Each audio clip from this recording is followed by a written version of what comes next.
Why don't we go ahead and get started? And y'all just, yes. Are we recording now? Are we live, Jerry? Can we start? Okay. Fantastic. Law and licensing. Go ahead, Matt.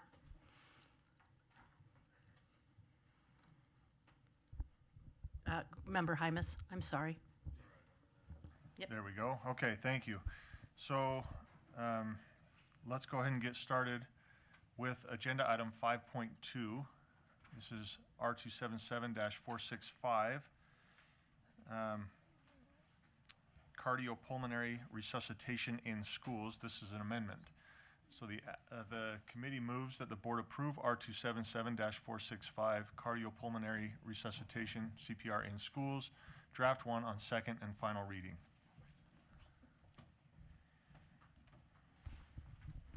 Okay, does anyone have any questions about that item?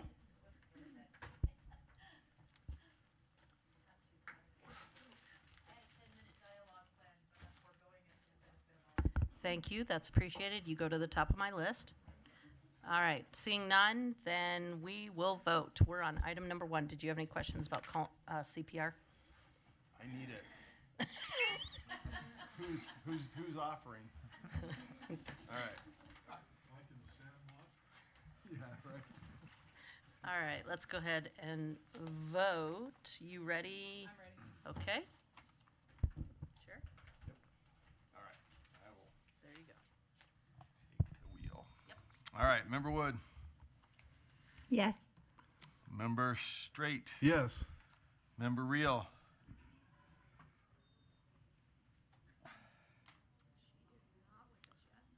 Member Reel not back on yet? Okay. Member Norton. We'll Yes. come back to Member Reel. Member Lear. Yes. Member Carey. Oh, there. Will you send him a text, Jenny? Member Hymas. Vice Chair Hart. Yes. Member Green. Vice Chair Earl. Yes. Member Davis. Yes.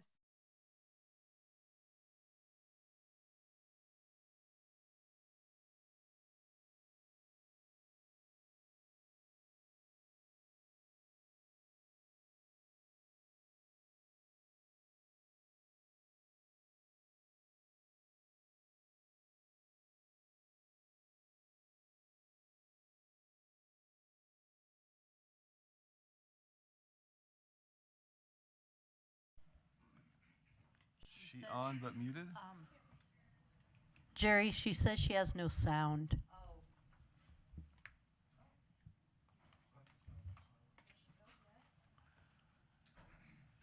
She can't hear us. This is Member Reel. Yeah. Or- Just Which probably means we Yeah, were oh, I really see, yeah. here It's a random video.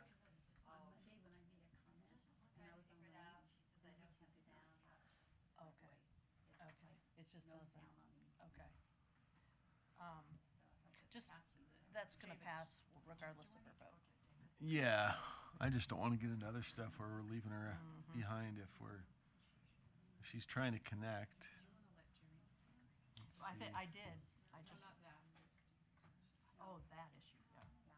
I mean, I only could hear myself a little bit when your mic was on, when you came on. So then it. It caught it a little bit. So, did you find anything out? They smell so nice and they just melted. I need to submit my comments. Twins, so that's exciting.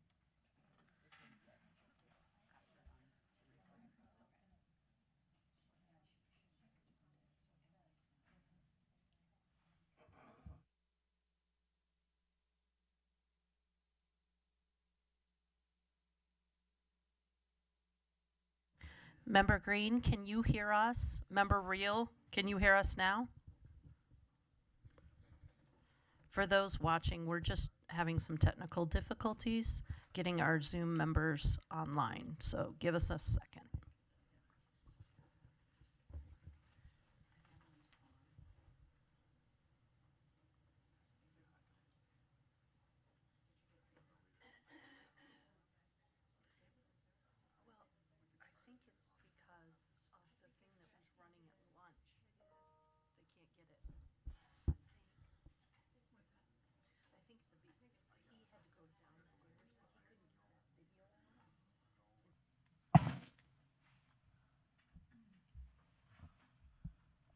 All right, do we, All right, did we connect then? Might as well just move forward and grab them. Jared, oh, it's up Yeah, I there. saw Jared. Yeah, I saw Jared saying we had to go. I can hear you So now. wait, what? Oh, Who do we have? Is that who member do we have? Is Real? that member Real? Yes. And do we have? And do member we Green? have member Green? Is she in the air? Yes, I'm here. Can you hear me? Okay. Yeah, Okay, thank you, yeah, Emily. thank you, Member Emily. Green. Okay, Member Green, gotcha. okay, we got you. All right, so the motion. All right, so the motion for those online. those online was That the board approve R277-465 cardiopulmonary resuscitation in schools, draft 1, on second and final reading. And we weren't able to receive votes from member Real and member Green. So member Real, your vote? I'm going to abstain. Okay. And member Green? I'm so sorry. Could you repeat what you just said? Yeah. So the motion from the Law and Licensing Committee was that the board approve R277-465 cardiopulmonary resuscitation in schools, draft 1, on second and final reading. Yes. Yes. Okay. And we don't have member Carey. So, all right. That passes by a vote of what? 13, 1 abstention, 1 absent. Okay. All right. Back to Chair Hymas.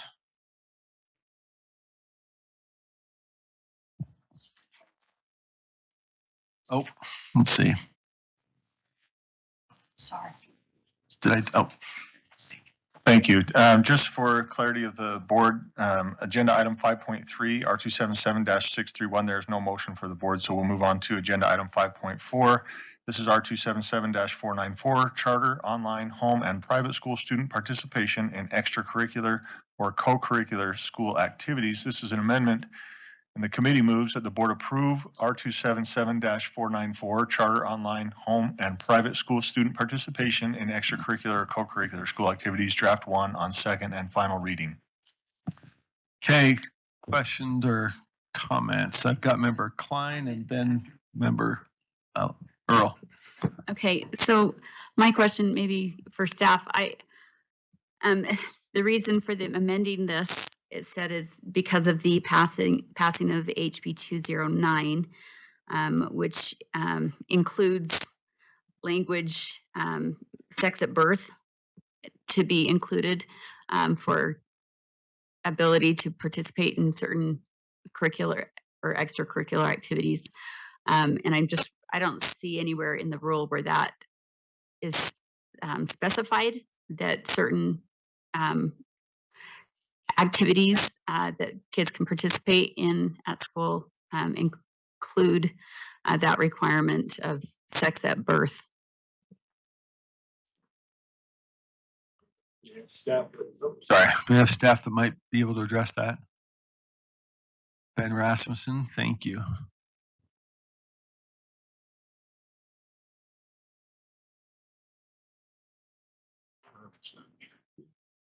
All I see is a couple words. Thank you. Ben Rasmussen, Director of Law and Professional Practices. The rule here doesn't have anything to do with sex from my recollection. What we did do was we did put the participation in programs had to be consistent with the statute. So that would be how we dealt with that if there was a requirement in that regard.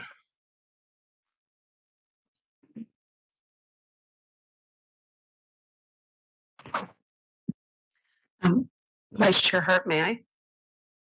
Yes. I was just going to add, Board Member Klein, this is Angie Stallings, Deputy Superintendent of Policy, that the change to the bill also allowed students who are homeschooled are in a private school to actually choose more options. They are not necessarily required to go to their boundary school, for example, if they were in a district.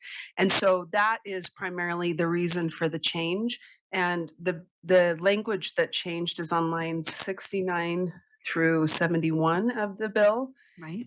I see that, but I don't see where it specifies 209, HB 209 specifically dealt with or included that language requirement for these curricular or these activities. And I don't see that addressed in here. And I don't see in here where it says that it has to comply with that piece of code. Where is that? Am I missing it? The requirements of the code?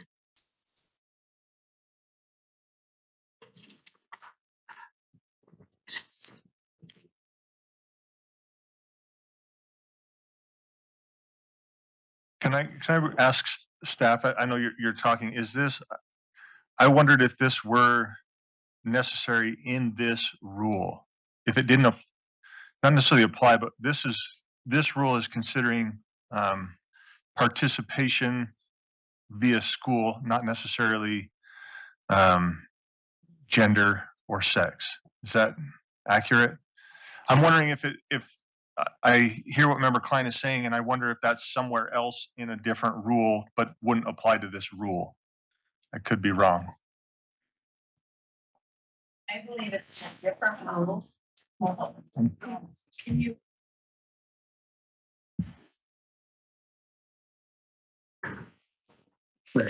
I believe it's in a different rule. This one has to do with participation for students who are not in a public school per se. I am Terry Davis, PE specialist for Utah State Board of Education. This has to do with boundaries. And so they took out the boundary part of the rule because the law changed the boundary part. And so now it has to do with establishing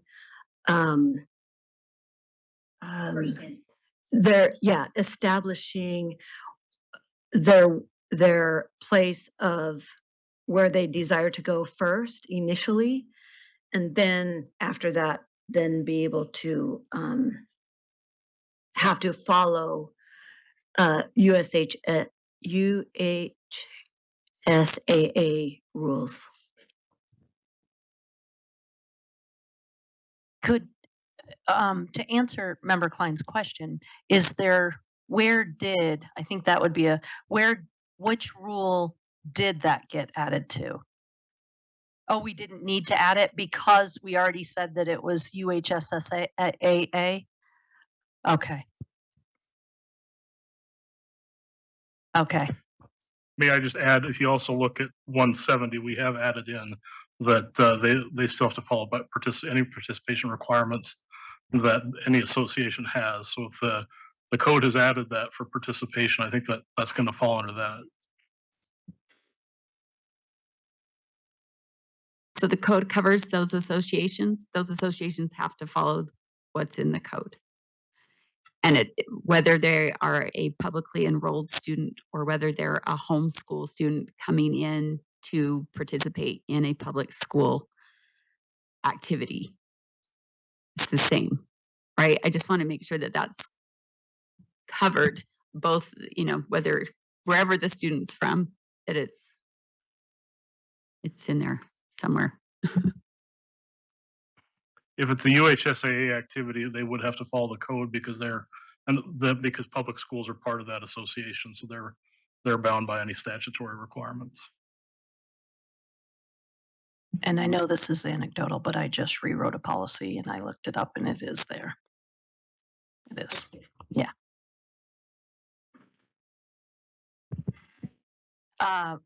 Member Bogus and then Member Earl. Thank you, Vice Chair Hart. Director Rasmussen, I have a question that actually just came about 50, 60 seconds ago.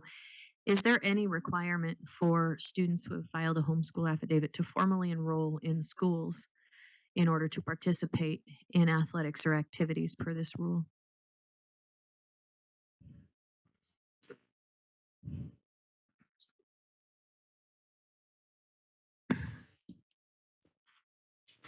They don't have to formally enroll in a school, but they must have an initial,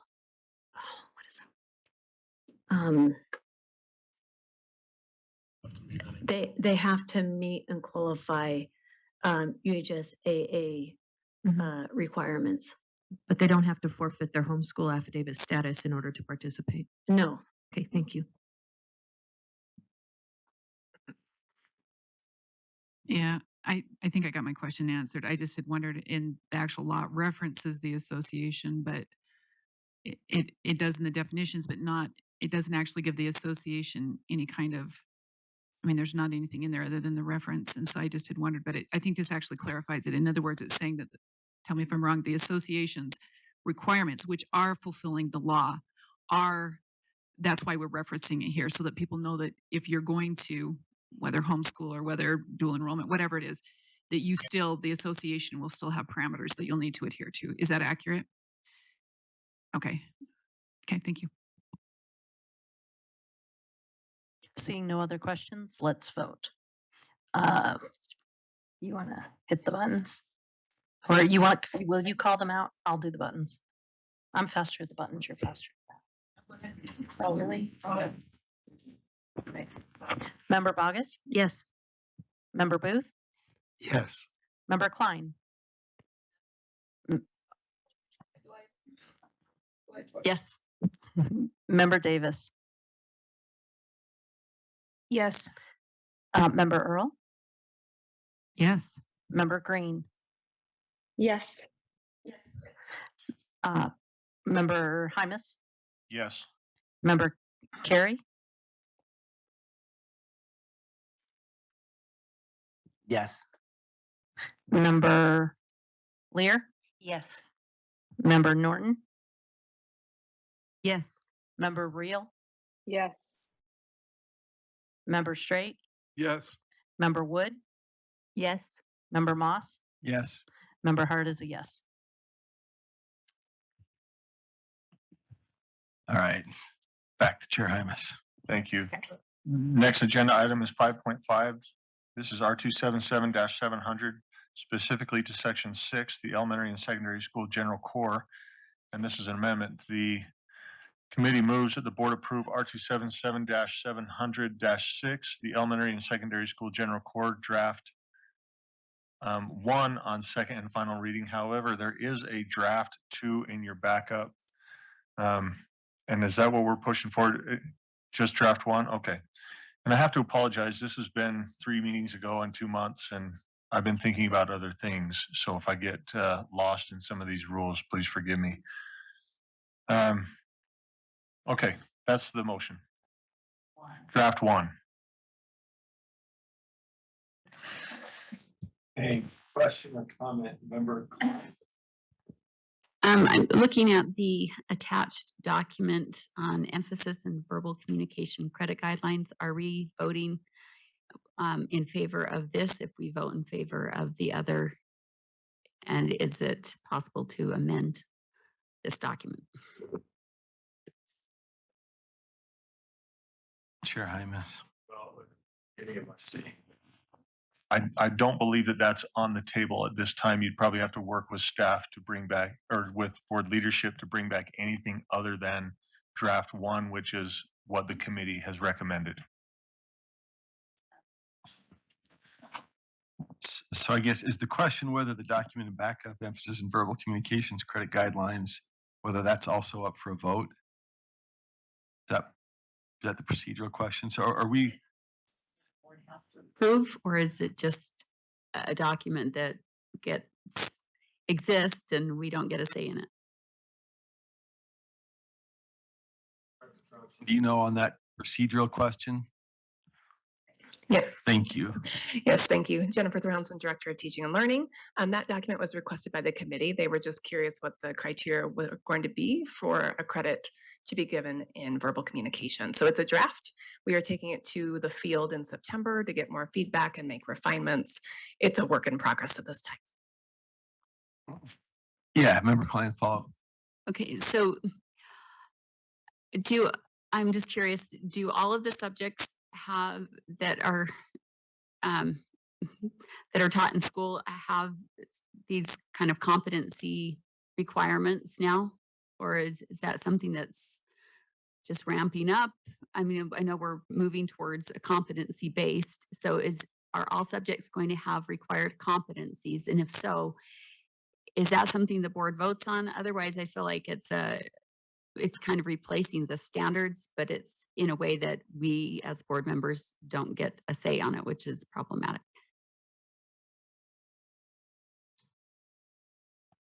Director Johnson? Thank you. Their competencies, because in this particular credit, and I call it a credit because this is the first time we have been asked to offer a school-sponsored activity for graduation credit. And so instead of calling them standards, which typically have been courses that we have offered like core standards for, we took the standards and made criteria or those competencies that would equate to a verbal communications credit. But because it's not a course, we're not calling them standards because it can be a course, but it can also be a school-sponsored activity. And therefore, what are the knowledge, skills, and dispositions we expect kids to gain from these experiences? Those are the competencies that are expected for to earn verbal competency or verbal communication credit. Follow up. Yes. So are all classes or going to have competencies like this?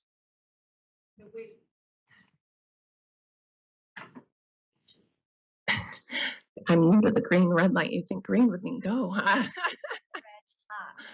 Hot. Oh, thank you for that. That'll help me. Hot peppers. So in this case, with the competencies, our standards are competencies. They're meant to be things you can evaluate, you can show performance on. And so this language in our minds are equivalent. That's what I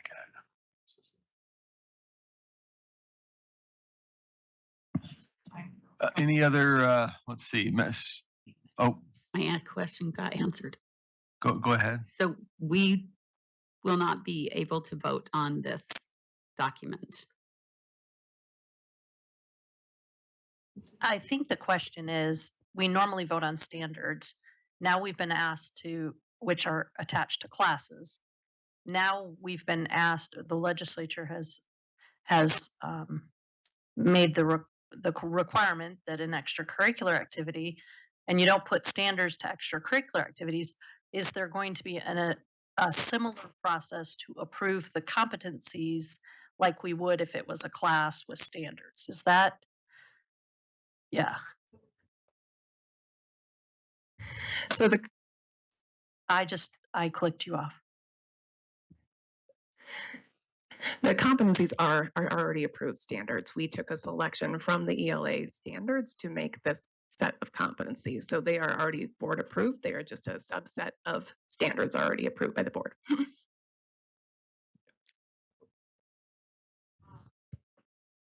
Oh yeah, I was Yes, quite right. sure also. Let me make sure. This is coming out of the legislative session that we had. It's Welton's bill. So being able to give credit for a debate, right? And so trying to figure out how do we do that, it has to have certain frameworks. So I can see where you're thinking, oh, is this the direction we're headed? Well, it was an interesting direction to head in the first place because we have to have a framework in order for the credit to be a debate, or it could be other class besides debate. So there just needed to be a framework in order for them to give credit in. Am I articulating that right? If I'm thinking of it right, it isn't the intent for now we're going to do everything this way. There was a law passed and we had to figure out how to create that. Yeah, a unique situation. Now, and maybe the argument is maybe that needs to, but it sounds like it went before your committee, right? So if there was questions, oh, okay. So that does answer the. It's based standards. I see. Okay. All right. So I just was trying to get so people maybe understood why that we're here and not necessarily thinking it was it's an exception because of the law that was passed, right? So that's okay. Back to Chair Hymas. Or let's see, am I No. getting out of order here? All right, my list is Hymas and Bogus. There's a ghost in the machine. Thank you, sir. So part of me has great consternation with this, and maybe this is to Member Hymas, and maybe it's to Director Thronson. I'll let you guys battle to answer it. I think there is great value in extracurricular activities, but oftentimes what is taught in the classroom as foundational knowledge and skills is actually not taught in like competitive speech and debate. And so I'm wondering how you bridge that gap between foundational skills and an extracurricular activity. And I understand the argument that one is a higher level, but I'm still wondering is this going to produce momentum, if you will, for kids to just not take a class that would otherwise be very, very beneficial in building foundational skills? Because extracurricular activities often have no accountability. So you can take speech and debate, compete one time and get half credit. Is that how I just want to make certain I fully understand what I'm voting on here, and maybe you guys can battle it out for me. Well, quite honestly, I don't know if we're voting on that. And correct me if I'm So wrong here. I'm looking at lines 33 through 35. Right. So those lines 33 through 35, I could be wrong, but that's to make sure that we're in line with law. And then everything else that we're discussing is in draft form right now, where we're working with LEAs to decide what fulfilling this law looks like. So we're having this conversation. That's what I'm trying to cut short here. We're having a conversation that does not have anything to do with what we're voting for right here. Right. So I think that we could have these conversations offline and say, here's my concerns as you're drafting this.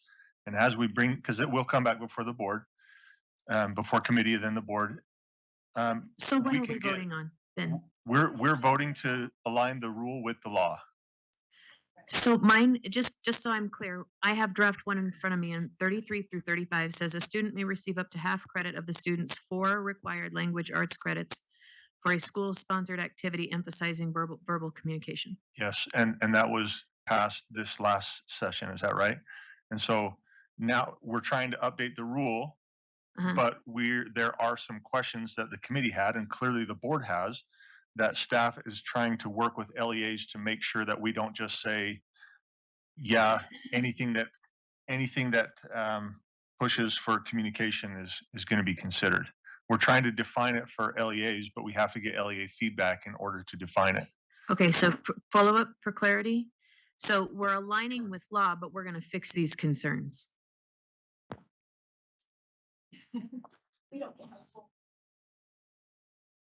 Yeah, I mean, it does feel a little bit backwards that we're not 100% there yet, but this is an attempt to align with law, and we're continually working things out. So I think we have some ideas that we're going to share with LEAs. Again, we're not voting on any of that. That is not before the board at this time, and staff is working on that. So they have some clarity, but we want to make sure that we're thorough in helping them understand, as well as the board, know what that looks like moving forward. I have a final follow-up. Yeah, our vote is. Could this cause insane chaos if every district goes to do this differently? I think we have. Chair Hymas.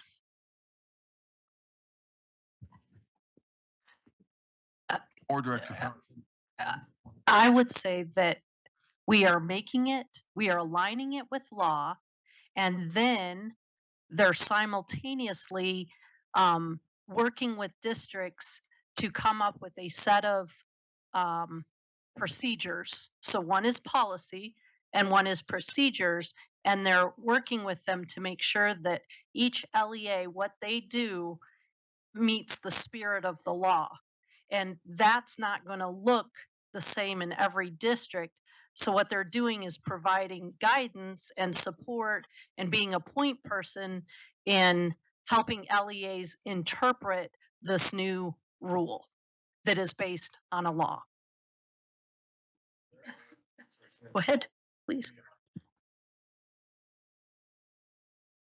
There are parameters in place. For example, I tried to pitch that basketball would work because it's a school sponsored activity, and they do push communication more than anything else. And Dr. Thronson said, no, you can't do that. So there are parameters in place already. It's just not solidified yet. Okay, let's see. Question, Member Lear, and then I have a question after. Would it be accurate to say the only reason this is with this rule is because it's related to the rule, but not part of the rule, and it's still in development? Is that right? Okay.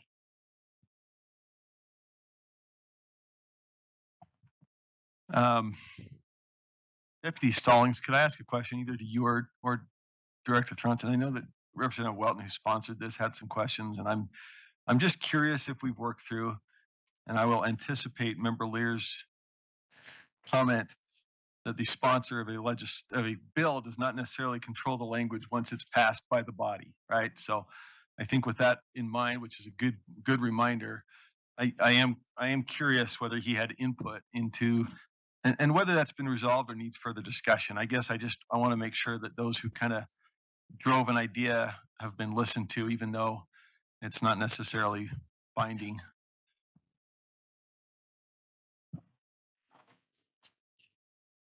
Deputy Stallings, let's see.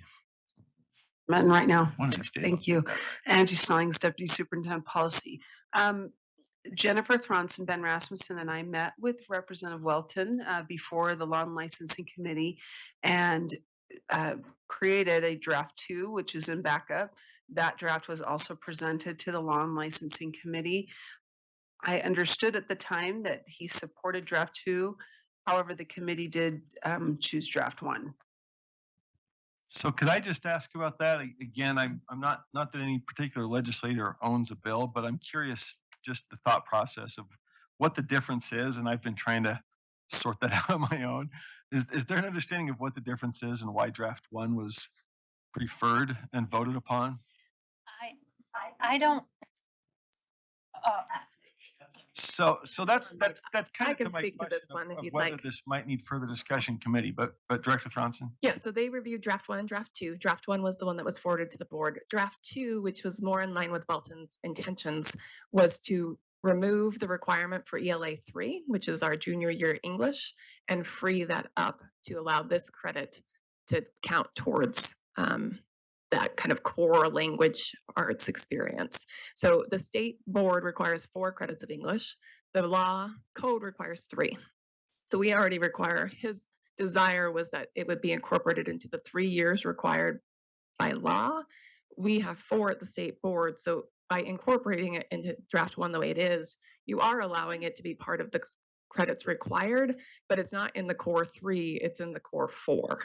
But that was he didn't understand we had 4 credits already required. Like they have to take English every year, all year, or take a verbal communications school sponsored activity after school now to get this additional credit. So it was where it fell in the kind of pathway of ELA. And so instead of removing the requirement for ELA 11 in rule, we retained that requirement and just gave the opportunity for kids to earn credit for verbal communications as required by code, but we didn't remove ELA 11. That is not what's in the code requirement. The code requirement is up to, which means 0 to 0.5 credits can be earned towards ELA in that 4 credits that the board requires.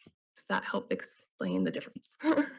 It does, and is that, I just want to make sure that I'm comfortable that the committee, made that thought. It sounds to me like it basically captures that intent because the flexibility that was being sought is already there in board rule to a greater extent because we've added that requirement of an extra year beyond code.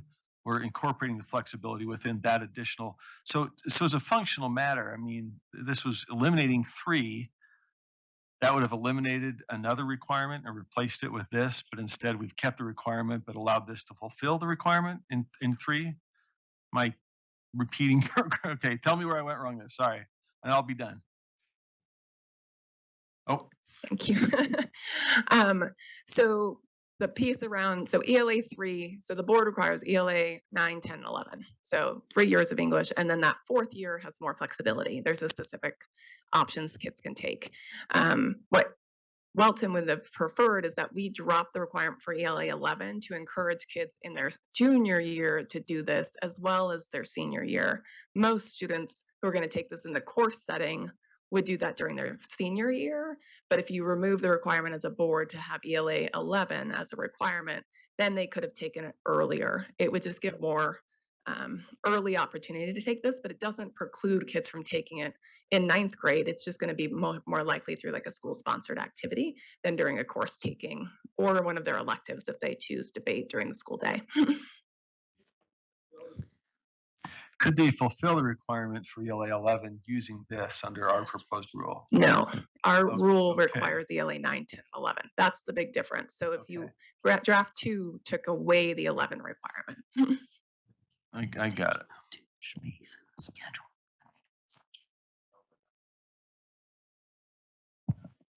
So that was, yeah, maybe I just bounced that back. I was just curious the committee's thoughts on that. It has been a couple months. Yeah, as we discussed that, that was a unanimous vote that the committee felt that keeping language arts 11 was important for our students as a requirement. Got it. Okay. And this complies with the law. This does not negate any element.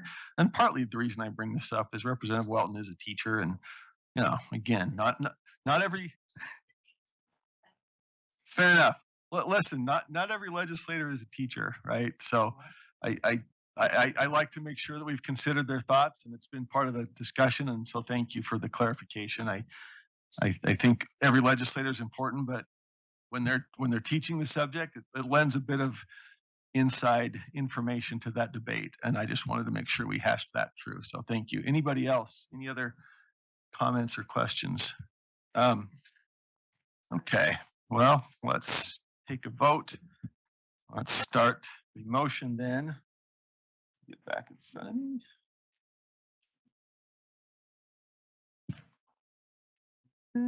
Okay, the motion is that the board approves R277-700-6, the elementary and secondary school general core draft 1 on second and final reading.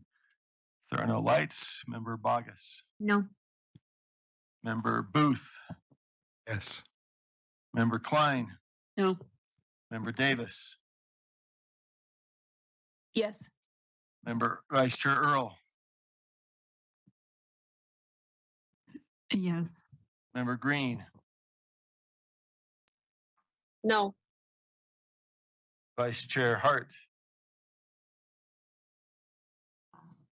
No. Member Hymas. Yes.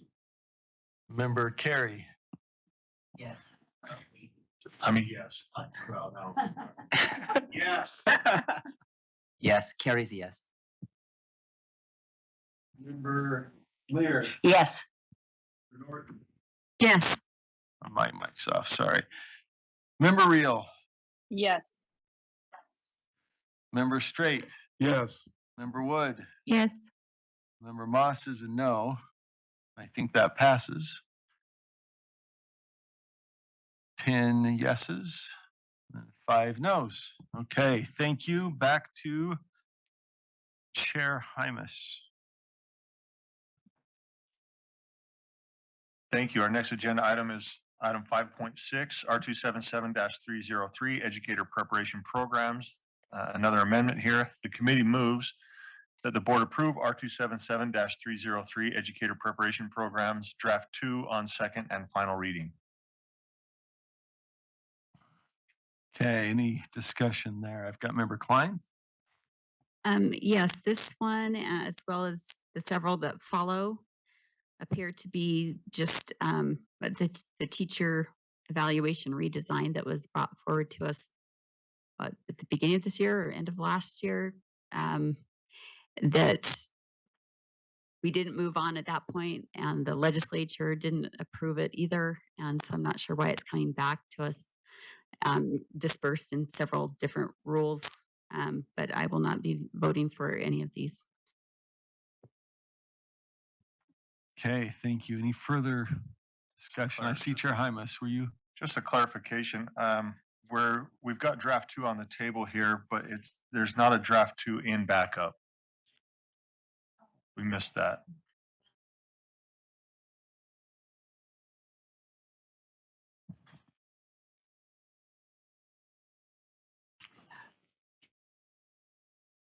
Leader. Yeah. I've seen clarification on that version. Do you want to Come back to that one when we have it in backup?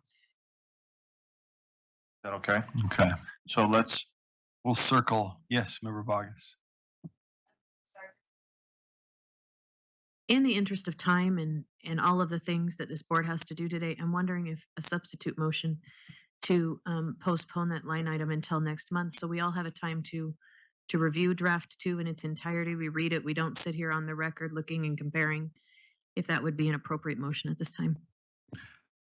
I think the motion's in order. Could we ask staff? And it's an important consideration, make sure we have time.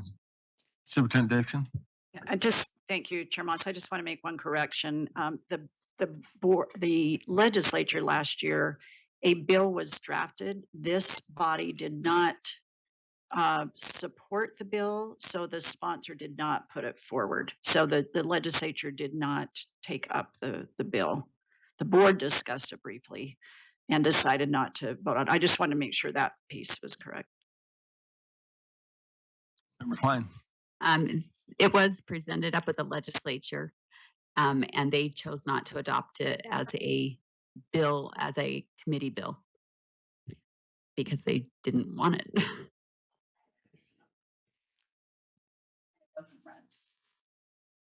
Member, let's see, who do we have a light for? Any lights back to Chair Hymas? I'm just wondering, I can't remember what the changes from draft 1 to draft 2 were. Well, that's what I'm wondering. I don't know what the difference between draft 1 and draft 2 were.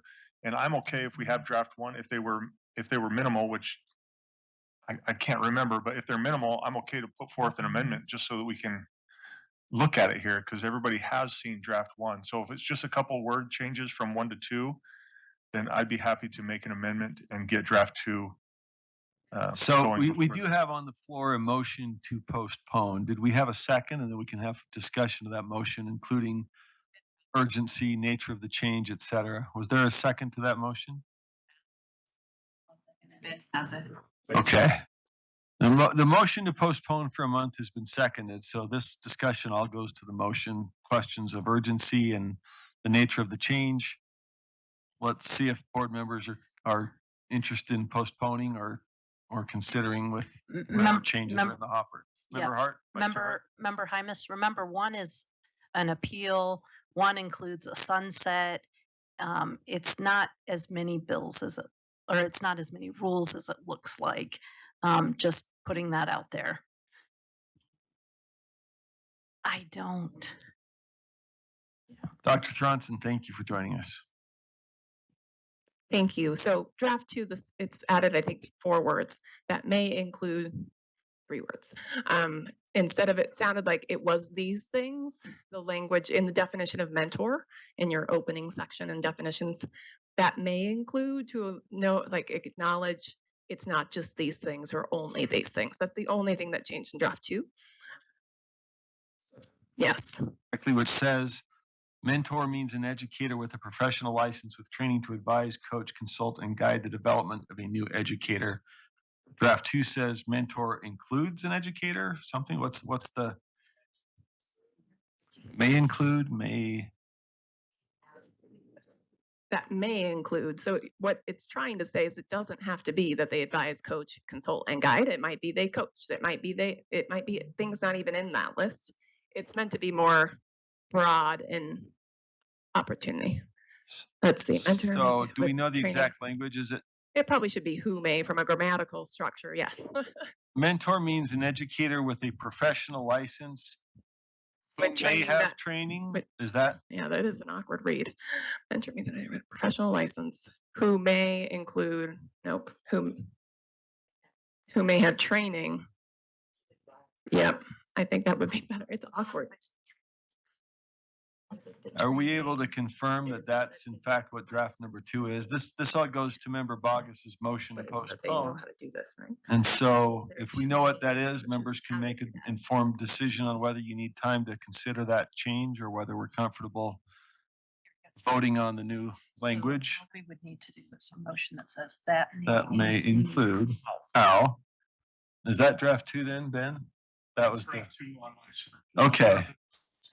All right, so let's see if we can take a look, and again, we can just make an informed choice if we need more time or if If we're okay, let's bump this to the end. Well, we've got a pending motion, folks, so let's put the language up, see if members are comfortable.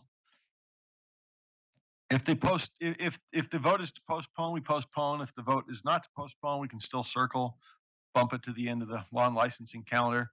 We do have a motion on the floor though. So do we have the language? I think we've got it on Ben's computer. The motion is to postpone. And so, yeah, the motion would be to postpone for a month in order to get draft 2 in the backup. With draft 2 in front of us, members can decide whether you need to postpone or whether you want to consider it now. If the motion.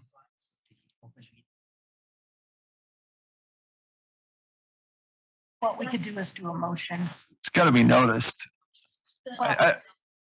Yeah, you don't have to have every motion back up. We throw a lot of things up that come before. Draft 2 is not, right? But Have to do is a motion to an amendment. We could just like any amendment. That would be proper procedure. Right. Yeah.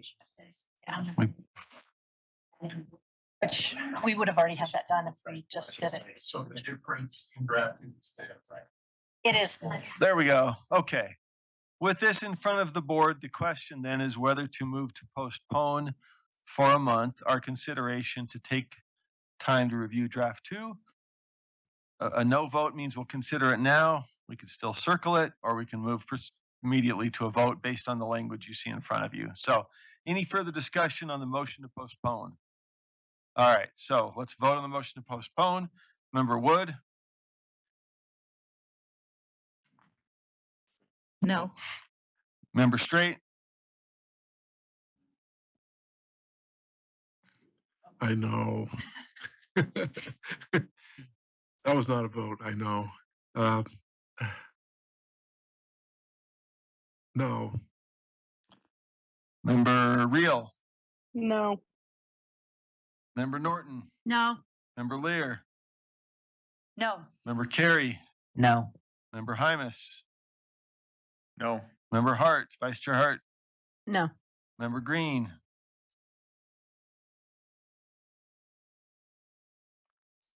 Member Green, are you with us? We'll come back. Vice Chair Earl? On the motion to postpone? No. Member Davis? Yes. Member Klein? No. Member Booth? No. Member Bogus? Yes. And Member Moss is a no. That motion fails with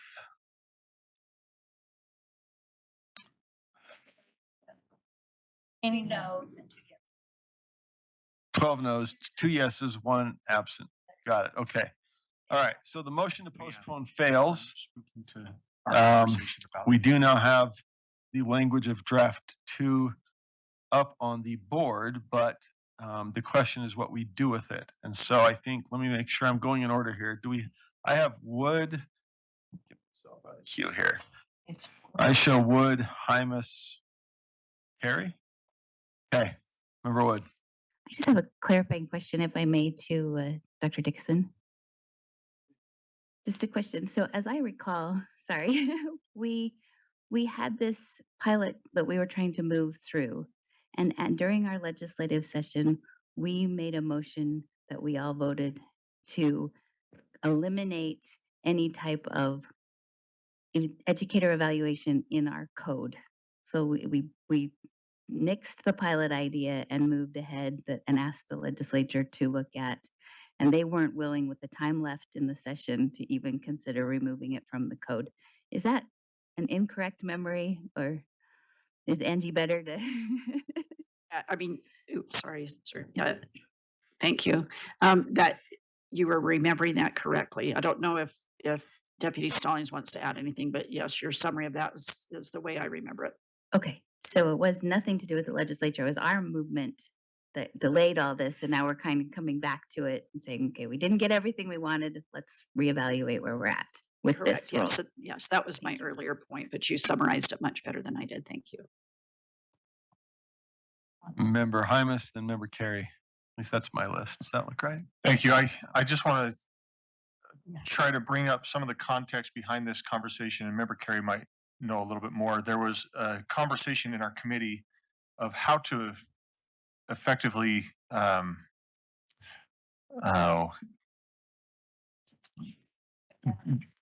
well, wasn't it like decide like how do we know if they're actually advising, coaching, or consulting? That was the conversation. So how do we know if they're qualified? So we changed it to that may include, because there's no metric to say, oh yeah, you mentor, you know how to advise, coach, consult, and guide the development of a new educator. What does that look like? What are we comparing it against? And so we again added that language in order to say, well, not all of these mentors are going to be the same, but they do have the skills necessary to help our educators. Thank you. Thank you, Member Carey. Just to echo what Board Member Hyman said, in committee, the concern was that advise, coach, consult, and guide are very directional. We understand the general direction that they want to take the program, but to sit there and define each one with enough specificity to distinguish, that was difficult. And because of that, we did change it to make it optional. And that's why I support this motion and this draft. Got it. Member Bogus, back to you. Thank you, sir. I am a little concerned the language seems clunky to me as I've read it here in draft 2. If you would, I'm at line number 52. And in line 52, it says an approved educator preparation program shall meet the following standards. So we're talking about the program. And then in 1, it says program completer competency. And then that word completer just seems awkward to me. I don't know, maybe program participant. I don't even know what might be better there because I'm not really sure what you're talking about by a program completer. And then 55, it says a completer can effectively, and 57, a completer has the experience. 59, a completer. It just seems like interesting or even awkward language to use in that capacity, considering the heading in line 52 is talking about the program. And so I guess maybe I need some clarity around what is a completer. Later on, it talks about a candidate and there's different language there. Could you help me understand that better? I don't know who to ask. Dr. Height, yeah, I think there's definition in there, but more clarity. Yeah, Dr. Malia Haidt, I'm the Executive Coordinator of Educator Licensing. In the world of educator licensing and educator preparation, a completer is defined at the federal and state level as somebody who finishes educator preparation. So when you finish and get your license, you're considered a completer. And we record and report completers as part of Title II of the higher education. So it's a defined term that when we say completer, it means they're done with their preparation. Let's see who else we have. Thank you. And there is a Sorry, I should have definition said at thank you. lines, where'd that go? Lines 28, 29. Let's see. Member Davis.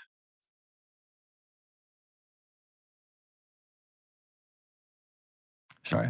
Oh, Member Davis. Thanks. So I noticed at the top, it says, so you changed it so the mentor doesn't have to have training in mentoring or coaching or guiding new educators, but there's still a line that says a supervisor has to have those things. So, but I don't see a line unless I missed it somewhere in my reading, and help me just see if I missed it, where we require an educator preparation program to have a supervisor. So what I'm saying is I'll agree with the May if somewhere there is a supervisor who has some training in this area, they can oversee the mentors and the student that's, the completer. Where do we require that a program, in addition to these mentors now that don't have to have any kind of training in mentoring, that we do require a supervisor still, though, that has this training? Dr. Height.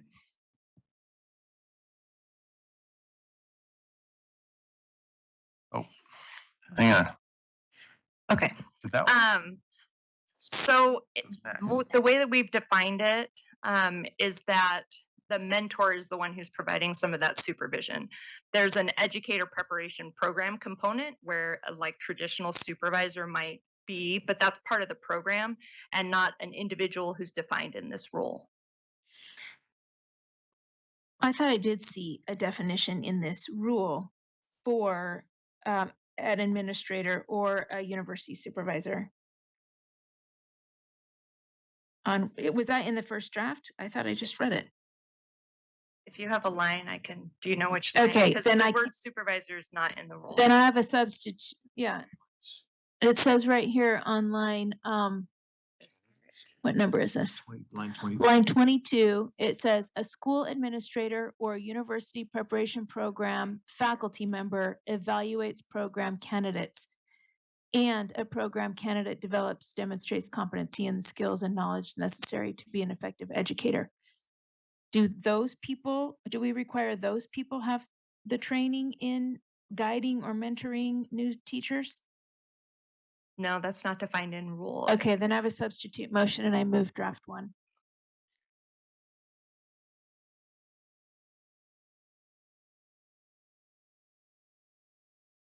All right.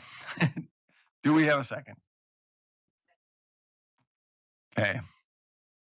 Motion is to move draft 1, which was removing the language that we just saw added to draft 2, correct? Oh, I'm sorry, the one word. Let's go back and just make clear what this does. Which lines does this affect again?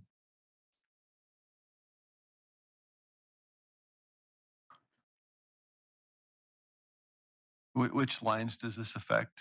Going back to draft 1. So it just goes back to a professional license with training to advise, correct? Rather than which may have. Okay, so what's on the floor is a substitute motion discussion, and that has been seconded, right? We get a second on that? Yes. Okay, yes, back to Member Davis. I think, I can support in educator preparation programs, mentors that may or may not have this kind of specific training, especially the ones in our boots on the ground in our schools where we're not in necessarily a university setting. But we still need to require someone to oversee that generally, even if they're not the mentor that's working day to day in the classroom. Someone with this kind of training is overseeing the educator preparation program, whether in the school or in the university, that has some training in how to guide or coach or mentor new teachers. It doesn't seem unreasonable. So that's where I'm coming from. And that's why I moved draft 1 instead of draft 2. And if we need to clarify so that we can have mentors in addition to someone who's overseeing, then maybe we send it back to committee for additional working on the language. All right, discussion on that motion. Member Harry? Yeah, I'd like to, if I understand Board Member Davis's concern, maybe make a substitute motion. So line 22 would read in part, a school administrator or university preparation program faculty member. Are you looking just for like with appropriate training or specific training as to mentoring? Question for Member Davis. First of Yeah. all, just let me, I think this would be an amendment to the substitute motion. Correct? Correct, Okay, yes. so the amendment would be what again exactly? It would read a school administrator or university preparation program faculty member with appropriate training and mentoring. I'm trying to accommodate or address Board Member Davis's concern. My Well, concern. let's just hold on. I'm sorry. We got to frame the motion specifically, okay. see if there's a second, then we can Sure. Thank address it. Do we have the specific language? This is lines 22, 23, folks. And so the proposed amendment to the substitute motion on draft 1. Yes. Correct. Yes. Substitute is to move draft 1. Member Carey has an amendment to that motion, which affects lines 22 and 23 as follows. A school administrator or university preparation program faculty member with appropriate training evaluates program candidates.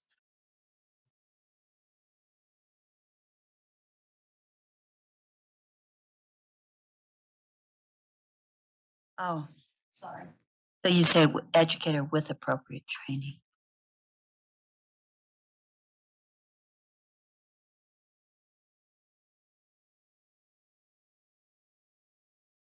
No, I might not. Where did? All right, we just need to see if we have a second to this motion first, and then we can discuss it. We could see if it's a friendly. Is that the dialogue, Member Davis, is whether this might be a friendly? Yeah, Or you should know, we just- I think that would be fine, and you could include the pieces from line 47. But the bigger issue is, where is the requirement that that person with some reasonable training is overseeing the program itself? It just seems like we're not requiring. We have it listed in there. I mean, we have an administrator and a university supervisor, but we just don't put a requirement in that they are overseeing the educator preparation program, even if mentors within the program may or may not have that specific of a level of training. Okay, Is there a so way just to clarify that? Are we even requiring that? And if not, why is it in there in the first place? Do we not need administrators, university supervisors anymore?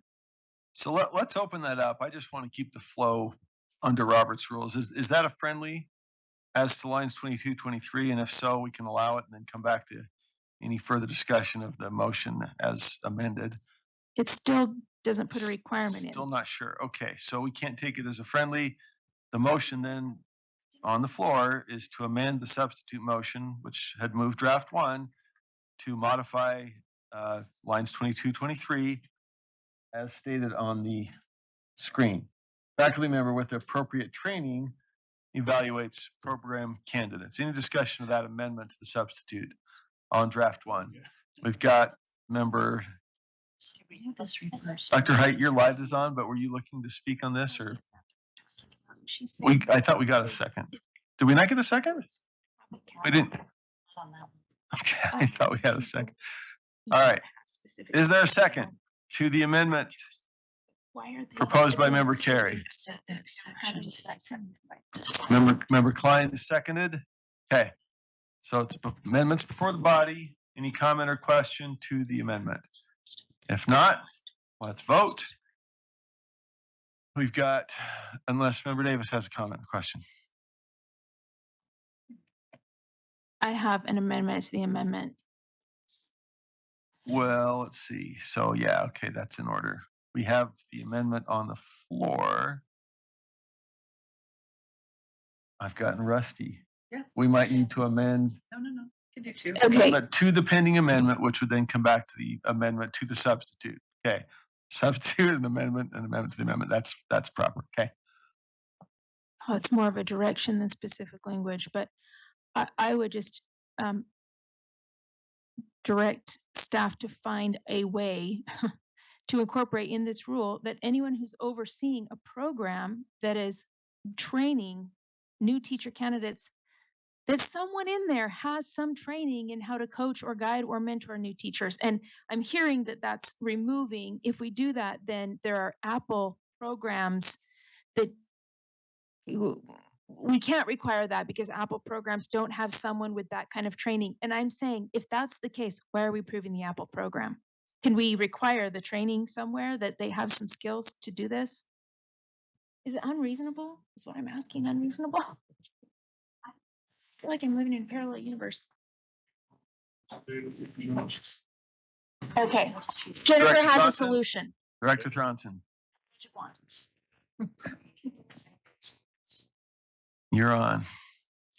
Yes, so if we just added to handle the Apple issue on 22, a school district or school or district administrator or university preparation program, then you have your Apple folks that have training, but they don't need a degree in this, it's just training in it. So that allows for the Apple directors who are district staff to qualify, I think you'd be fine. So it's school or district administrator or university preparation program. All you had is You add district after school. Because at school level means like a principal, right? if you add district, that allows for your district administrators, which are our Apple directors. So a school or district administrator, and then or university preparation program faculty. Those are the folks that have the training to evaluate program candidates. All right, let's frame that up and see if that captures Member Davis's intent for an Yes, amendment. Does that look right? That captures it will it? do. Okay. It's Do we close have, enough. do we have a second? It's been seconded. Okay, any discussion, question to that motion? We're adding a school or district administrator on line 22 or university preparation faculty member evaluates program candidates. This would then go back into Member Carey's, which has not been addressed yet. Member Lear. That last phrase you said just confused me. This would only add to draft one. This would be the only change to draft one. And I do give a lot of deference to Member Davis because this is her work. This is what she does. She supervises student teachers. She knows mentorships. And if these are important changes to her, then they're important to me. It's not my area of expertise. Okay, thank So you, I Member support Lear. it. Any other discussion to Member Davis's amendment? All right, if not, let's vote. The motion is then, Member Davis's motion to amend the amendment is to amend lines 22 and 23 of draft one to read a school or district administrator or university preparation program faculty member evaluates program candidates. The language on the board being the amendment. So Member Bogus. Member Booth. Yes. Member Klein. Sorry, is this going to approve the entire draft? Just this? No, amendment? just Member Davis's amendment to Member Carey's amendment Yes. to draft one. Member Davis. Yes. Vice Chair Earl. Yes. Member Green. Yes. Vice Chair Hart. Yes. Member Hymas. Member Carey. Yes. Member Lear. Yes. Member Norton. Oh, good. Sorry. Yes. Member Norton's a yes. Member Reel. Yes. Member Straight. Yes. Member Wood. Yes. Member Moss is a yes. Brings us back to Member Carey's initial amendment, which is to amend lines 22 of 23 of draft one as amended to read a school or district administrator or university preparation program faculty member with appropriate training evaluates program candidates. Member Davis, discussion of the motion. Back to Member Davis. I'll vote in favor of this motion with the assumption that the appropriate training does include how to advise, coach, consult, and guide the development of a new educator. So someone in the system somewhere has that kind of training. I'm assuming that an appropriate training means that. And if so, then I will vote for it. I may have to take more time to vote again. But it's on public record, Natalie. You heard me. All right. Any further discussion to the amendment from Member Carey? If not, there's the motion. We've just read it. It's to amend 22-23 of draft one to read a school or district administrator or university preparation program faculty member with appropriate training evaluates program candidates. Member Wood. Yes. Member Straight. Yes. Member Reel. No. Member Norton. Yes. Member Lear.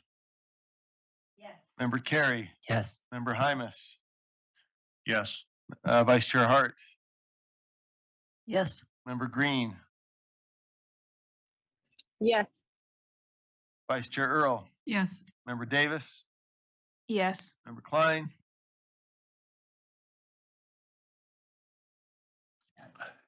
Sorry. Not without definition.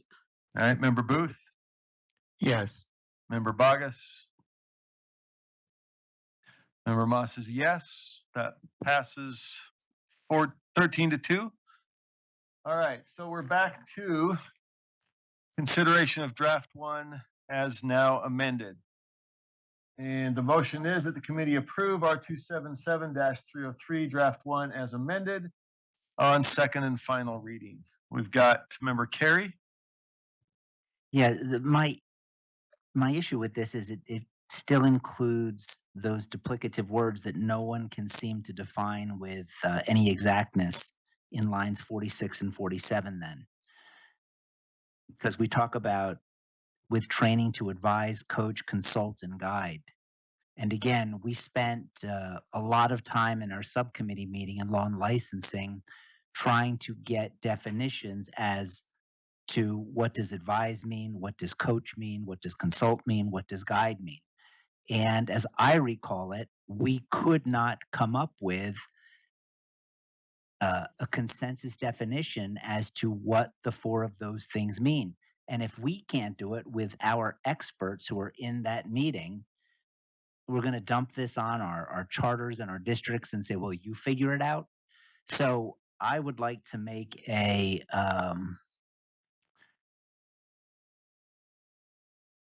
is it a substitute motion that I'm okay with the language everywhere else, but just lines 46 and 47, I believe we had that struck in draft 2. And so I would just like to have those lines struck. Did we have it struck in? We added may, right? Yeah. So I would like to make a substitute motion that, So this would be an amendment to the motion, actually. You're just amending a couple lines in draft 1, right? yes, Okay. meant to remain an every professional.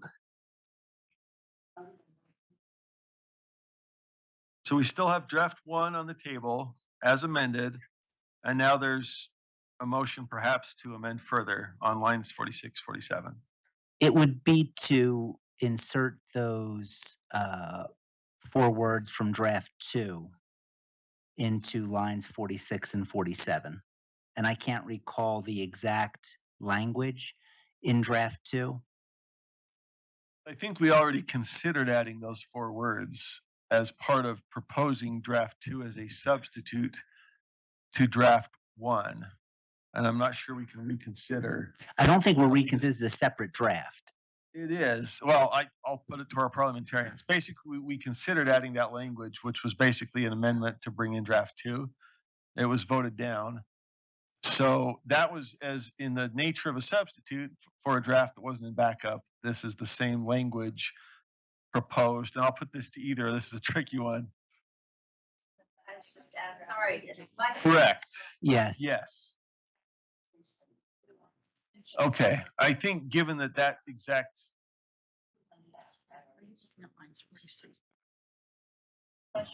Yeah. Well, the language was going to be in draft 2, but that was voted down. So now the motion is to bring it back as an amendment to draft 1. Yeah.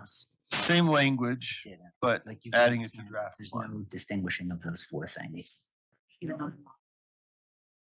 All right. Well, the ruling I'm getting is that those 4 words have already been proposed to be added as part of draft 2. That was voted down, so we can't bring the exact same proposal back in a different form.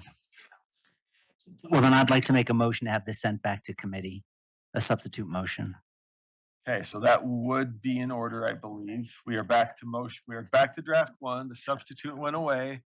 The amendments have been made. We've got a motion on the floor. Then let's see. We didn't have a substitute motion, did we? Because member Carey didn't quite bring the other motion. All right, so members, we've got back to draft 1. It's been amended. Motion now on the floor is a substitute motion to send it back to committee. Correct? Okay, if we have a second. Is there a second? Got a couple seconds. So back to member Carey.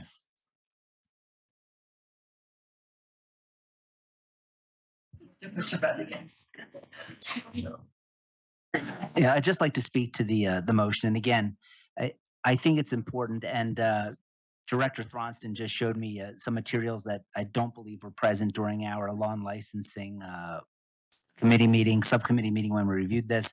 I'd like to send it back to me just so we get it right. I don't think it'll take a lot of time, but I think we've tried to piecemeal this through this process. It didn't work. I'd ask that it be sent back to committee much to the chagrin of our chair, Member Moss, but not Member Moss, Member Hymas. But if we could do that, I think we can get it right and get it back before the full board. Thank you. Okay, further discussion of the motion to return to committee. Would that be for potentially tomorrow or for next month? What's the proposal here? Can't do it tomorrow. We're too late in the day. Okay. Member Davis, point of order. I didn't care if it was draft 1 or draft 2 in my motion. I just wanted there somewhere to be known that there was someone that's required with training to oversee the program that's going on. This motion should be allowed, and it takes it back to what the committee wanted for the mentors. And now we have someone in place that does have training. The mentors may or may not have this specific training, but might have tons of experience within the program that's supervised and overseen by people with experience. I think we just should allow the motion. I'll second it. It will get the language back that the committee wanted for the sub-level mentors. Okay, I think Superintendent Dixon went away. Let me just make a parliamentary point here that I think we've had a clarification. Am I hearing correctly that we didn't actually vote on draft 2 because a substitute came in, or an amendment, I guess, that we never brought back to the original? All right, so Member Carey's motion would have been in order.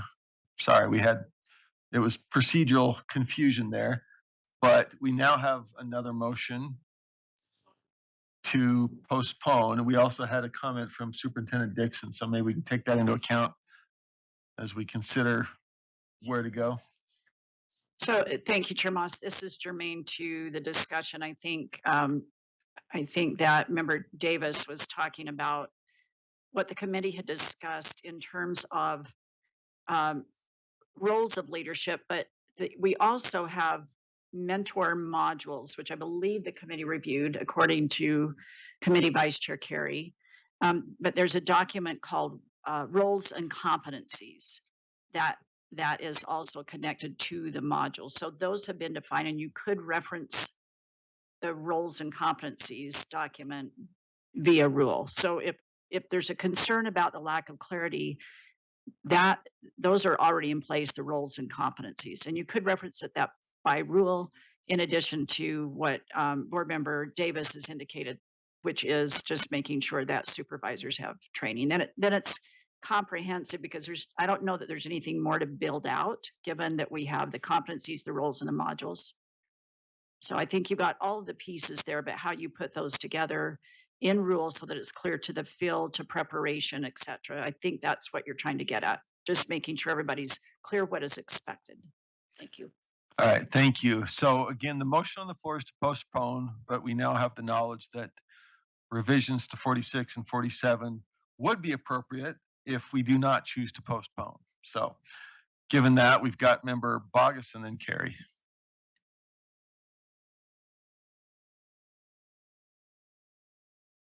Member Bogus, or let's see. So I thought we were voting. Am I wrong? The motion is to postpone, but I'm Yes, still I seeking understand that. comment. Okay, I thought I was voting. You're queued up to vote. I was just still seeing if we have further discussion on the I motion. track the votes, sir, very You what? carefully. I track the votes very carefully. Okay. Did you have a further comment to the motion? I do not. No, okay, Member Carey? In light of the direction, I believe the chair just gave that my original amendment is in order, I would withdraw the motion to postpone in order to amend draft 1, to draft 1.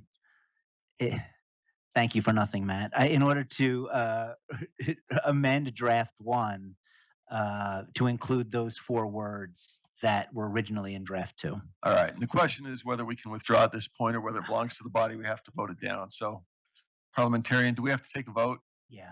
No objection. Sorry? Yeah, the substitute motion is to postpone. Having been seconded and discussed, can you withdraw or do we have to vote on it? I think we have to vote. So let's get through a vote. We've all spoken. I'm sorry, Dr. Height, Dr. Norman. Hey, thank you. Something that the board should keep in mind, sir, is that this item has already been delayed for 2 months, and we're holding our annual reporting that goes out to university and alternate preparation programs in light of these standards being approved by the board. And so it really is a time-sensitive issue that we're happy to modify our plan if that's what the board would like to do, but we're already in delayed land at this time. Okay, thank you. That factors in as well. So the motion is to,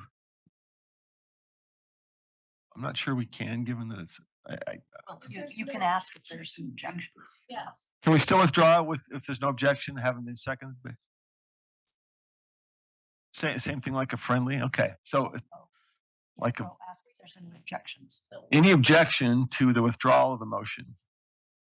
To postpone, right. The motion on the floor is to postpone. There's been a intent to withdraw. Any objection to the withdrawal of the motion? All right, motion is withdrawn then. I didn't know we could do that like a friendly. Okay, back to member Carey. I would like to make a motion to amend draft 1, and in particular amend lines 46 and 47 to add, that may include how, before, to advise, coach, consults, and guide the development of a new educator. Is Second. there a second? There is a second. Okay. We've got it back up. All right. Any further discussion to the motion? Seeing none, the motion is framed up to amend draft 1, lines 46, 47 to add, that may include how, before the words to advise, coach, consult, and guide the development of a new educator. Member Bogus. Yes. Member Booth. Yes. Member Klein.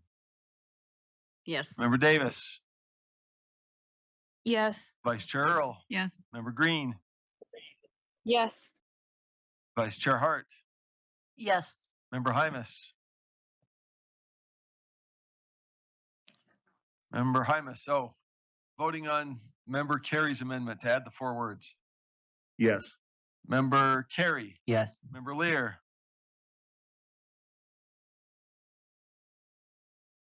Yes. Member Norton. Yes. Member Reel. No. Member Straight. Yes. Member Wood. Yes. Member Moss is a yes. That passes 14-1, I believe. So we now have an amended draft number 1 on the table.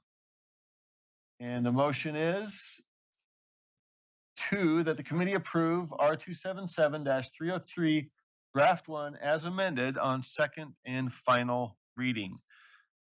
Seeing no lights, let's start with Member Wood.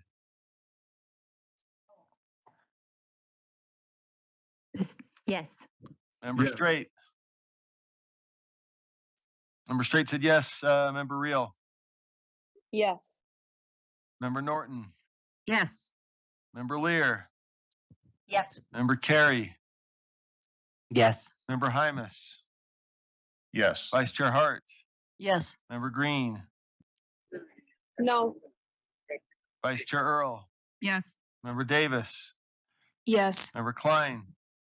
Member Booth. No. She doubled no. She wasn't on yet. She wasn't on the record. Member Booth. Yes. Member Bogus.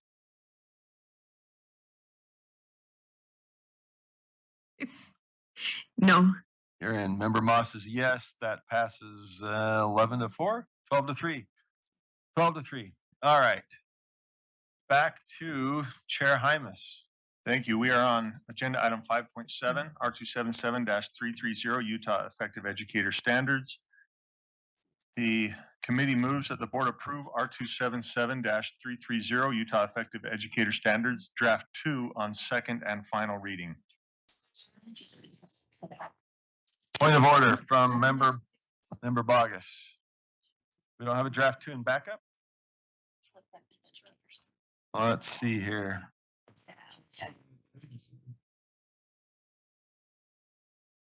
Not if we don't have the right draft. Let's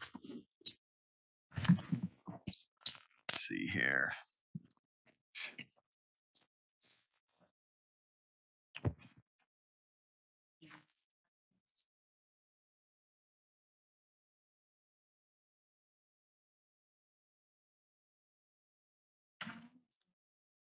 No, they haven't.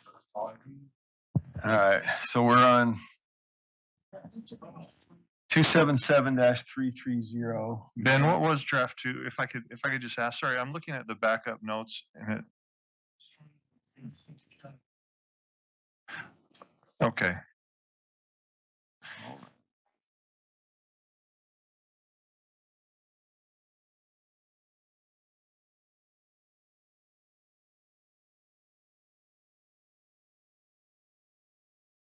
Can we take 5 minutes? We're about to take 5 minutes anyway. That's fine. We'll take 5. Check it out, draft 2. Okay, 5 minutes. We'll be back at 2:45. We have 8. We're gonna go. Okay. Let's see if we can get any others back. We got, let's see, we got member Straight with us. Online, do we have member Green and member Real? I am here, member Real. Okay. Oh. Member Green? Oh, all right. I know that drill. Okay. All right, back on and back to Chair Hymas.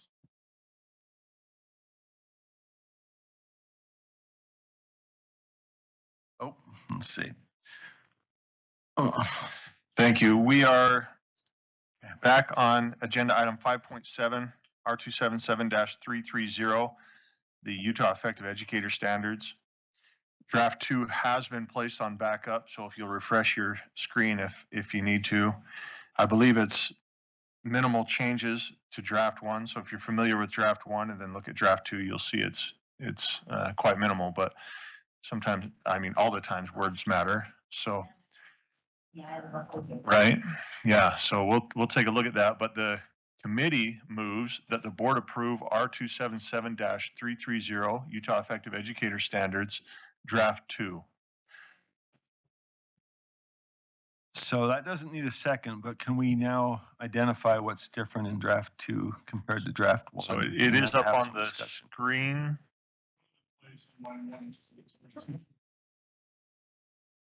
And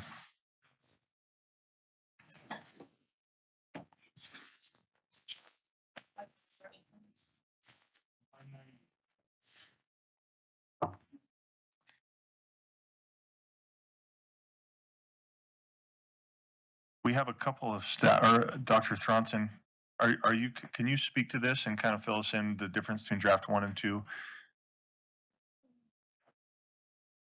And will you make her microphone live? Oh, let's see. Who are we looking for here? Dr. Thronson. Public. Oh, you got it? Kelsey, thank you. Thank you. So Jennifer Thronson, Director of Teaching and Learning. So there are some minor edits in draft 2, some specific language. So you'll see on lines 60 and 61, add and support, and then I can't read that, it's too small for my tired eyes today, connection with an educator's. So, and then there's right below on the next page, another small change as well. They're pretty minor technical edits. And this rule is really to clarify educator evaluation, that if you're a school psychologist, you get evaluated with school psychologist standards. Currently, the rule had been you're a teacher, you get teaching standards, made sense, but the teaching standards were being used for all roles. So this is to clarify, you would actually evaluate the type of educator by the type of standard they are. So it's a pretty helpful shift. Our school psychologists, for example, they're like, I shouldn't be evaluated with teaching standards, but our previous rule had them being evaluated with teaching standards. So this is a great change for the community. Hey, thank you, Director Thronson. Do we have then, it's lines 90, 91, and then also lines 119 and 120, right? Do you want to speak to 119, 120? Is that the entirety of change from draft 1 to draft 2? Okay. Any discussion or question? Well, we've got Director Thronson here on the changes to lines 119 to 120. Okay. Any member Vargas? Are you live? Yes, sir. Sorry. Thank you. Sometimes it's hard for me to focus on that thing. I probably look like a goofball. I have some pretty extensive consternation with lines number starting in line 44, incorporation by reference, it seems to me that we almost just give authority or control and supervision over to different organizations when we start incorporating by reference their rules, which ultimately are dynamic and subject to change at any time. And so if for no other reason, I would vote against this, because I think that if it's our standards, it should be our standards and not other people's standards. Even if we copy and paste their standards, we can still debate them, engage in that dialogue. But when we start including things by reference that are and could be dynamic, I just think it's a dereliction of duty. Thank you, sir. Any comment from staff? I see Ben Rasmussen coming up. Do you want to address that one?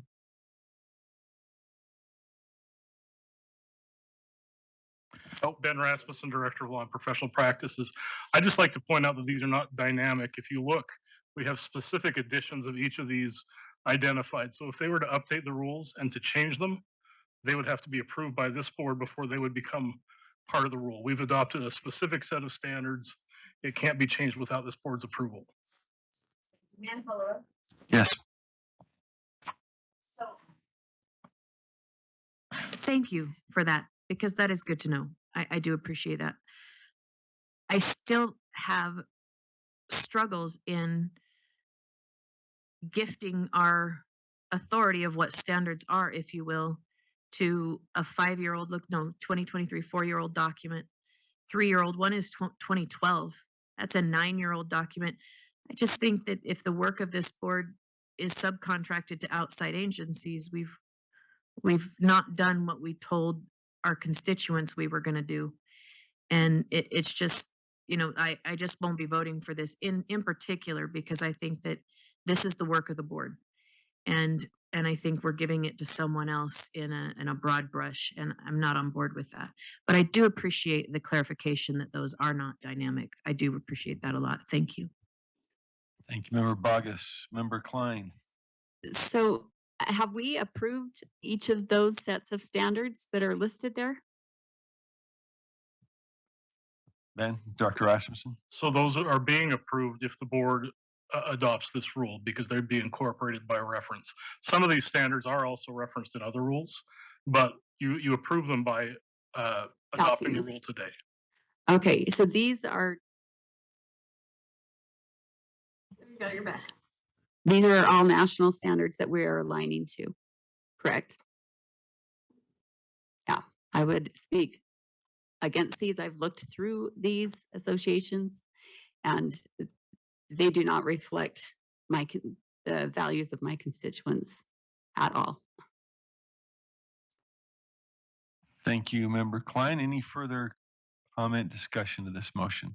If not, the motion is that the board approve, let's see. Which rule is this, Chair Hymas? I got so many of the same. We're still on 330. Okay.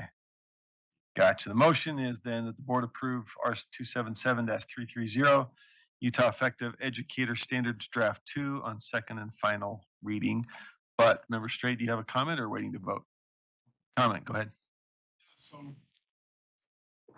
I took some notes down during public comment, and there was, are we in the right section that there was some question regarding, It's the next different. am I in the wrong? Then excuse me, I apologize. Yeah, okay.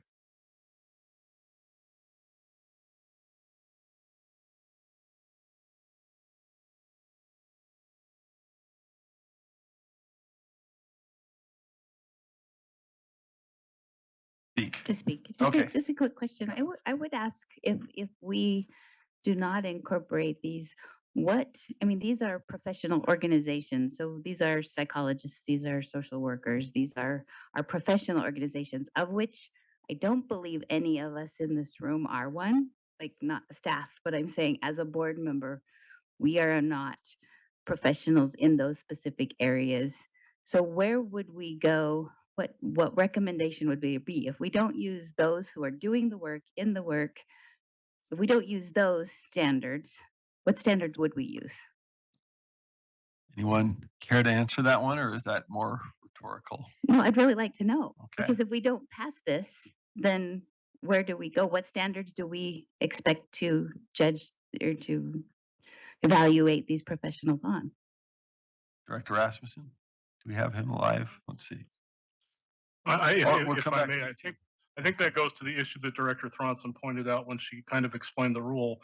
What the educators are going by now is they're being judged against the effective teaching standards, and that's probably not the most appropriate thing for educators in other roles. So we would default to the teaching standards, and we would have to look at whether we wanted to write our own. Okay, back to Member Vargas. Thank you, sir. I think it would go to something similar as to how we do, even dare I say, our educator standards. So counselors, we have lots of counselors in this state, lots of excellent counselors in this state. And oftentimes we deal with things that are different from other states. And I think that in line 46 and 47, I do believe that we have the skill set and competent professionals in this state that they could write those. And they may use that document and they may not, but it would give this board an opportunity to read it in full, debate, and eliminate that which we do not think is appropriate to evaluate our counselors. I would say the same of school psychologists. I do believe, unless my recollection is incorrect, we have at least 4 on staff here at the USBE. It would be nice to sit down and have that conversation, and the same throughout. We have a beautiful deaf and blind institution here in this state. I think they could help us with those standards. But I think we delegate our authority and also give it away to these other organizations. Maybe we want to add something. Maybe we think something in there is inappropriate, but just to carte blanche, broad brush, say, we're just going to adopt everybody else's, I think it's just bad practice. I would also argue that sometimes what we do inside schools as a school psychologist would probably be a different measure than what could be or is listed in the National Association of School Psychologists Professional Standards. And I would love for things to be specific to what these people do every day inside our schools with our students. And I don't think we always get that when we engage in this capacity with incorporation by reference. Does that answer your question, Member Wood? Thank you. Thank you. Member Davis. I just want to double check my understanding that when we adopt and incorporate these by reference, we are considering it still a living and breathing document. So we could amend and say we adopt this minus, for example, every student can learn and every student can succeed. That's one of them. We might want to take that out. Minus every student should have access to an opportunity for a high quality education. I mean, you can go through each of these things and say, I agree with these or I disagree, and amend to pull out the ones that we personally disagree with, retaining our full autonomy. Is that correct? Director Rasmussen. Okay, I just want to make sure we get yes. that right in case someone finds something they missed in the initial reading that they disagreed with, they wanted to amend later. Vice Chair Earl. Yeah, if I'm understanding what's being said, though, it's if you go to what the National Association of Social Workers Standards for School Work, that they can change those, and it's not something we have a say in, right? So they can influence that. They can change those. Those can be no, they can't. Those organizations can't change their standards. Because we're so the year we're adding in a specific set of standards that's already concrete and can't be changed. But we would not. So if they were to adopt a new set of standards, we would have to bring a rule amendment. I'm sorry, I misunderstood that. So thank you for that clarification.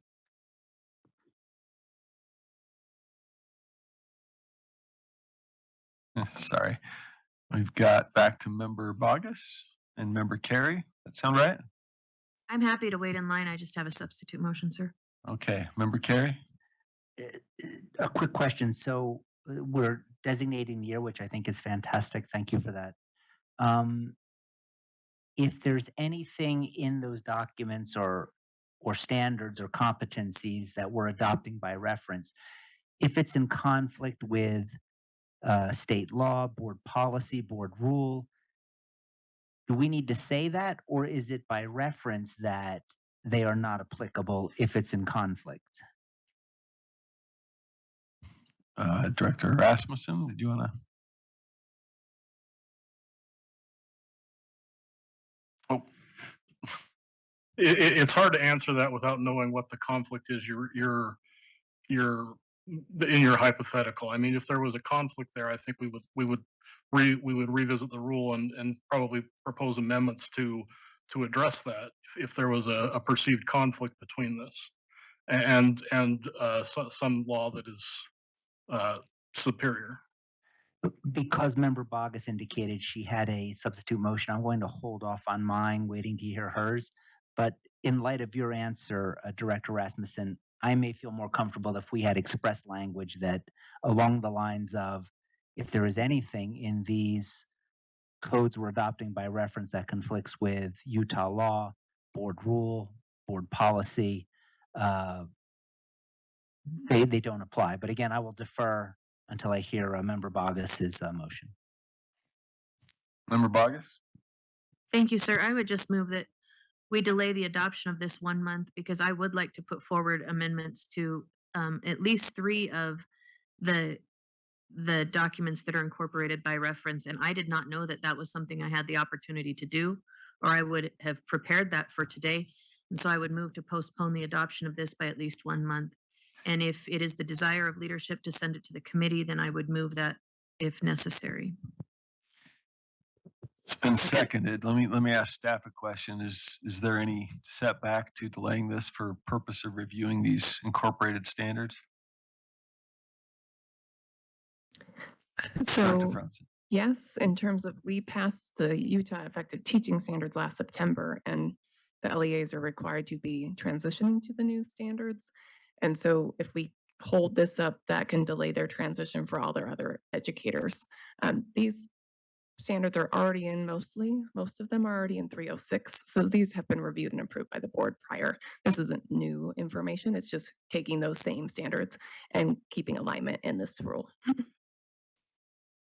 So if I could follow up, when would this go into effect? I mean, we've got school starting 2 weeks, right?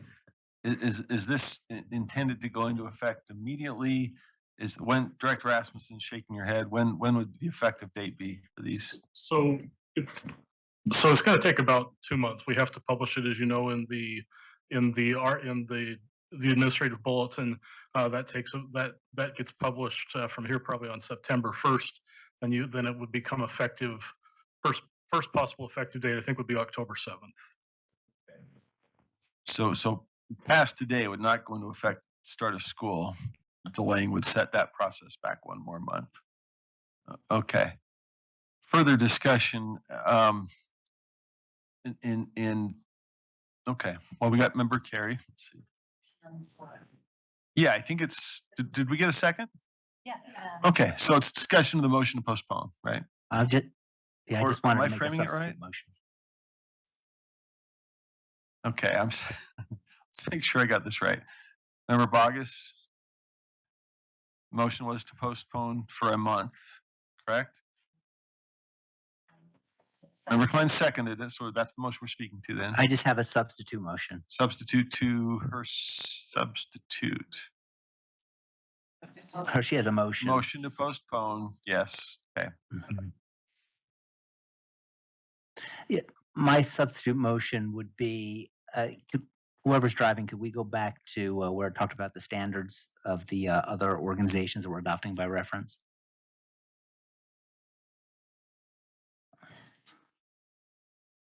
Yeah, my motion would be along the lines of to line 45, this will incorporate by reference the following, so long as there is no conflict with Utah law or rule or board policy. Is there a second to that motion?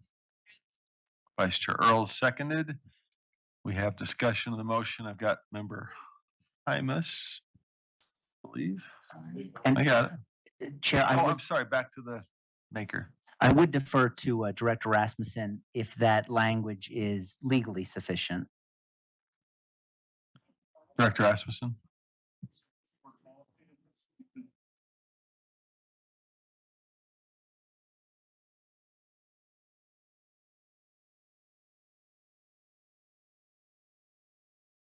Oh, let me get you live here.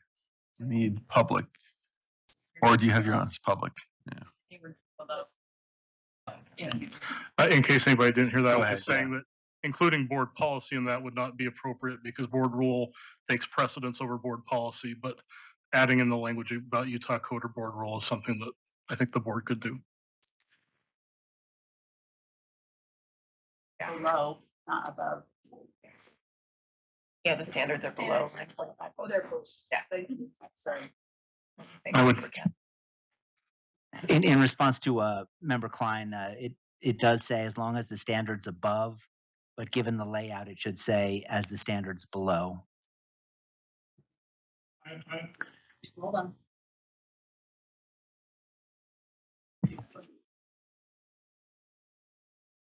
We're just recommending using the word herein because that's more appropriate than below for rule writing.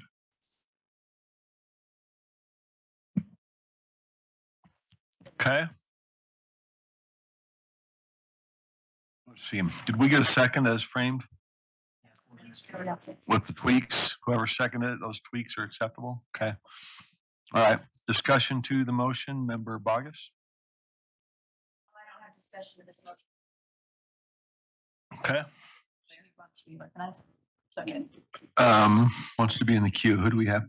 Let's see. Me. Member Lear. For simplicity's sake, board rules are state law. So we could just say Utah law.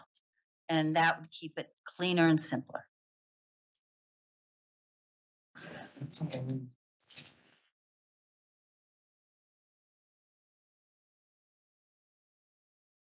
that a friendly or do we need to vote on that? I think Member it's, Carey?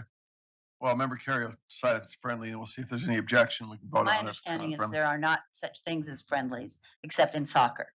It's in there. If there's no objection and the But maker without deems it a objection. friendly, you can do Okay. it. There's no objection. That's your nickname then. Yeah. Okay. Member Carey. Oh, Because, does he need to say? Carey. Do we have an objection? Yes, we do. Okay, so we have to vote on it. Never mind. Sorry? Yes. Never mind. I withdraw it. Okay. If you don't want to believe it, then I'm not going to take one more full vote just for that. All right, fair enough. So reverts to the motion on the floor as Member Carey's substitute. I would like to, if it's possible, and I know time is a premium, but I would like to ask Deputy Stallings, as our resident linguistic when it comes to statutory language, what would be the best way to frame that? Deputy Sorry. Stallings. Can you take yourself? Oh. Yeah, I'm just looking at. So is the question how we would phrase line 445? I would say, except as provided in subsection 2, this rule incorporates by reference. And then in subsection 2 or 3, I would say, I think the way you did it is okay. I think it's fine. I think we can just stick there. Thank you, Deputy Stallings. Okay, further discussion of the motion. Chair Hymas? I just want to briefly ask, everything we do we have rules that break Utah federal law? Do we have rules that just all out break those? And I know I'm taking extra time to talk about the time we've spent talking about that will incorporate or follow Utah law here when we have to anyway, right? And we do that with all of our rules because we could bring back all of our rules and put in Utah laws have to be followed. There are other people's standards that if we adopt, we have to make sure they follow Utah law, right? I just think that this is not a complete waste of time, but there is a part of that sentence in there that is still active here. So I vote against the motion. because I think it's already implied in all of our rules that we have to follow the law. Hey, thank you, Chair Hymas. Member Bogus and Member Klein? Well, I would like to be in the queue. Yeah. Just to Member Hymas's comment, I think if we are incorporating by reference standards that do not come from Utah, I think as a board we have I think we have an obligation to go through them and determine for LEAs what does and does not adhere to Utah code or board rule, and not just hand them these standards and say, this is what we're using, this is what we're approving, and expect that they're going to figure out what in those standards violates or doesn't violate Utah code. I think that's our job, not theirs. If we're going to put it in there, we need to specify, we need to be very specific, and to that point, I think that's why we should flesh out those standards and not just incorporate them by reference. Thank you, Member Klein. Member Davis?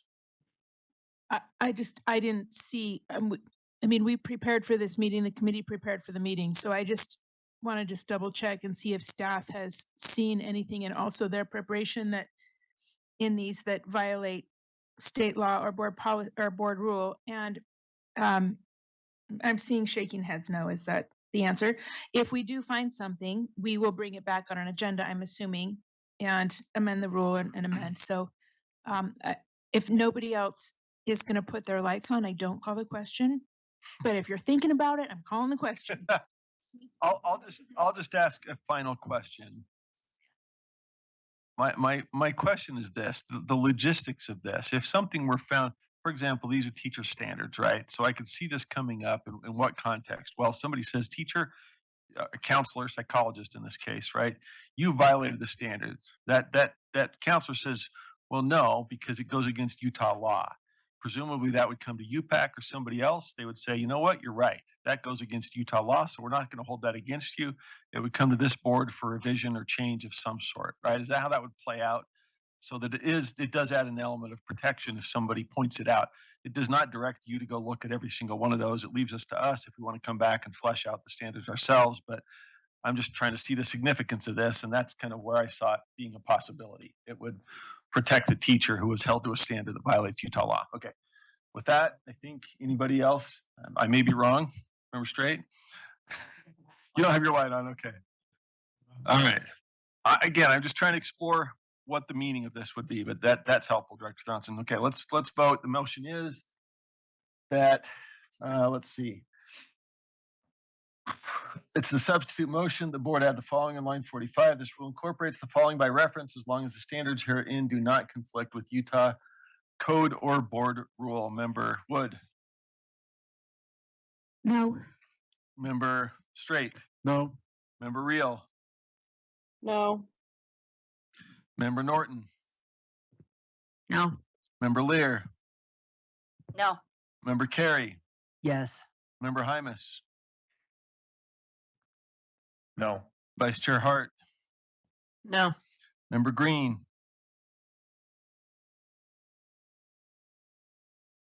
Member Green, we think you're on a plane. Are you with us? No. Says she got kicked out. Oh, shoot. Can you double check Zoom? Can we let her back in? She's still trying to get with us. Vice Chair Earl? Yes. Member Davis? No. Member Klein? Yes. Member Booth? No. Member Bogus? Yes. Member Moss is a yes. Let's see if we have Member Green. Yes. Member Green is a yes. Okay. That motion, I think, fails, but 9 no's, 6 yeses. So that motion fails. So we're back to the motion to postpone, I believe. Right? Have I kept track of the motions? All right. So we have a motion to postpone action on R277-330 for 1 month. We've had some discussion there. Let's vote. Unless I see further. Member Bogus or Vice Chair Hart, did you want to? No? Okay. Member Bogus. Yes. Member Booth. No. Member Klein. Yes. Member Davis, No. Vice Chair Earl, What was the question? to postpone.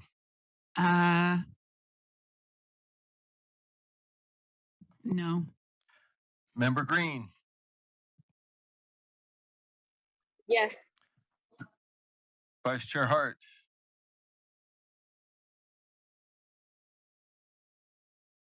Member Hymus. No.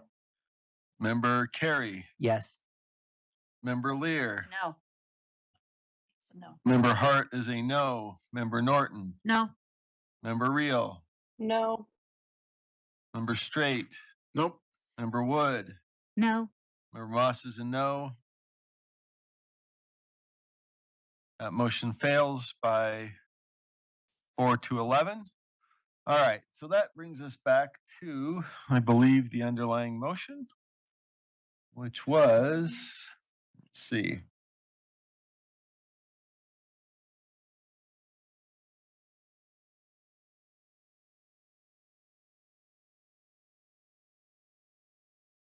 There we go. Back to draft 2. I don't think any amendments passed, correct? So, all right, so back to draft 2 as it was presented, which included changes from draft 1 on lines 90 and 91 and 119 and 120. So the motion before the No, that's draft 2 is before the board. They were not moved for amendments. They were presented as draft 2. So we are We're accepting draft. we're moving to accept draft 2. As amended. No, there's been no amendments made today on the body of the floor. This is draft 2 as it was prepared and brought by the committee, right? Okay, so Oh, no. some of my sugar. All right, so that's the motion before the body is draft 2. Again, the changes were as just indicated. Member Bogus, No. Member Booth, Yes. Member Klein, No. Member Davis, Yes. Member Vice Chair Earl, No. Member Green, No. Vice Chair Hart, No. Member Hymus, Yes. Member Carey, Yes. Member Lear, Yes. Member Norton, Yes. Member Reel, Yes. Member Straight, Yes. Member Wood, Yes. Member Moss is a yes. Passes with 10 in favor. Okay, so that checks off item number 5.7. Sorry. Oh, back to Chair Hymus then, right? Okay, sorry, but yeah. I'm sorry, there's a second motion on 330. Yeah. It's about the effective teaching standards. Oh. The committee moves that the board amend the Utah Effective Teaching Standards to read, effective teachers create a student-centered environment including academic, physical, social, and emotional conditions with emphasis on academic performance by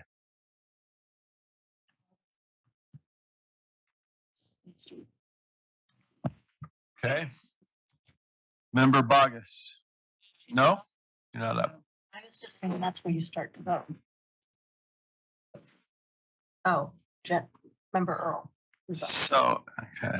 Yeah, I'm just asking that the language matches the rule that we just passed. So it would be something like effective teachers create. What does it say in the actual rule? Effective teachers create academic, physical, social, and emotional conditions with an emphasis on academic performance. That would be, I'm making a substitute motion that we use that language. That's an amendment. Or an amendment. It's just an amendment. As the standards. Oh, never mind. What's the difference?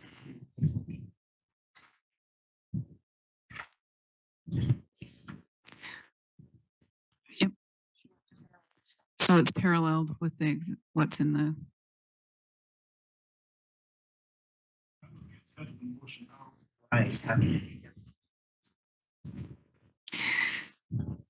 Well, what we just passed was classroom climate, creating academic, physical, social, and emotional conditions. We struck language to support student-centered environments with emphasis on academic performance. It doesn't, and then the committee moves that the board amend. So do we want those the same, or are we having differences? That's the question. I would make a motion that the effective teachers create just the language that's in there, creating academic, physical, social, and emotional conditions with emphasis on academic performance. So it matches the language that was just passed. So it'd be I'm just making a substitute motion, just so I don't have So to it's just strike and add everything. Create academic. Do we need an in there? That's what was struck in the motion we just made. And so, yes, so it correlates with that. I think we strike the word "and" doesn't match. Create academic, physical, social, and emotional conditions with emphasis on academic performance. Is Yes. that right? Yes. So we just take the "and." There we go. All right. Makes sense in committee, and then it's like, whatever. All right. Is there a second? We've got it framed up. It's been seconded. Discussion to the motion. Member Bogus, you still just in queue, or is that for? Well, I may have an amendment to the amendment. However, I would like to know how teachers are going to be evaluated on creating a student's internal emotional conditions. Because I think that's a far stretch for what they have control over. So if I don't understand it correctly, then maybe I need to understand it correctly or differently. But I think it's a far stretch to say that our teachers should be accountable for a student's internal conditions. Okay. Let's see. We have, you, Yeah, Member Hart, take it. Vice Chair Hart. Because it's not the students that is the environment, and we all know how to create a open, supportive environment where they can try something new. We're not talking about an individual student's emotions. We're talking about a classroom environment having the qualities that students, the warmth, you create them in your classroom. We just, but we're not talking about getting in a student's head and changing their emotions. We're about creating a vibe in a classroom. I would agree if it was about the student. So I can't make a student feel better, if they don't want to, but I can create an environment where they're willing to try hard things. Then I would move to amend the motion. Okay. Where It's in order. Where it would say, and I'm just kind of going down to line number 3 there, if Angie is tracking with me, where it would read, effective teachers create academic. Nope, you're fine.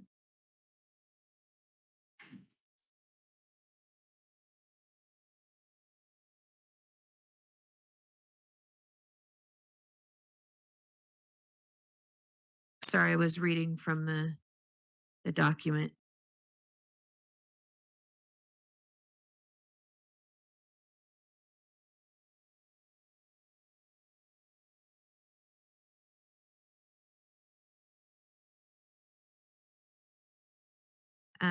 That effective teachers create academic, physical, and social conditions in which students may actively learn and take risks.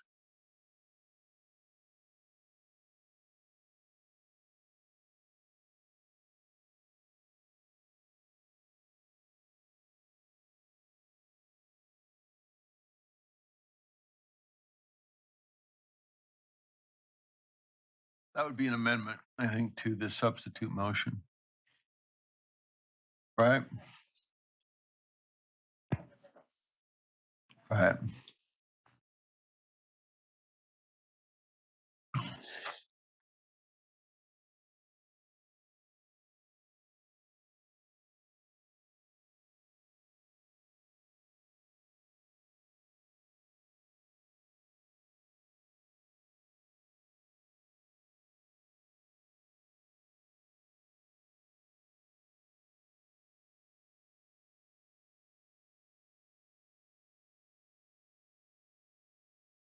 Well.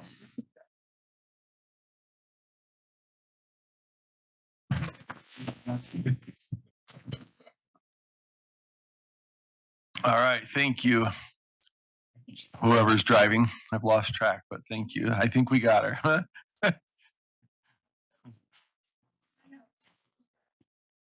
All right, let's see. Does that frame the motion correctly, Member Bogus? Okay, so that's a motion to amend. Is there a second? Second. Second from Member Green, I believe. Okay. All right, back to the maker for discussion of the motion.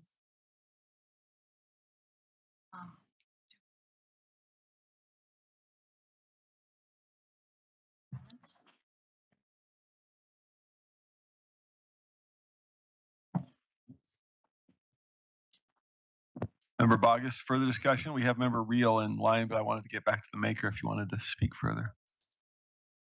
Oh, okay. Oh, I'm sorry. I can talk if you want me to, but I don't have my hand raised. We'll get you. I just can't. Sorry, Member Bogus, I can't see your mic, whether your lights. Are you red now? Oh, you're still green. Are you in line? Are you in line? You tell me who's in line. I thought Member Bogus was up. Put anybody in. No, it's I'm after. Thank you, ma'am. So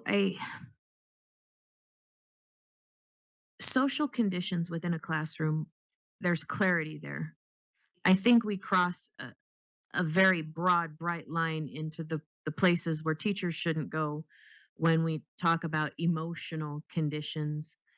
And I think beyond that, we go into a space where that means something different to everybody. And if we are creating language that every building across the state is going to train on differently, I think that's a problem. And I would ask again, I know you explained it, Vice Chair Hart, but to me, those are social conditions. Those are not emotional conditions. And I think we're just in really bad territory when we talk about emotional conditions inside the classroom. I think this is better language. I think it's more conducive to what happens in a classroom. And I think it would be better for our teachers. I don't want them to be held accountable for emotional conditions. That seems just extremely awkward to me. Thank you. Further discussion, we've got Member Lear and Member Hymas. Wait, No? Fine. No, fine. Fine? Sorry, you dropped off my screen. Then Okay. it is. Fine. Oh, I thought you were waiting for, I'm wondering why, it seems like the emphasis of the board has been on academic performance. So losing that phrase, if I'm understanding this right, that would substitute for Member Earl's motion. Losing that with emphasis on academic performance seems like it would be a loss that the board is generally not supported. So I would go with the previous motion. Thank you, Member Hymas. I'm in the similar vein here. I would speak against the motion that's on the floor and for the previous motion. All right, thank you, Member Carey. Yeah, I would, Board Member Alir, Board Member Hymas, Board Member Wood, myself, Board Member Hart, we sat on the Law and Licensing Committee, and I remember this was a long discussion because we struggled with the emotional, but we wanted to place the emphasis on academics, and I am pleased with the compromise that Law and Licensing came up with, which was there is a component for that emotional aspect, but let's keep the emphasis on academics. And I found I always call it testimony, but the comments of our experts from staff at our Law and Licensing Committee to be very persuasive when they talked about all of these elements being present in the classroom and needing to be preserved. So I would speak against the substitute motion. Thank you, Member Booth. I am fully supportive of the major focus on academic performance, but I would also like to do a little hip hip hooray for emotional learning. I spent 43 years in the classroom, and every day, every hour, I was trying to help students tap into the emotional fabric of their hearts and minds as they made music, as they did theater, as they tried to tap into what it might have felt like to be a part of the Holocaust, what it might have felt like to be involved in jazz improvisation. I mean, emotion. I certainly understand that we're not in the business of trying to unduly influence a student's emotional state or what their emotions are doing, but for them to get in touch with their emotions and see how it applies to sitting down on an instrument and creating something of beauty that involves their emotional state, I think is critically important. Thank you, Member Booth. Back to Member Klein. Yeah, I would just like to amend the substitute motion.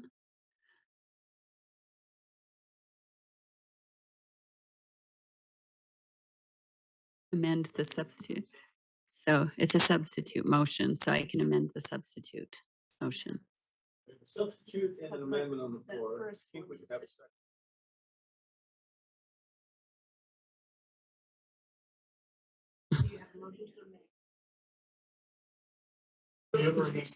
Yeah.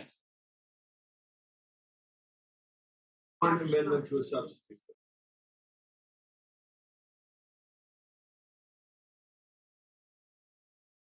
So The second one is to amend the amendment. That is not Bogus is not a substitute, you're saying?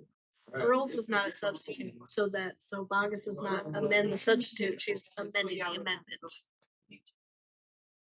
First was the motion to amend nonsense.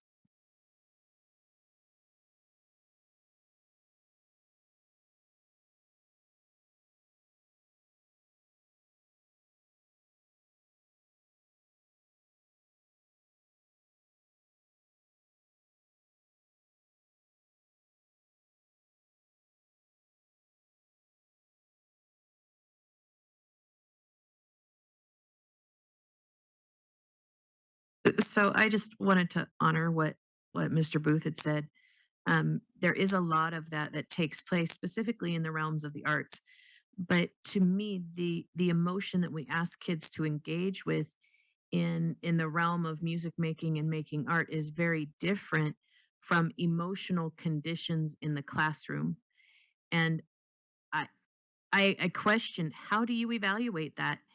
How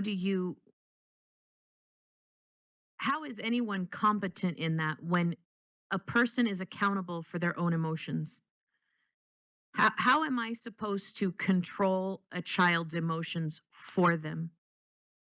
That to me, we're using language that doesn't pair with how the classroom actually forms and functions.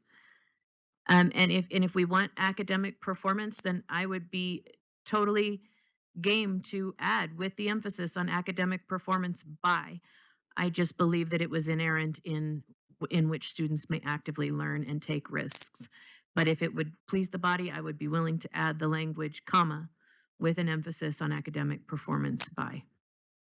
So that was just Those are just my thoughts. Thank you.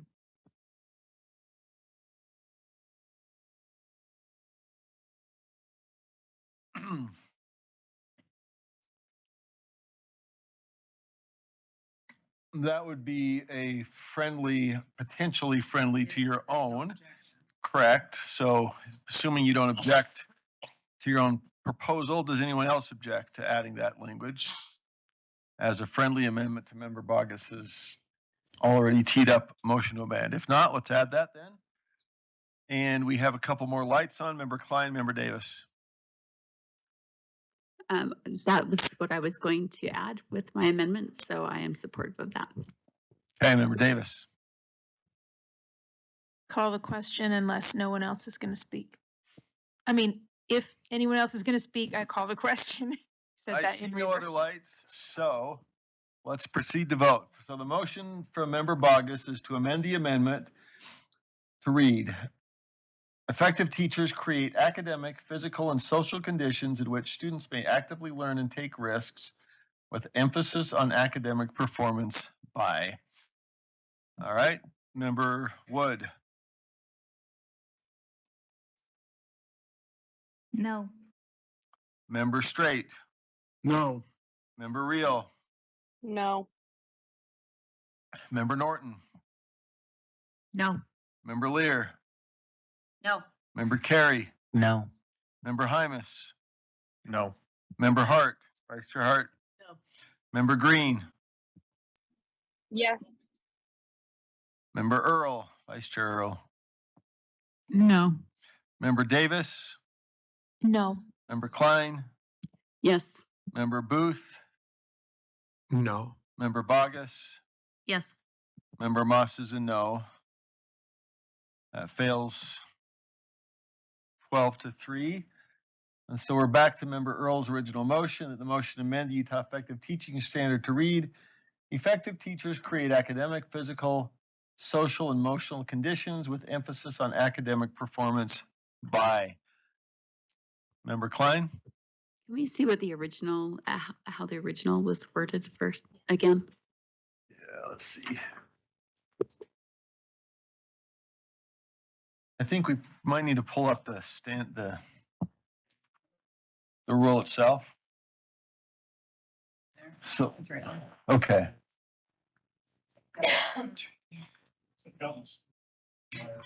Yeah, a student-centered environment. Right. So it removed a student-centered environment, including effective teachers create academic, physical, social, etc. Right? Okay. With that, are we ready to vote? Member Bogus. No. Member Booth. Yes. Member Klein. No. Member Davis. No. Vice Chair Earl. Yes. Member Green. No. Vice Chair Hart. Yes. Member Hymas. Yes. Member Carey. Yes. Member Lear. Yes. Member Norton. Yes. Member Reel. Yes. Member Straight. Yes. Member Wood. No. And Member Moss is a yes.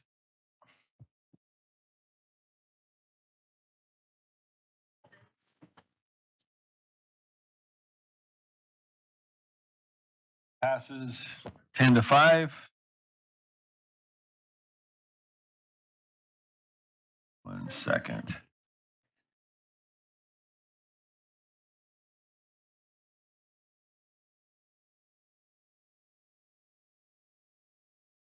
Okay. We're back to Now we, one more vote. back to the motion from committee as amended. Let's see. That was a motion to amend, not a substitute, so we do have to go back to the original. So the original was, let's see. It's basically the same. Maybe we should have called that a substitute motion because we were not moving to pass, or is the underlying motion to approve the standards as amended. We already, no, that's this, it's this motion. See, we had two motions. Yeah, We passed those. We're just. right. But this was to amend the teaching standard in this way. We've amended it. So I guess the underlying motion is basically restating the amendment that was just passed. We're not usually, it would have amended something. So I think was more the nature of the substitute. But just to make sure, the final amended motion is that the board amend the Utah Effective Teaching Standard to read, effective teachers create academic, physical, social, and emotional conditions with emphasis on academic performance by. So basically the same thing we just read. We still need to vote on that because we characterize it as an amendment instead of substitute. Okay, Member Bogus. Can I ask a question? Yeah, you bet. What kind of conditions are we trying to, what kind of emotional conditions? There's no clarifier there. When it had student-centered, it was student-centered conditions, like things that create student-centered, but if we're just creating emotional conditions, I'm just wondering what the clarifier is. What's the identifier? So, yeah, this is somewhat the same question we deliberated because it's the same language we just voted to pass. But the question, Director Johnson. So on the screen are the current standards, and the line you're amending is the part right below standard 4. Effective teachers create academic, physical, social, and emotional conditions to support student-centered environments. That's the language that you're substituting out. And then below that are what the elements of that are: respectful learning environment, classroom safety, classroom organization, and growth-oriented classroom climate. I think that has come up a couple times, so I had this ready in case it came up again, because it's like, well, about what? So we want to create a safe environment. We want to create a respectful environment, and so on. Does that help?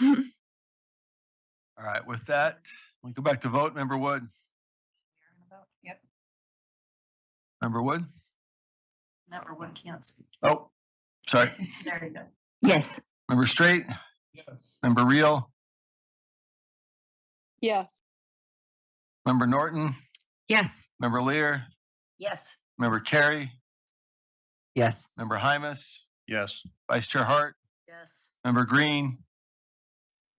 No. Member Vice Chair Earl. Yes. Member Davis. Yes. Member Klein. No. Member Booth.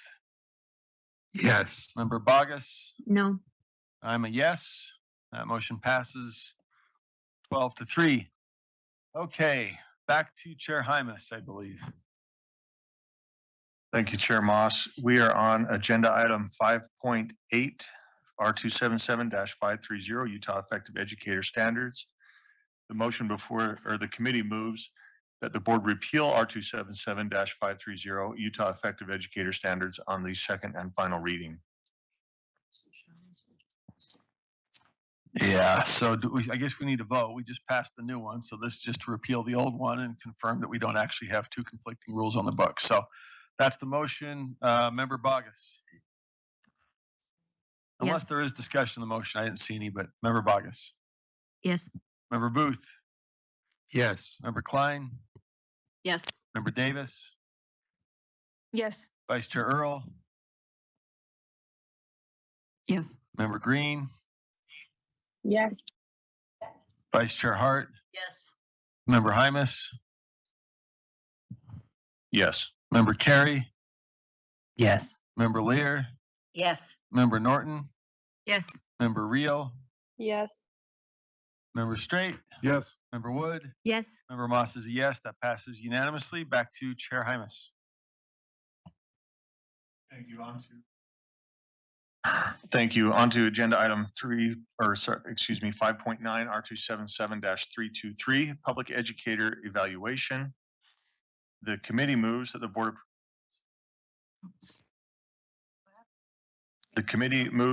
approve R277-323, Public Educator Evaluation Draft 2 on second and final reading. There is a Draft 3, which I would move forward. So I could say that Member Hymas moves that the board approve R277-323, Public Educator Evaluation Draft 3. We also have the amendment to draft. And there's an amendment on draft 3 that I would like to bring forward as well. Let's bring draft 3 first, and then So draft 3 has been seconded. So does that mean I can make an amendment to draft 3? Yes. What's that? The differences, if we can have the differences between draft 2 and draft 3 before we go into amending draft 3. Okay.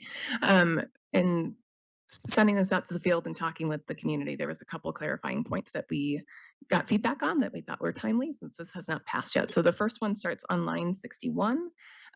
Our current rating system is a 0 to 3 system of what they actually put in the cactus system for evaluation. And so we're just trying to get back in line with what that is. So we apologize as staff. I didn't know it was a 1, 2, 3, 4. Kristen Campbell, our data steward, let us know after the meeting. And so that was one. And then the second part that came from the field. So you'll see those changes in 61 through 70 was just to clarify, instead of 1 through 4, it's a 0 through 3. And there's one more piece. 1 through 3 instead of a 1 to 4. Oh, I think the other piece is the part in the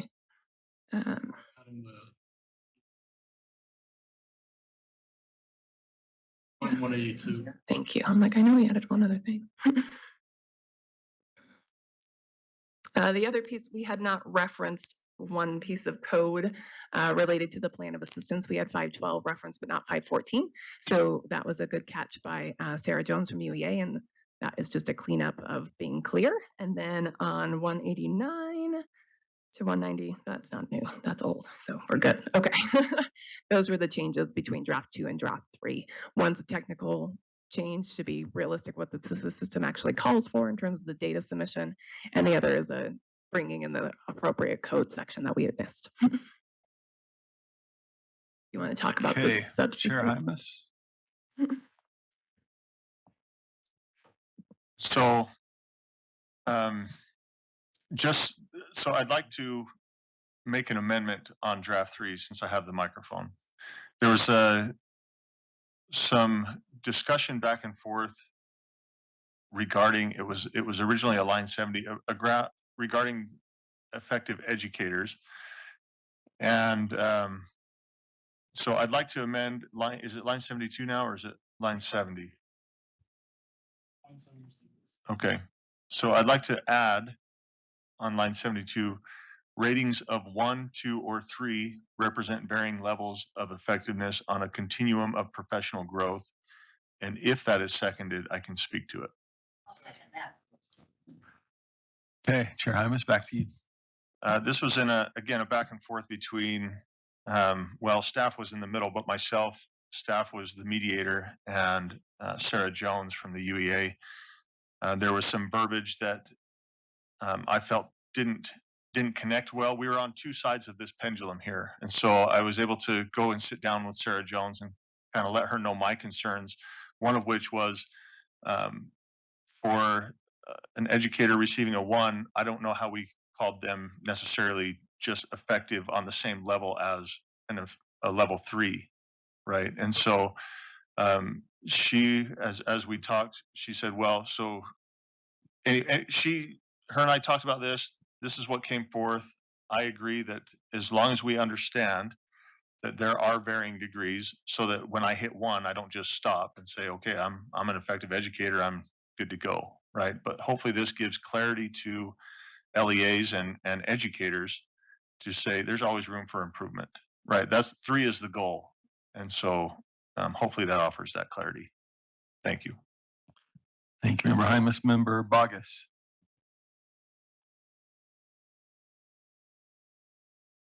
Okay, oh, thank you, sir. So I have a couple questions and I may have a motion here as well. So I'm looking in line number 24. And maybe it's again, something that I don't fully understand, but I don't fully understand how formative assessment equates to academic impact, and why summative assessment is not included in maybe that umbrella term. And so that's question one. Can I do the second question now, or should I wait until that's answered? Go ahead, unless you'd like to hear the first answer. It's up Same to you person? guys. I don't know if we're going to Chair Hymas or to Director Thronson. I would just, Let's get that one answered, maybe double back then. Is that to Director Thronson then? sure, sir. Whoever you wanna. Well, I guess sometimes formative assessment can be as something as simple as thumbs up and thumbs down. And it can be like a quiz that you take at the beginning of the class period, which obviously has more concrete evidence. But to me, I would wonder why summative assessment is not included in academic impact. I think we should either include both or have it be simply summative. I don't fully understand why we're narrowing the scope to formative assessment. Director Thronson, would you like to? Let's see. There we go. Thank you. So the code actually prohibits using end of year summative assessments for teacher evaluation. So we're not allowed to use them. Didn't know that. I did know that. That makes sense now. All right. So we're using grades, student grades. It could be, it depends. It's not defined. So formative assessment, we do have a toolkit of what we have defined, which just gives examples like you said, but the LEA will determine what types of formative assessment will be permissible in their community. I can't believe I didn't remember that. Thank you for that. Okay, so if we go to line number 69, I understand the difference between what we in green are calling 2 and 3, but I do think removing the word exceeded is, I don't know, not a good move. Some teachers are really great educators and they're really good at what they do. They thrive, they stand out among their peers. Why take away the word exceeded from them as a general rule in a performance evaluation? I think, again, we have a culture problem in this state. Let's let them exceed, and let's just put it on the record that they are teachers who exceed at this level and that they are head and shoulders above the rest. I guess my question is, I think it's good. So if I disagree, then tell me why that is better than what I'm thinking.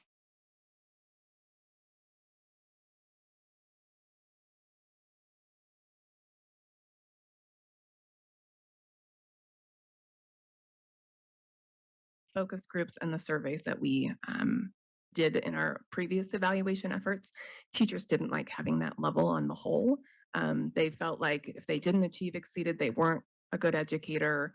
It hasn't been well accepted. They haven't appreciated having that level on the whole. I'm sure there's some that are like, I made it to level 3.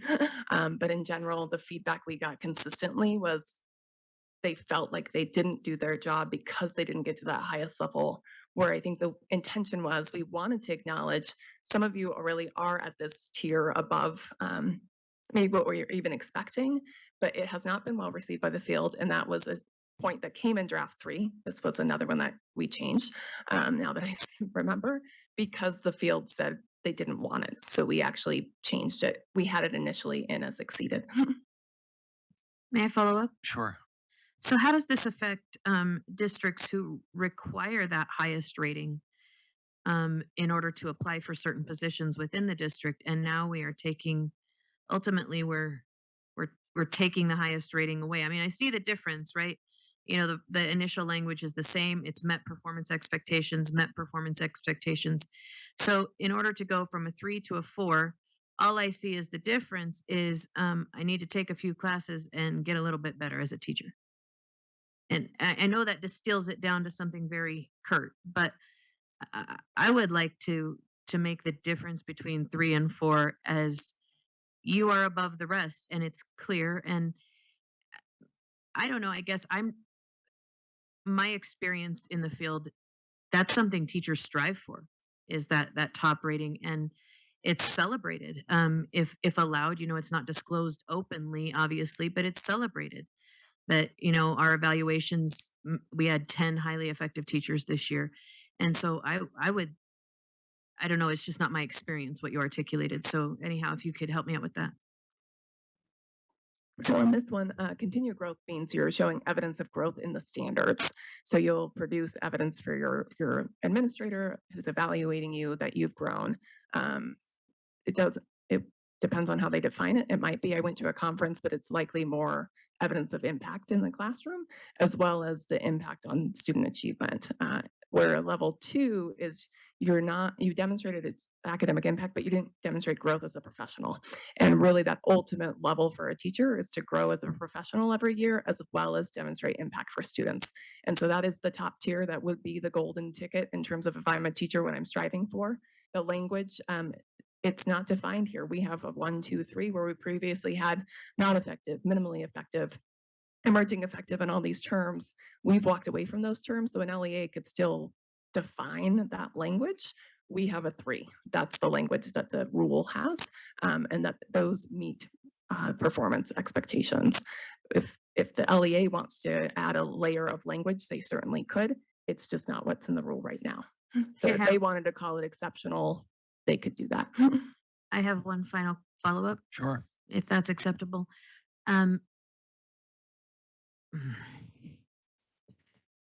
So if an LEA can add that language, if you will, I think that's the language you used, if I'm restating you correctly, then why is that not explicitly stated in here?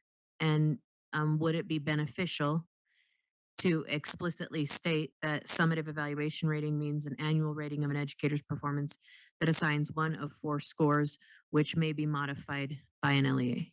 Is there, or is that language that could be added someplace else? I'm asking. I think that is addressed in there. If you look at where we've defined continued growth on lines 32 through 34, that shows that the LEA can identify those elements, and so that gives the LEA control there. Line 32. 32 through 34.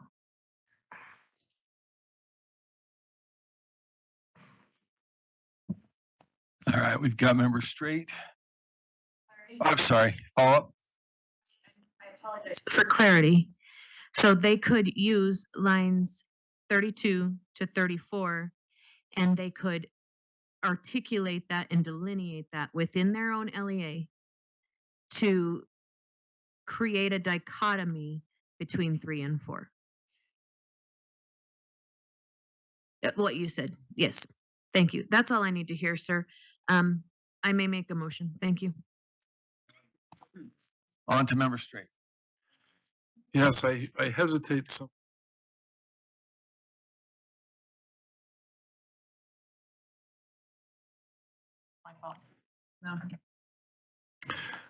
I hesitate because I see so much good here, especially in regards to, as an educator, the levels of growth and efficiency and effectiveness are very clearly delineated, and I understand them very well. Having been through a competency-based program in one of my degrees, one of the things I learned from that is you followed the rubric, you looked at the standards, the objectives that they laid out for you, you did your work, and sometimes it came back as not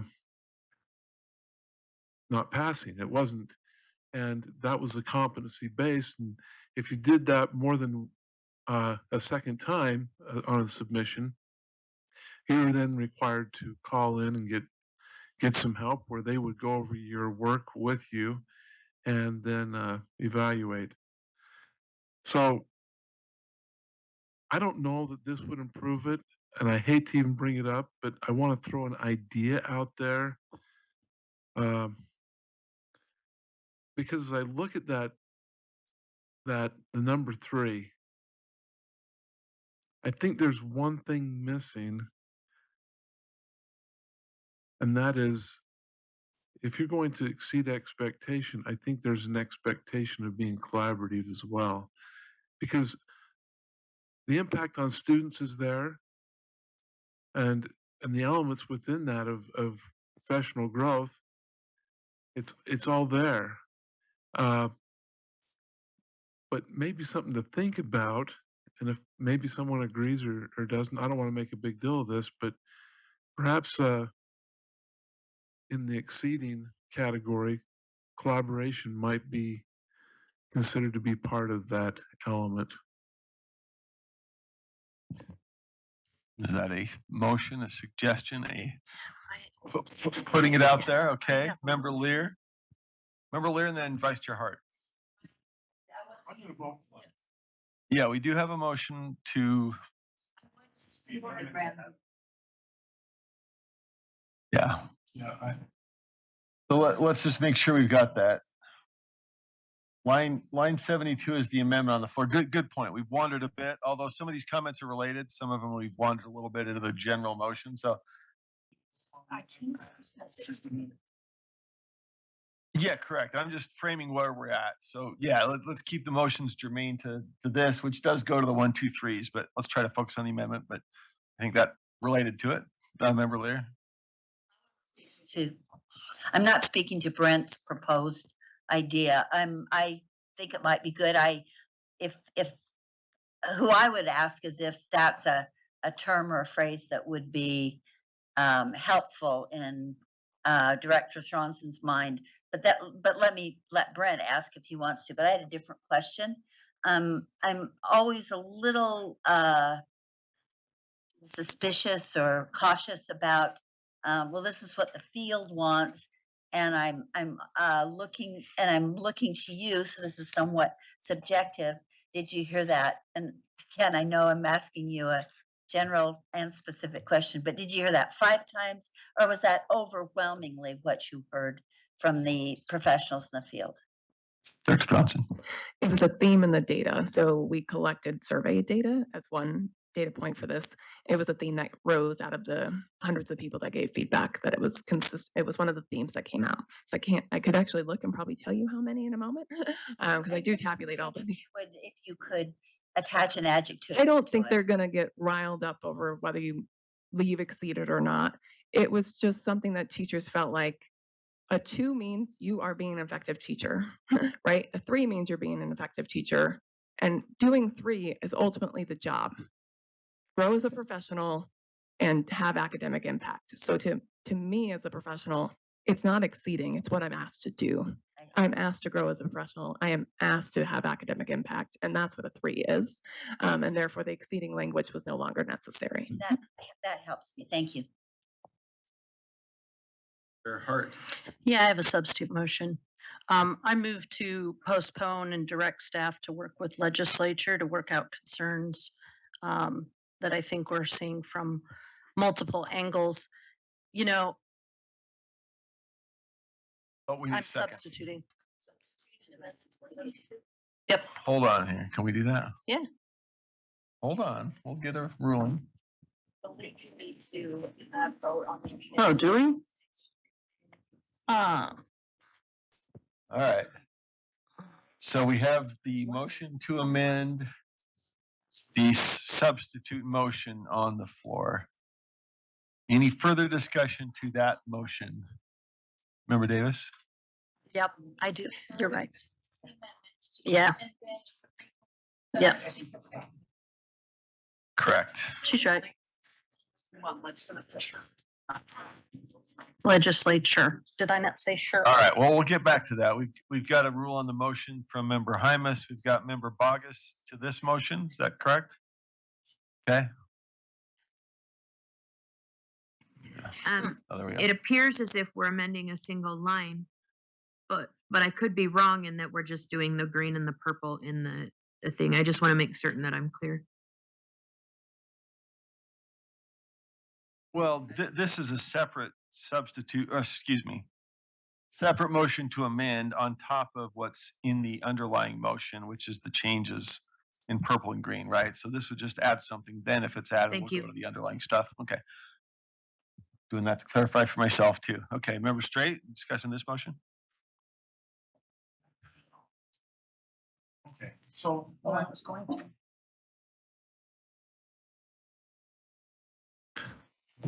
when I look at this, I see the phrase professional growth, and perhaps that's collaboration is part of that. But if I recall, PLC's professional learning communities is a strong element of effective teaching standards. Is that still the case, or am I mistaken? Is that for Director Thronson?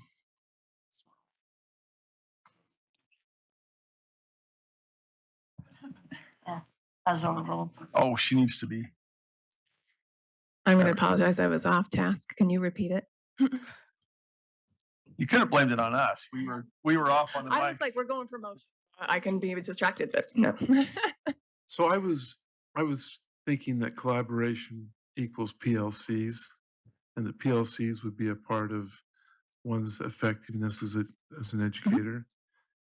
So would you assume that professional growth, would it be inclusive of that already, or would it need to be delineated separately? So we have PLCs, or at least this collaborative approach in the standards. So as you're looking at professional growth, it is in the standards, so it would be available.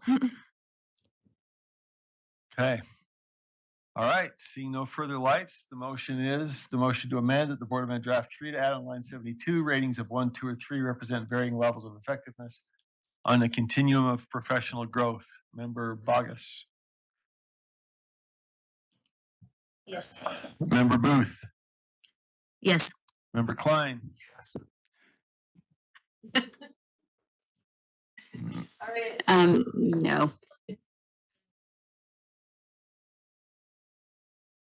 Let's see, Member Klein.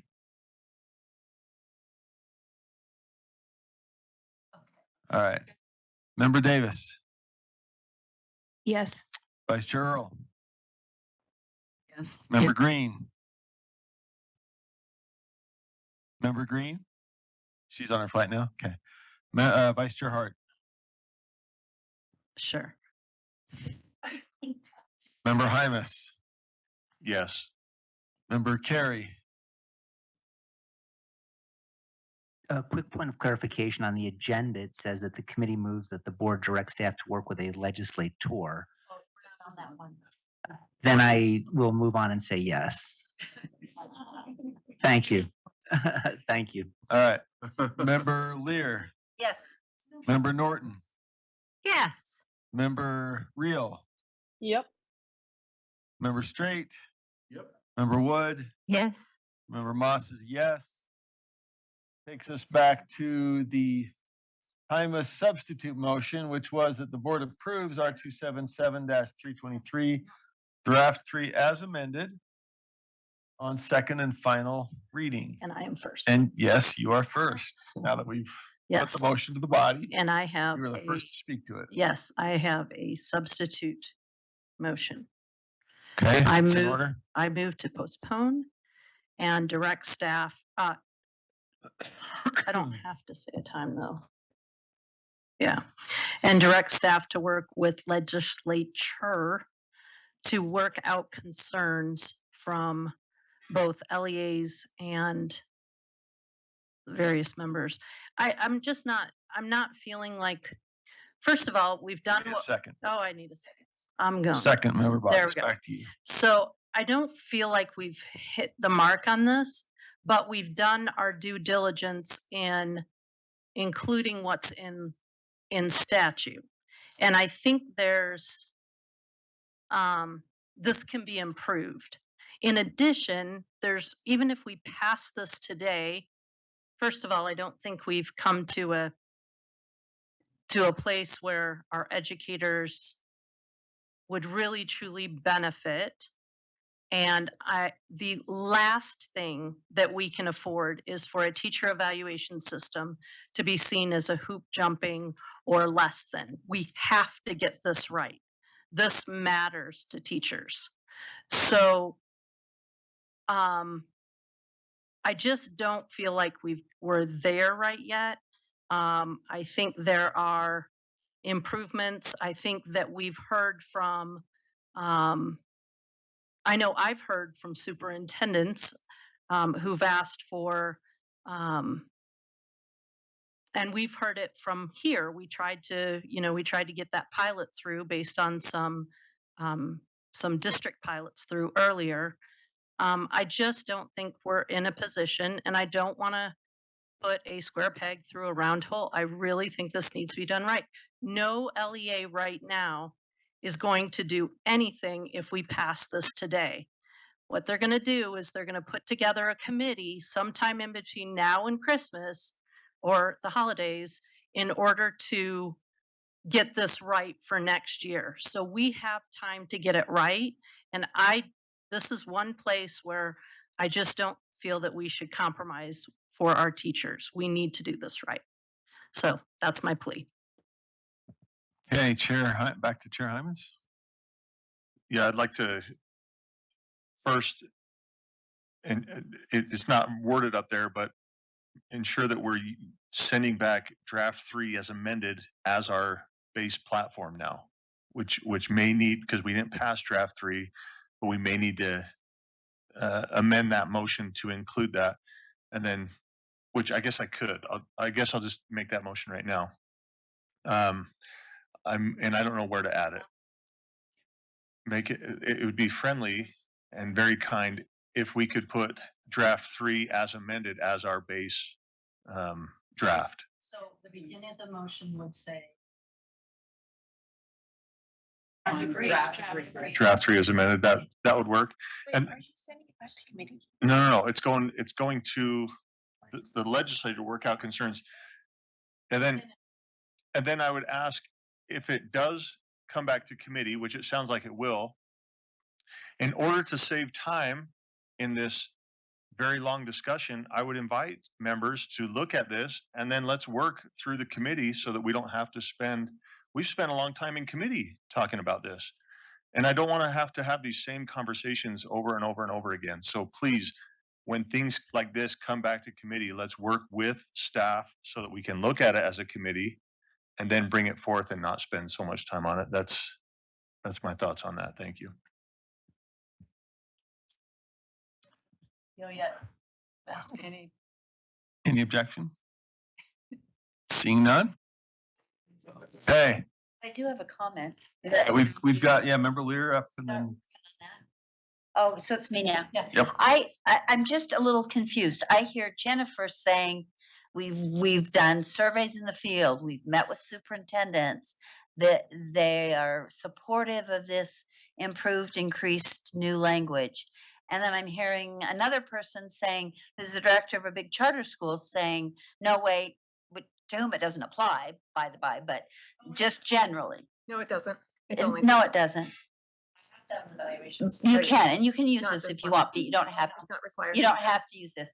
But that's a little bit of an aside, except that you're saying, no, I don't feel like it's, I don't feel like we're there yet. And yet I'm hearing Jennifer saying, golly, we've done all these things. So which one of these things is not like the other, I'm trying to understand where this discontent is coming from. I'll jump in, and Jennifer, she has no trouble disagreeing with me. But what I think is happening is there was a law that we had to work from, and if you think back to the pilots and to the teacher, it was teacher something 2.0. There were some significant differences. Like, we wanted to go in a little bit of a different way, but we're held back by what's in legislature. And so I feel like there are places that we had to compromise. Well, so I wish that I'm thinking, I was just at USSA, and one of their pieces of feedback is they wanted to be cut loose a little bit, which replicates what they said when they brought us the pilots and we turned it down. But it really struck me. They wanted some freedoms to do this. They wanted the minimum. And so then you go back and you look at what's required in statute, and we're following it, and there's a disconnect. And I just don't think that in this case, we just defer to legislature. I think we go back to legislature and we advocate for the things that the superintendents were saying and our own people were saying were best practices, but they kind of had to let that go because we weren't willing to move forward with 2.0 or the pilot at that time. So basically, I'm eating my words from the pilot and the 2.0 because I heard those things said by superintendents and others. And I think that this is not a place that we can afford to get it wrong. Jennifer, is that? Yeah, I would just add a few points. The audit I have to respond to every couple of months, and we've taken no action as a board. So at this point, like, if we continue to take no action, we can do that. I just have to keep reporting, and I can add something in now. I can be like, oh, but we haven't made any moves. So this was a way to start addressing those. The biggest concern coming from the field does need to be remedied through code, and that is that every educator has to be summatively evaluated every year. I can't fix that. This rule does not fix that. It is in code, and that is the biggest concern. Right. I would love for us to be able to work with the legislature to work towards that. Absolutely. This rule doesn't go into effect until next school year. We know they need time to be able to move their system forward, to be able to get their working groups together.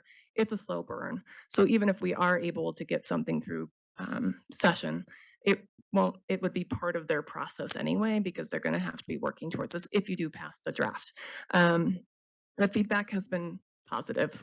We put this rule out to say any feedback as we're kind of going along. We've sent it out many times. We met with lawyers, we met with superintendents, we went with lots of folks to make sure we got it as right as we can with the code we have right now.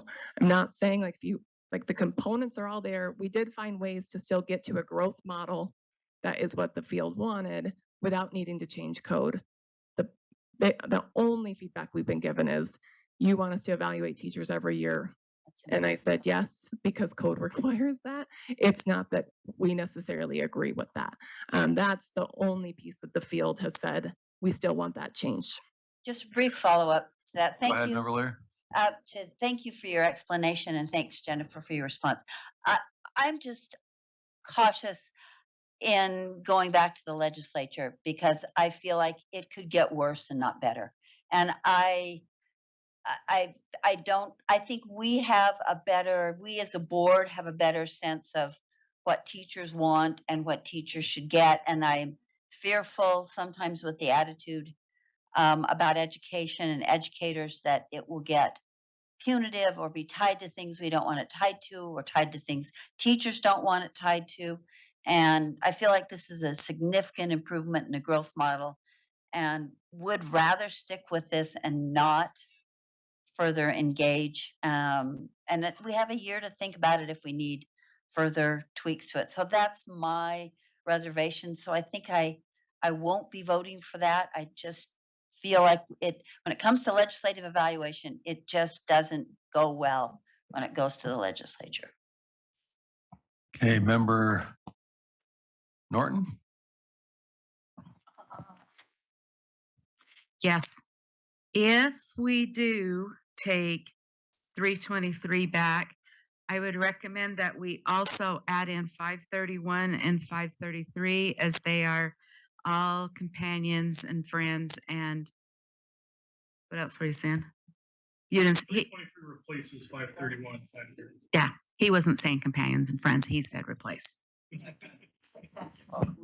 That's even better. So just make that, yeah, let's, what? Make that as a friendly amendment. Good, even better. Wait, I'm sorry. I'm sorry, we were talking process here. Would you? 530. 5.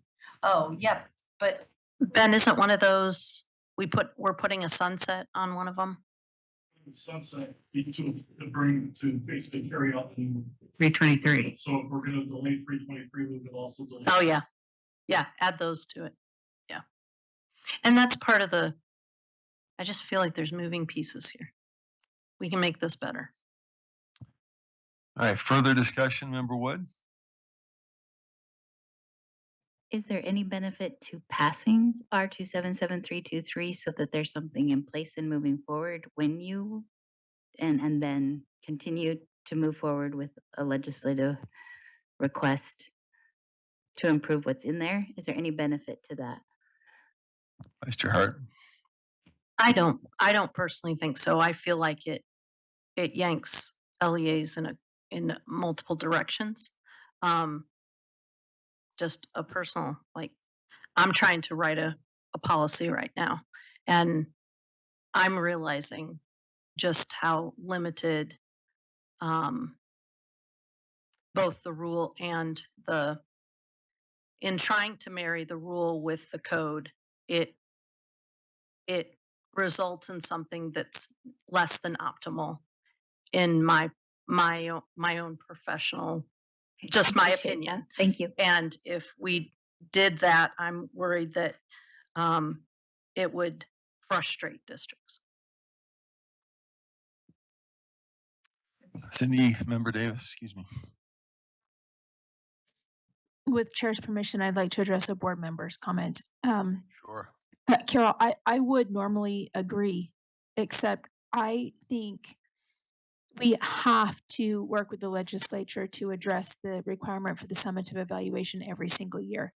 That hasn't been the understanding in the past, and having been in the shoes of the principals, I'm telling you, it's like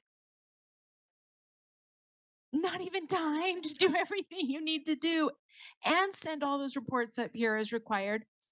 And I just keep asking myself if our charter schools can educate well without all of these very specific sort of controlled evaluation components, why can't our districts? Well, we're not if we don't try. I remember fighting that battle when this first passed. Okay, I'll just say the more we do. I ran into a principal friend. I will never forget this. I ran into a friend one time in our place of worship one Saturday morning, and she was in tears, and I gave her a hug. I was done being a principal. She was still a principal, and she said, we just got all the new requirements from legislative session. And she said, I haven't slept all night, and this is the only place. Cut off, and they don't like my story. But that is the only place you go to in peace, because she said, I don't have time to do my job. There aren't enough hours in the day really to do the job that needs to be done.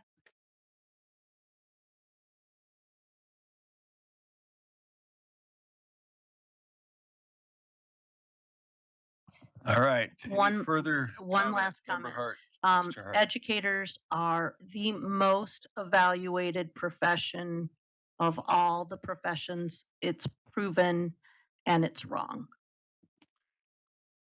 All right. On that note, seeing no further lights, the motion is that the board postpone action on R277323 Public Educator Evaluation Draft 3 is amended, R277531 and 533, and direct staff to work with the legislature to work out concerns on evaluation with LEAs and members. Let's start at the top. Member Bogus. Member Booth. Yes. Member Klein. Yes. Member Davis. Yes. Vice Chair Earl. Yes. Member Green is in. Yeah, I hear she's with us, or maybe close. No. She needs to be let in. Maybe we'll come back. Okay, we'll let you in, Member Green. Member Vice Chair Hart. Yes. Member Hymas. Oh, there's too many. Member, no, I have to be on. Member Carey. Yes. Member Lear. Yes. Member Norton. Yes. Member Reel. Yes. Member Straight. Yes. Member Wood. Yes. Member Moss is a yes. That passes. Oh, sorry, Member Green, are you with us?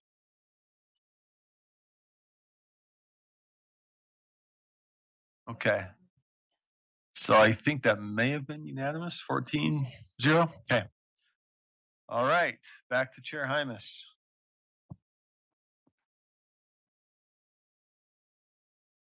That concludes agenda item 5. Now on to agenda item 6. All right, is it okay for Ben and Jennifer to leave? They're probably going to call you back up. But, okay. So we are on agenda item 6.2, a request for waiver from Board Rule R277-419-4. The committee moves that the board approve the waiver of R277-419-4 for Box Elder School District. Any discussion of that motion? If not, let's vote. I'm sorry, Member Bogus, are you voting? You said vote and I turned on my thing. Okay, thank you. I was gonna start at the bottom, but let's go to the top. Member Bogus. Yes. Member Booth. Yes. Member Klein.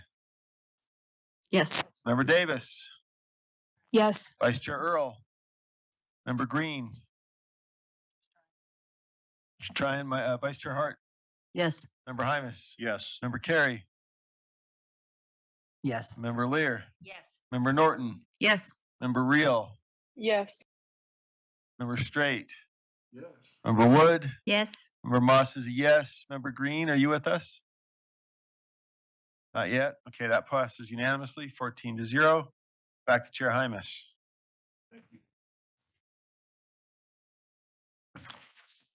Thank you. Let's move to agenda item 6.3. This is State Charter School Board's updated processes on expansion requests. The committee moves that the board approve the State Charter Schools Board's, let me start over. The committee moves that the board approve the State Charter School Board's authorizer processes, including the small expansion procedure, policy, and application. Any discussion to that motion?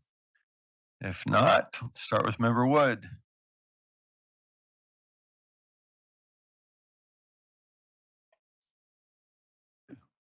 Yes. Member Straight. Yes. Member Reel. Yes. Member Norton. Yes. Member Lear. Yes. Member Carey. Yes. Member Hymas. Yes. Member Hart. Yes. Member Green. Nope. Vice Chair Earl. Member Davis. Yes. Member Klein. Yes. Member Booth. Yes. Member Bogus. Yes. Member Moss is a yes. Back to Chair Hymas.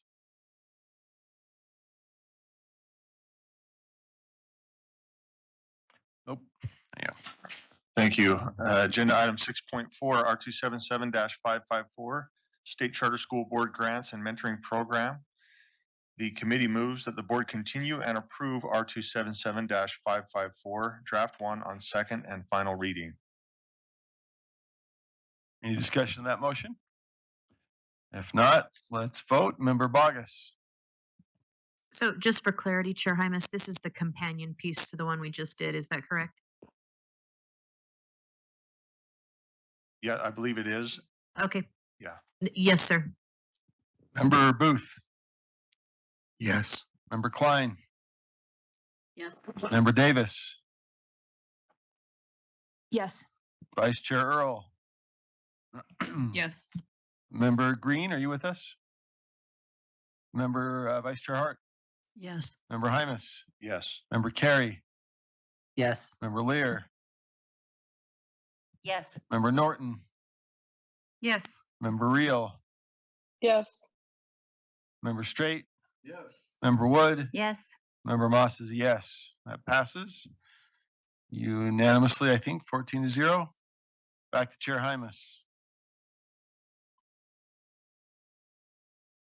Please. Thank you. We are on agenda item 6.5, R277-550, Charter Schools Definitions. The committee moves that the board continue and approve R277-550, draft 2 on second and final reading. Oh, Draft that's 3. draft 3. Oh, yes. So this is what the committee moved to. I'd like to make another I'd like to make another motion, a substitute motion, to Okay. accept that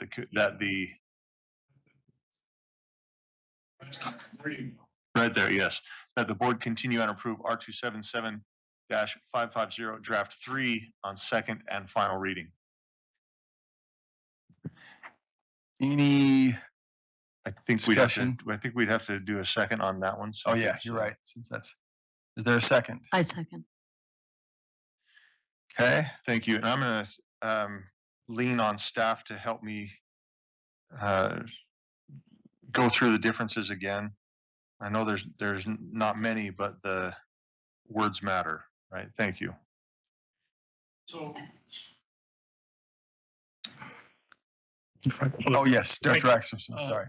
Ben Rasmussen, Director of Law and Professional Practices. So the difference between draft 2 and draft 3 is we've added a definition of market analysis. And what staff is proposing here is there's about 4 definitions that are in R277552 that presumably the committee will delete tomorrow during committee meeting.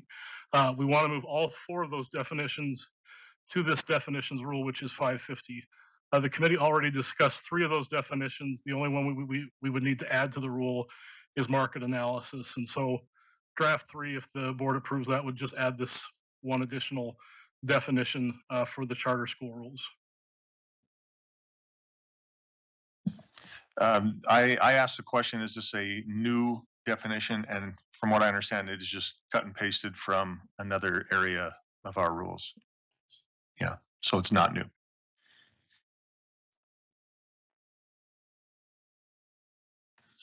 So that's my motion. Any further discussion to that motion?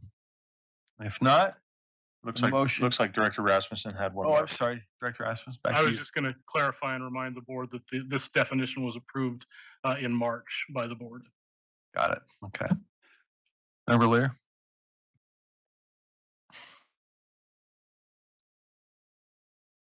Oh. I do see a concerning word. I just jumped out at me, where it says, I'm reading on the ABCs, the school's target demographics, population development trends, nearby competing public schools. I think the word should be traditional or traditional public schools, because charters are public schools, and I don't like that even suggestion that they're not. So that's something of a substantive amendment. So on C, nearby competing traditional schools or traditional public schools, probably. would that be district? Is that what you mean by that, or what's traditional? Traditional means other than charter, other than private, other than, it just means those that are not charter. You can say non-charter public schools if you want. Well, but among public schools, there's district and public, right? And then there's private and other stuff. And I think among too many people, they talk about charter schools not being public schools. And I don't like the suggestion of that. Member Klein? District. I have 5 schools. You're a cluster. Okay. Member Klein. Could competing public schools also be other charter schools nearby? So it's both. And so public schools would be correct. That's a very good point. Okay, you're right. That's probably a better way to leave it. I worry when there's a misunderstanding that charters are not public schools. So this would but I catch think both. in this case, we've got both kinds. So And there's been, I do have. I don't want to belabor the charter and non-charter things. So Yeah. let's just leave it. No problem. Thank you. And that's been, from my experience on the charter board, that's increasingly part of their analysis is, what are the competing charter schools? So That's great. we would want them to. No, I appreciate the think about that. explanation. Thanks. Okay. Let's see. Any other discussion on that motion? Okay. Motion then is, I guess, that the board continue and approve draft 277-550, draft 3 on second and final reading. And that draft 3 has the language we just looked at, correct, on market analysis. Okay. With that on the table, let's vote. Member Wood.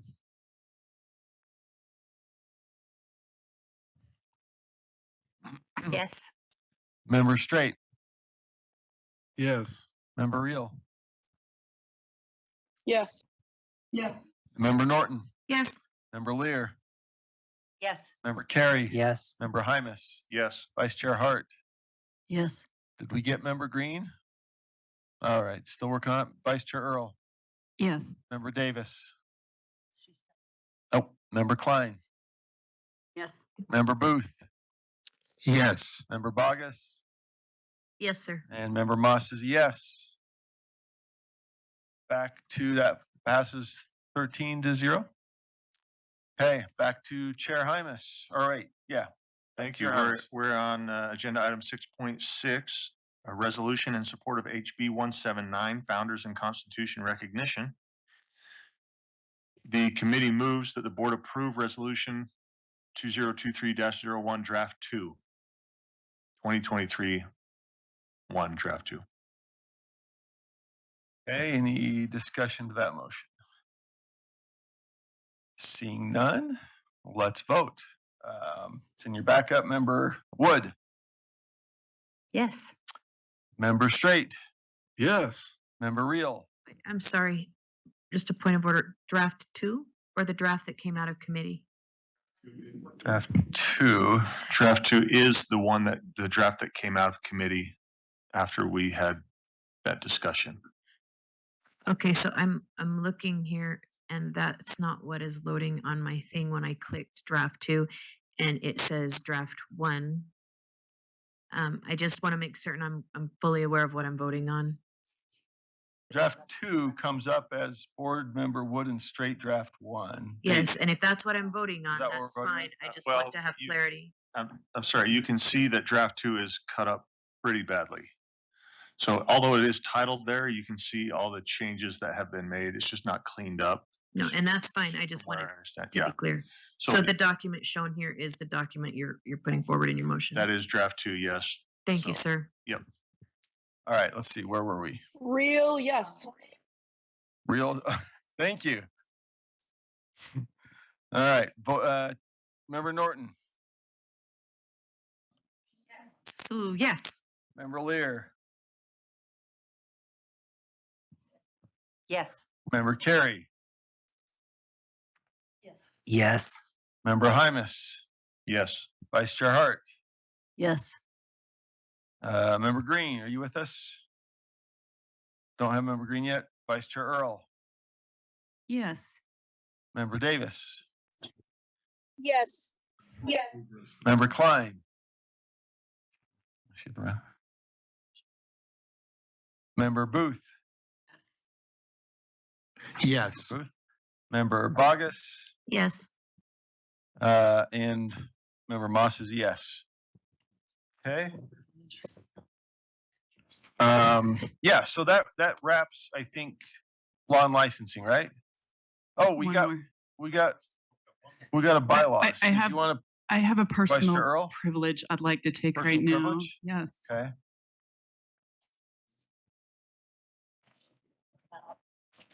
So just a little, for those that worked really hard on this particular resolution and they didn't get their things in, I brought a party pack for the Constitution for you.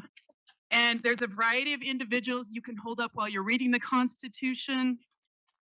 You've got a Constitution, which it's the fancy one that you can actually sign at the back, right? There's a variety of other treats in there, some poppets, and just so you can enjoy with your family. So this is Board Member Klein worked on this, Chair Moss, who else? Anyways, Leanne, yeah, and Bogus and Straight. So I just wanted to, I know you wanted a Constitution party pack so you can read with your family or whatever you want to do. So anyways, Beautiful. just Thank you so much. Thank you, Vice Chair Earl. Beautiful. And now we can all sign it and call ourselves signers of the Constitution. Is that right? The Constitution Party pack. Is that blasphemous? She said you could sign the back. Well, it's Thank you, Vice Chair Earl. Right on. All right. So that's a. and then I Chair Moss. you give Christina, oh, Chair Moss. Oh, whoever. There's a lot of folks took some time on that. Oh, thank you. And I Alright. will- Thank you. Oh my, thank you. Can I just speak to that before we move on to the next? I felt like people bringing that to the committee was so much easier. And I know I'm taking time, but you see the amount of time that we've spent here in board meeting. It was just so nice to work with people in committee, get things going. People made compromises. I thought it was a great experience. So thank you. Thank you for getting it done and bringing it back up to us. And let's get it out there and encourage students to study. Thank you. Back to you for the last couple of. Okay, we have one more agenda item, 7.2. This is amendments to the board bylaws. The committee moves that the board approve Article 4, Draft 1 of the board bylaws. And just as a reminder to board members, I believe this is it called like a super majority vote or some superpowers? Yeah, 2/3 vote. I don't know. But anyway, All right. So that's brought to the floor. Comment, question. Do we have? Sorry, do we have the motion teed up? So the board moves that the committee's motion is, he already read it. Approved draft, Article 5, Draft 1 of the board bylaws. You'll see changes to lines 9 through 11, 12 through 14.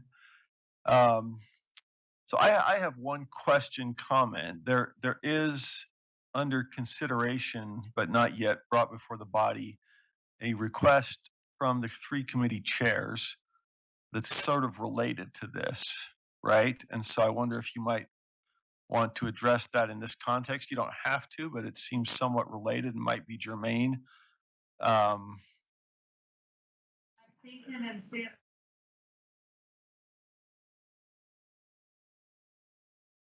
So I'll just, I don't want to mischaracterize it. I can characterize it and see if I'm getting it right, but I'm looking at 5.3 and that is most definitely what it is, so. 5.3. 3, 5. Oh, yeah. I see it.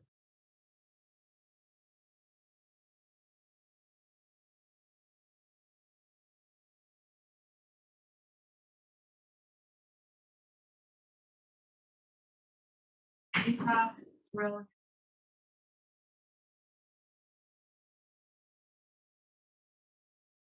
So as I understand the amendment, it is to remove the disclaimer, but we received a request from all 3 committee chairs to have some form of rule related to presentations before legislative committees or other formal bodies that is a similar vein, but I think a more tightly focused. So I just thought that might be something board members, it's not up for vote right now, but you might just describe what that is so board members know what's kind of coming as they consider this one.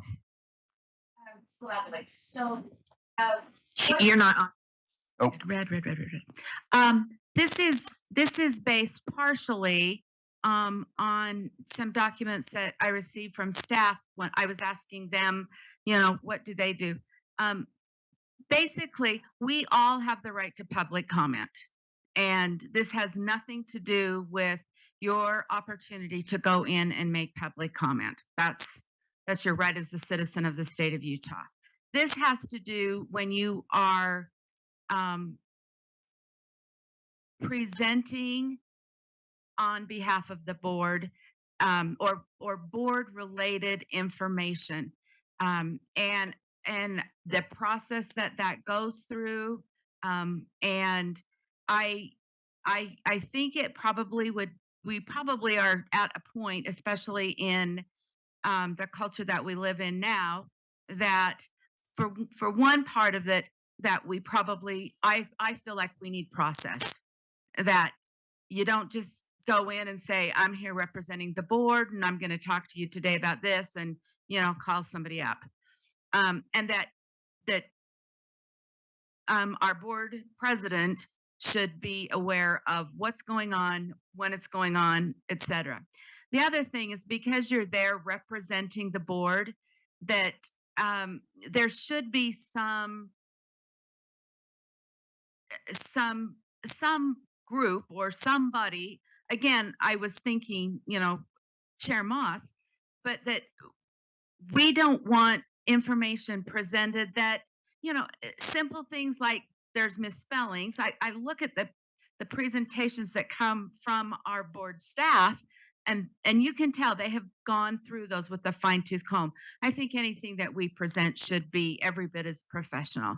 So that is kind of the direction that we talked about on materials that we have discussed in our committees, and objects or topics that the board has voted on as something that we prioritize, that we should have a process for who's going to speak on those. And Chair Moss should be the one that either determines that or assigns that. And just to be clear, I don't think this is in committee yet, and I didn't request it. So you've mentioned me. I don't think it has to be me. Just to be clear, this came from the 3 committee chairs independently of us in leadership. It's not in committee. It's in the hopper. And it looked like something that was sort of in the nature of clarifying when we're speaking for the board. And if so, sort of some approval process. Again, I don't want to claim to be the gatekeeper on any of this stuff coming from the committee chairs, but that's in the hopper. So it'll be up for consideration. I thought I'd just ask you about it because it's somewhat relevant to this topic before us, which is whether we use the disclaimer on all communications, social media, and public. So board members can debate, discuss this. Just know that there's something else in the hopper that our 3 committee chairs got together that's on a similar note. So I hope that didn't, and more formal presentations, that we have some clarity in that context of when we're speaking for the board, and whatever the board decides the best way to approve that. Again, I don't want to insert myself there, but just know that that's floating around out there. So back to this discussion of the motion. Yes. Can I just speak to this as well and add to it? I want to make sure I'm understanding as well, is that when the board is represented in legislature or somewhere else, that a notification goes out to us as board members, so that we're not hearing after the fact, like, oh, Chair Moss presented on this, right? Here's the information, but that we can look at it beforehand. That was part of that. Is that right? So yeah, more of a formal setting of when you have to go before. And I get that sometimes time sensitive doesn't work out, and we can tackle that when it comes. But it is nice to know beforehand, kind of what we are representing through your voice, or any of the chairs or any other members. And so that has been requested and will come before the body through committee. Perhaps it's not here yet, so we're not here to debate it.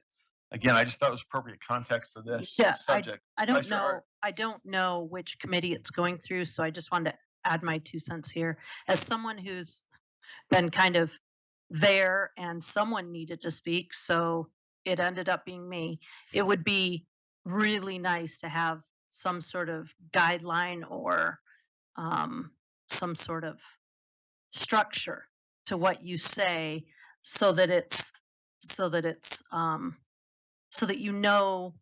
everybody knows how you're representing the board. And so it sounds very professional and very consistent, and you don't forget pieces, or in last minute you say something that can be interpreted way wildly. So that feedback, because I don't know what committee it's going to. Well, we'll decide that. Yeah. So they've asked for it. We as leadership will assign it, and we'll have it out. So let's get back to this one. The motion before the board is to revise the bylaws, Article 5, lines 9 through 14. Discussion of that motion. We've got Member Lear, Member Bacchus.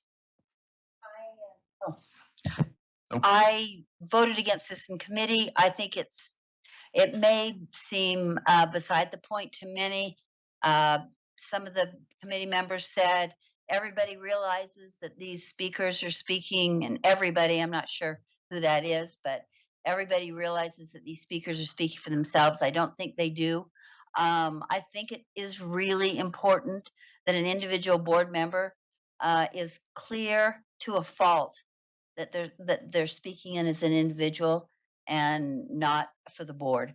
And I think that is even more important. And this goes to the future discussion, I hope. I think that's even more crucial for board leadership, because I think when you're in a position as important as that, you almost can't take off your leader's hat. And that's kind of an old truism from being an attorney, where lots of attorneys say, I'm not an attorney in this case. I'm just giving you advice. I'm just talking. And it's very hard to take off legally that kind of a hat. And I think that's true of board members and more so of board leadership. And I also hope one final consideration in the bigger discussion that'll be going to some committee is that there will be an understanding when someone speaks for the board that the board will have voted on it. It's not just, well, I think this is what the board would say, or something along those lines, or an expectation that that might be the case. So I hope that's part of the further bigger discussion. But I wanted you to know I voted against this. I still feel strongly that we should let the public know when we speak as an individual, when we speak as a board member. I've been in situations where I could have been more clear. I like this reminder. So thank you. Thank you, Member Lear. Member Bogus. Oh, I thought I turned my. Yeah, I spoke in favor of this during committee. I think it's important. And the reason I feel so strongly about it is that it's not applied uniformly.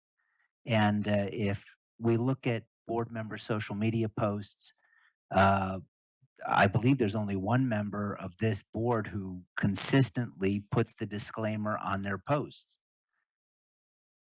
And yeah, of the people that post. Yeah, yeah. There is consistency for those who don't post. But I would make the argument that I've been told that people are reticent to post because they have to put the disclaimer on. And, when I talk to elected officials in the legislature and I ask them about this requirement, it strikes them as odd. And then it strikes them as unfair and a violation of due process that it's not applied uniformly. And I might feel differently if it were applied uniformly, but it's not. We've made the decision, I guess informally, that it's okay for some members not to put the disclaimer on, and for other member, we require it. And I just don't think that's fair, and I think it's a violation of due process. And so I speak in favor of this motion. Thank you, Member Wood.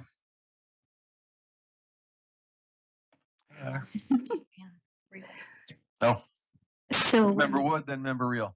thank you. When we brought this quickly to the board I don't know, months back, I thought it would be a pretty easy decision because I think most people were like, phew, let's get rid of it. We don't need to do it.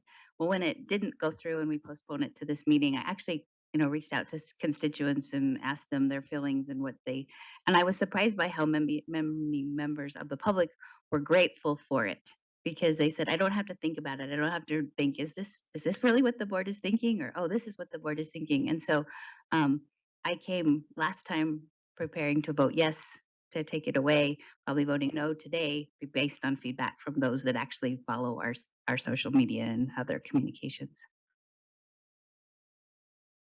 Let's see, I have Member Norton and then Member Klein. I thought I was next. Oh, sorry, Member Reel. It's okay. I look at this in a really interesting way because I've spent since 2007 working in social media and digital spaces, and for the record, I put at the bio of all of my social media accounts that my posts do not represent the board but myself as an individual, and therefore saying it at the top without having to say it on every single post, just if there's any question about that. But I have a hard time with this because I feel like there are situations where it's important for us to speak directly to our constituents, but I also respect the decisions of the board, and I think that needs to be made known as well. And spending time on this and thinking through different pieces of it, I think that at this time I can't vote for it because I don't think that I don't think it's completely necessary at this point. Thank you, Member Reel. Member Klein. Yes, I'd just like to make an amendment. Okay, that's in order. So I would move to amend that the shall in line 12, to strike shall and change it to should.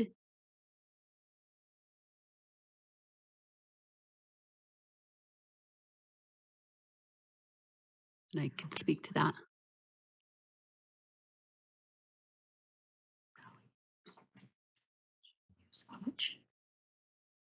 Electronic mail.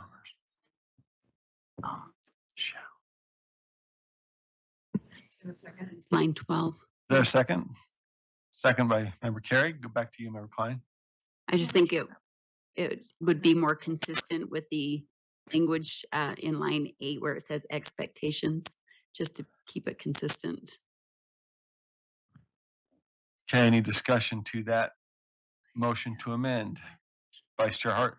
So when I was reviewing the bylaws, I actually was considering somehow mentioning that there's really no place with, I'm confused about why we would have should, because if you should do it, but you don't, then it's not a bylaw. It's just a suggestion. So why would we even have bylaws if it isn't situations where you shall? And I realize that's kind of academic, but I mean, wouldn't we do away with all of our bylaws? The other question is, I'd love to hear why, because I don't know when you would ever want to be unethical or uncivil. I think the problem is in the subjectivity of what is considered ethical and civil. Okay. Okay. And so it's hard to Yeah. pin somebody down I with a see. shall when I it's see. something so subjective. I see. I still, But I agree with your other points. yeah, it's like a As far should. as I mean, I should it shouldn't exercise be in- every day, Right? you know. Shouldn't be a bylaw if it's that But way. so we can anyway, just remove it altogether. Members, oh, yes? You could I got amend my to think on it. amendment. Okay, I think Member Straight's up. Yeah, so I've had experience in regards to this in other arenas as being a part of the city council. And one of the first things that we were told in our training 12 years ago is that you don't speak on behalf of the city. And in regards to power, you have no power unless you get two others with you. You have to have the majority. And so, and we were required to in public settings, if we were to speak, which I did last night at Truth and Taxation in my school district at the board meeting, and I was required to identify both entities for which I represent, and I appreciate that because then there's full disclosure. And now, in regards to social media, if it's my private account and if I'm not speaking to education issues or things in front of the board, and it's personal, then I don't put that. I probably should put that at the top of the page, but I just don't post anymore. I just don't do it. But I do often, if I see something like an article on education or something I think is valuable education wise, I'll like it, but I don't make a comment on it. And if I do decide that I'm going to start doing that again, which I may, then I'll put that disclosure at the top. But I feel there's a responsibility to identify and to not take upon yourself an air of power that is not yours to declare. Because when you stand up as an elected public official and testify with another entity, you need to disclose that, just like you have to disclose your finances and any conflicts of interest when you're a part of any organization. Anyway, thank you. Thank you. Member Lear and then Member Norton, I believe. I very much oppose this amendment. I I've been considering a lot of these ethical issues that we've been discussing lately, and this brings one very small piece of it to a head. And we say, what would we say about a teacher? What would we expect of a teacher? And I don't know that it would rise to the level of a professional practices complaint, but we would never tell a teacher, you should be ethical, you should be civil. We would say that's our expectation for someone who stands in front of young people. And I don't care that it's subjective, I know it is, but I think that's much less of a problem than just suggesting in a lukewarm way that you should be ethical, you should be civil. And I think as a school board, we even stand in a different position than other elected officials, where we stand in a position where we make rules for young people, we make rules for teachers, we stand as leaders of both those groups. So to water this down to a should, if we're not enforcing it equally, then we should look at our practices and find a way to enforce it equally, not just say, well, we're just not doing it across the board in a consistent way, so maybe it's not important. I think it is crucial. And I think it's especially crucial as education leaders when we have such high expectations of teachers that they could never speak in some of the ways that sometimes we see school leaders speaking. Thank you, Member Lair. Member Norton. Yes, From Member Klein. I've let it run a little bit, but well, you addressed it. So the immediate motion That's for what the I'm- body is that's should what I'm versus talking. shall. Yeah. oh, sorry, never mind. Okay. Come back to that. So Yeah, I was talking on the to should the versus, you're talking about Carrie the one. gotcha. Member Carey. Yeah, I would just like to point out that in Board Policy 2004, the language, I think Member Klein's amendment brings this into conformity with policy.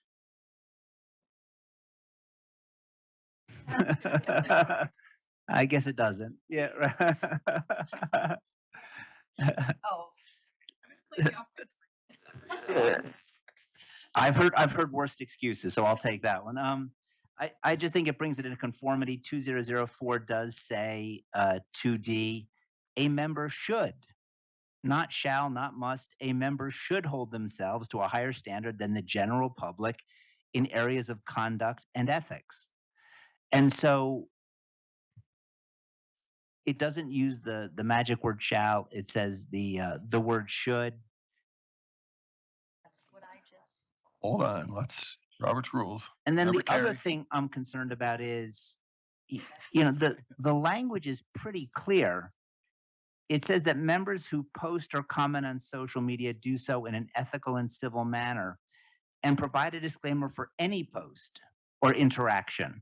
And I'm concerned because I've heard language about, well, we'll post a general disclaimer, or if I'm posting about personal things.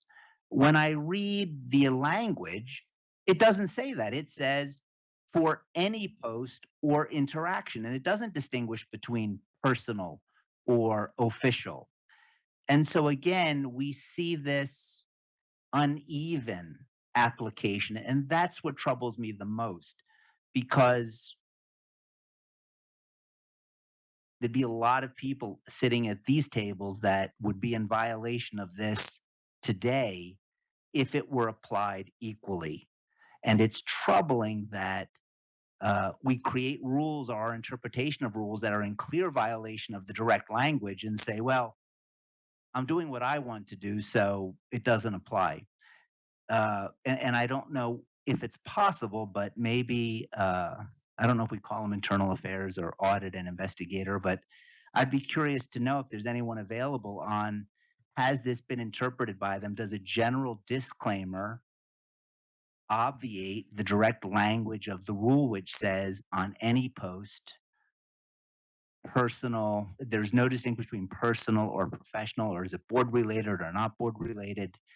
And that's what troubles me the most, is just this, it's not even unequal, it's isolated application. And that it bothers me. We're required by our rules to use due process, And I don't see how we meet that standard if there is only one person to whom this rule is consistently applied. Thank you. So bringing us back, we are on Member Klein's motion on replacing shall with should as to Jim? ethical and civil. Yes. Who do we have there? Is that Member Davis? I've had my hand up for a while. I don't think you've seen. I'm sorry. I can't see it. So I think who do we? It's my fault. I'm sorry. It's all Molly's. We're kidding. Sorry, we got you. Okay, I just wanted to make sure I'm understanding clearly that the language is that you only need to post a disclaimer when you are posting or writing or saying something that's contrary to board positions that isn't a board position. I do sometimes make a report out to constituents and say last Thursday the board voted A, B, C, D, E, and F.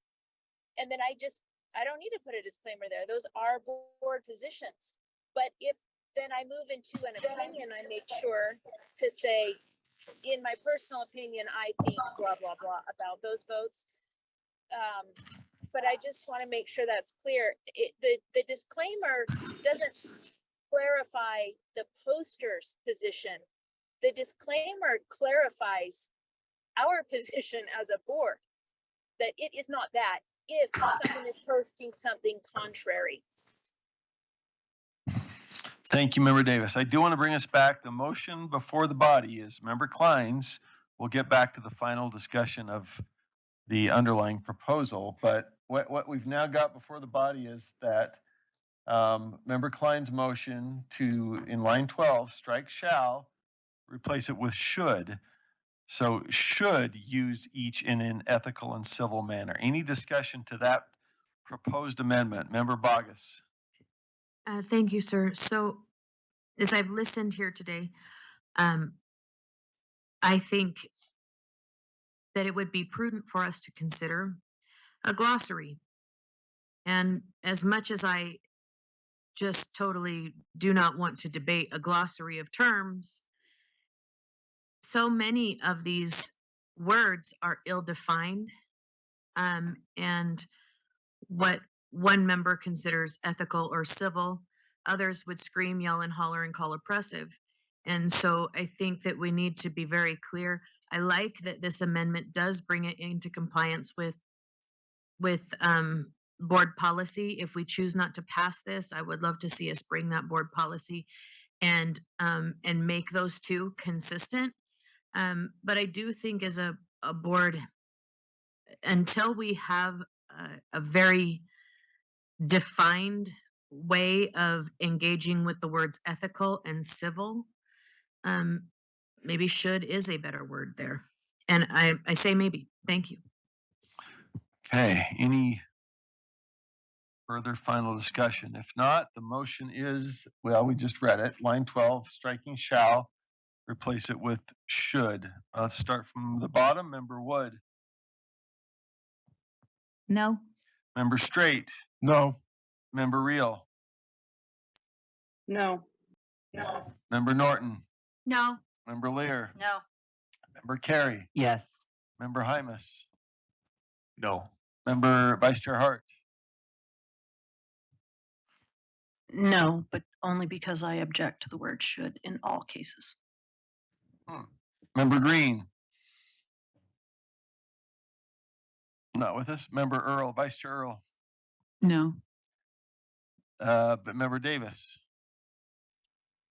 No. Member Klein. Yes. Member Booth. No. Member Bogus. Yes. Member Moss is a no. Speak. Can I speak? Oh, sorry. Just a second. That fails 11-4 or 3, a couple, 1 or 2 absent. Okay. Back to the underlying motion then, which is to approve Article 5, Draft 1 of the board bylaws, and Member Earl. Yeah, just a couple things. I think having to post this is a compelled speech to me.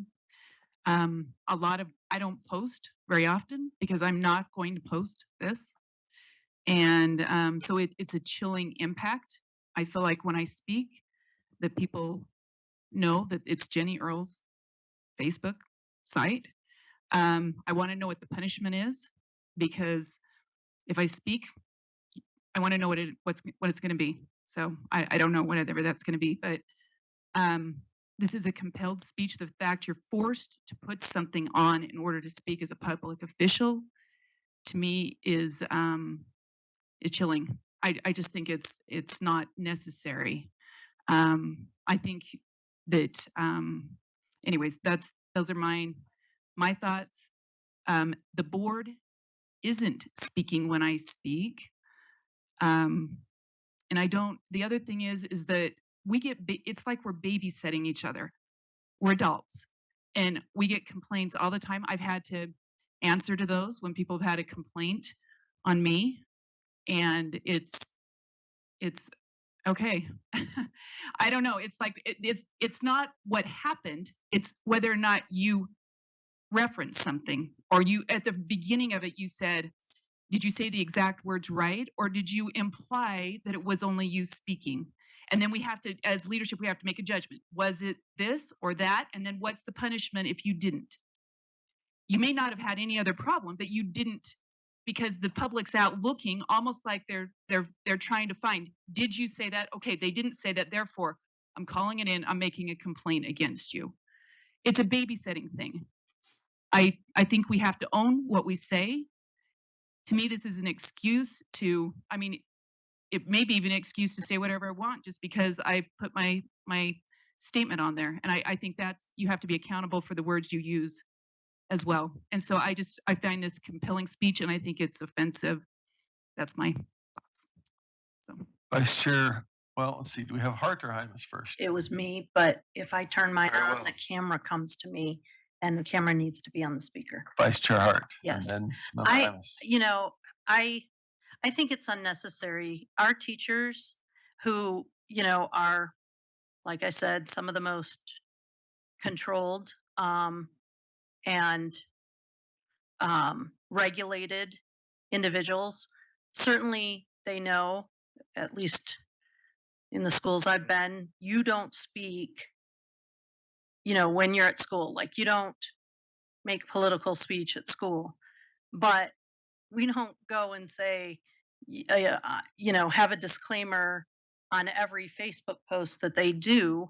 I find no other place where this is done. And quite frankly, it is chilling for me as well.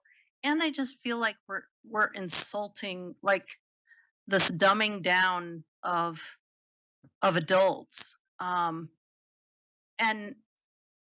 y'all, I'm not putting at the top of my quilt pictures not reflective of the state school board. I'm not putting a disclaimer on the top of my vacation picture. I don't post anymore because of this. And for other reasons, but I just find it infantilizing almost. It's just, I don't find it respectful. I think we should expect more out of adults, and because we keep lowering our expectations, they rise only to that level, and I don't want to be a part of it. I don't think this is necessary. Member Hymas, and then back to Member Bogus. Yeah, I think the part of the issue is this is dependent on what is posted, right? I mean, if I were to post District 10 has the best teachers in the state of Utah, I don't know how you could disagree, but some might, right? And there would be no issues, and nobody would come out and say, "Hey, you didn't put a disclaimer on there," or they wouldn't ask, "Are you speaking on behalf of the board?"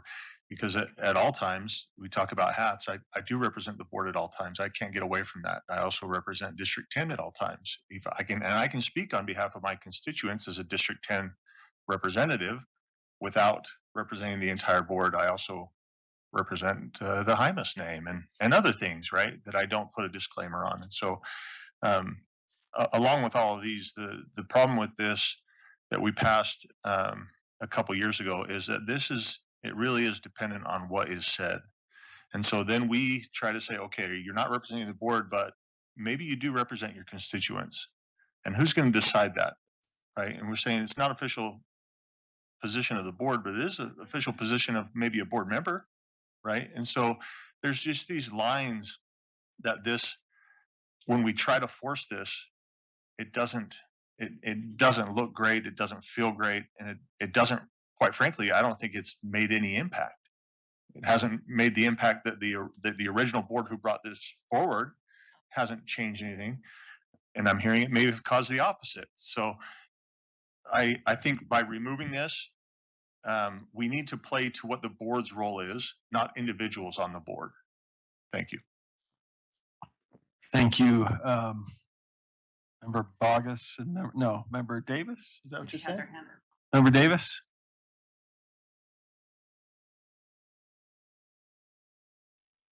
Yeah. Oh, you're on.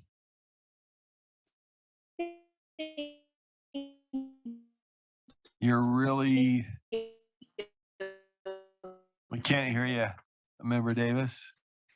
You know, it sounds like there's some disparity. Still having trouble. Maybe we can go to Member Bogus and Norton and come back to you.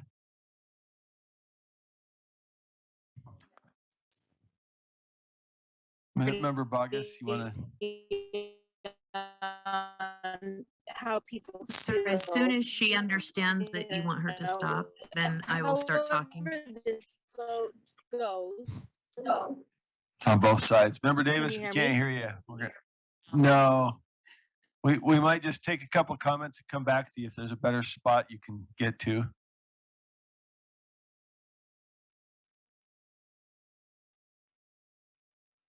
Member Bogus, we want to go to you while we're waiting. Thank you, Chair. I would just like to echo the words of Vice Chair Earl. I do believe this is compelled speech. And I think if it were challenged, we would okay. If you probably can't not hear win. me, I'll just... No, it's all good. I'm happy to be patient.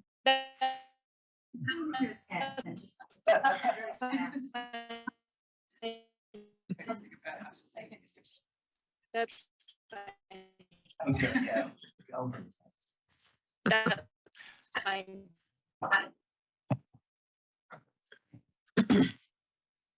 We all agree completely. That's fine. You can move on. We'll move on. Okay, we got that. We're happy to. We'll come back if you find a better spot. Member Bogus. I'm so sorry. I'm glad that we clarified that. Thank you, Chair. I appreciate it. I just wanted to echo the concerns of Vice Chair Hart. I do think it's compelled speech, and I do take issue with that. Secondly, I would offer that there are many times that it does make the board look bad. I don't know if any of you trolled social media shortly after the previous board passed this, but there were many people out there making fun of it. All kids should get a good education, not official USBE position. It was made fun of probably for 5 or 6 months.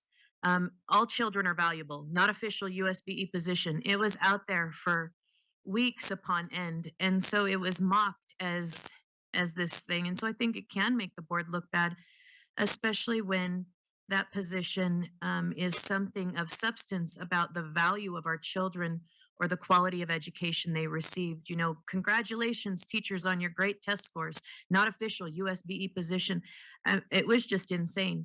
And then I do think, actually, I don't think, there is evidence that there are specific individuals and special interest groups that troll the internet looking for members of this board who do not use this disclaimer, and they purposefully launch calls to action to complain to our audit department, which ultimately creates a backlog and a burden on our audit department for erroneous things, such as they didn't put it on there when they posted a picture of, I don't know what.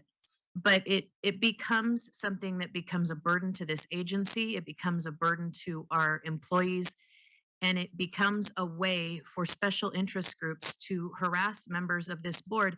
And when I say members, I do mean plural. I think that it's a manifold problem, and I would like to see us get rid of it. Thank you. Thank you. Member Norton and then Member Straight. And if Member Davis has got a better spot, just say you're free. We'll come back to you. Member Norton.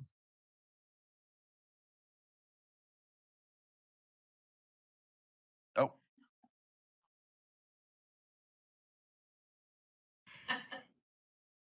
I would speak in favor of keeping that um, for a couple of reasons. If I remember correctly, and I stand corrected by the boss here if he should choose, but when we were first given our ethics training, there were two kinds of social media accounts. There was your private and your public.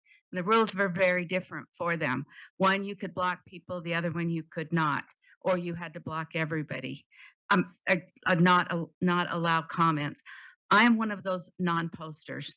I I I love to look, love to read, don't love to post. I don't like that kind of spotlight. But I do know that in both of my paid professional jobs have very clear specifications and restrictions on our speech in public, and that we are absolutely not allowed, and we would be called in for disciplinary action from both of them if we speak poorly about either one of those. For a long time, I was in the communications chair in a large corporation, and who the spokesperson was very well defined, and it was made very loudly spread. And other large corporations that were in the same industry that I was in had that very same restriction. So I don't think this is that far out when it comes to speaking about an entity that is not your personal life. And so I do stand in favor of it. And I also look to the legislature, and I don't see them posting negatively about their positions. And I think that maybe that can be something that we should use as a higher standard. Again, I don't follow a lot of them though. thank you, Member Norton. Member Straight, I think. Yes, thank you. So professional organizations often monitor and their their profession. Lawyers do that. Lawyers have ethics. Have you heard of anyone ever being brought before the bar to lose their credentials to practice? It happens, and they manage themselves, and that is not outside of the realm of one's constitutional protections. As a teacher, disclosure of student information was a big no-no. Taking pictures of students and posting it online would get you fired. Posting students' ACT scores with their name on it would be against the rule. You would lose your job, most likely. So all of us come in contact with situations and information that we have to be careful with. For example, church responsibilities. Many of us are involved in religion. How you use information is important. Sometimes you're in positions where you know things as a teacher, and you have to be careful how that translates to your civic responsibilities and to your religious responsibilities. Almost every one of us in here weave a very complex situation in regards to our behavior, our conduct, what we say. There is certain speech that is absolutely guaranteed, but it becomes easy to cross that line when it may cause harm to others. You do not have a constitutional right to do something that harms others. And I'm just not talking physically, I'm talking in many different ways that harm can occur. And so I believe that as a body, we have the right to manage our profession, our professional standards. That is not against the Constitution. Thank you. Thank you, Member Straight. Let's see, do we have Member Hymus and Member Klein? I've lost track of the board. Klein and then Hymus. Oops, here we go. Oh, push up, push again. Oh, All right. I just want to comment on or respond to some of these comments. First off, the disclaimer is required on our official page, Facebook pages, or social media pages, as well as our personal page, which then again becomes a compelled speech issue into our personal lives. You know, there's seems to be no separation there with that requirement. And even on a official page where a candidate usually does their campaigning, they're going to be saying what they believe in for, and putting out why they're running and the stands that they take on things. And so would it really just, as candidates, when you run again, do you really want to have to put not official board position on every one of everything that you put out as you're campaigning? That seems a little odd. I've never seen that. You look at the legislature, they don't have any requirements to put any disclaimers on anything they say.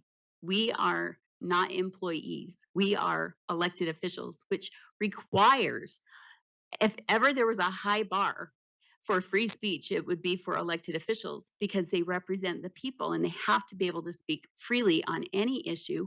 And the people want to know where they stand so that they know whether or not they want to elect that person or keep them in office. The ultimate accountability for elected officials comes at the polls. If people don't like what they say or what they stand for, they vote them out.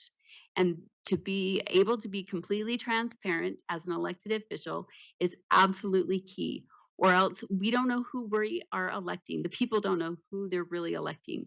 It's already hard enough to find, out where people really stand that are running for office because everybody tries to say what the people want to hear instead. And so to be able to find somebody that actually tells people what they really think is rare. And people find that so refreshing and are so grateful for that.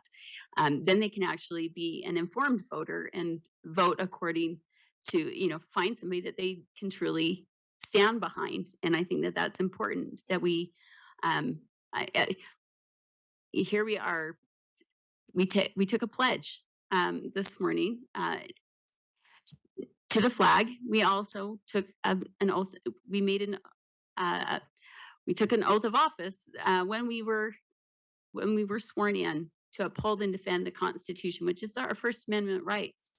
And yet we are not allowing each other that. Instead, we have become the speech police, which is a violation of our oath of office of a most grievous kind. And we are supposed to be setting the standard for others on what it means to uphold and defend the Constitution.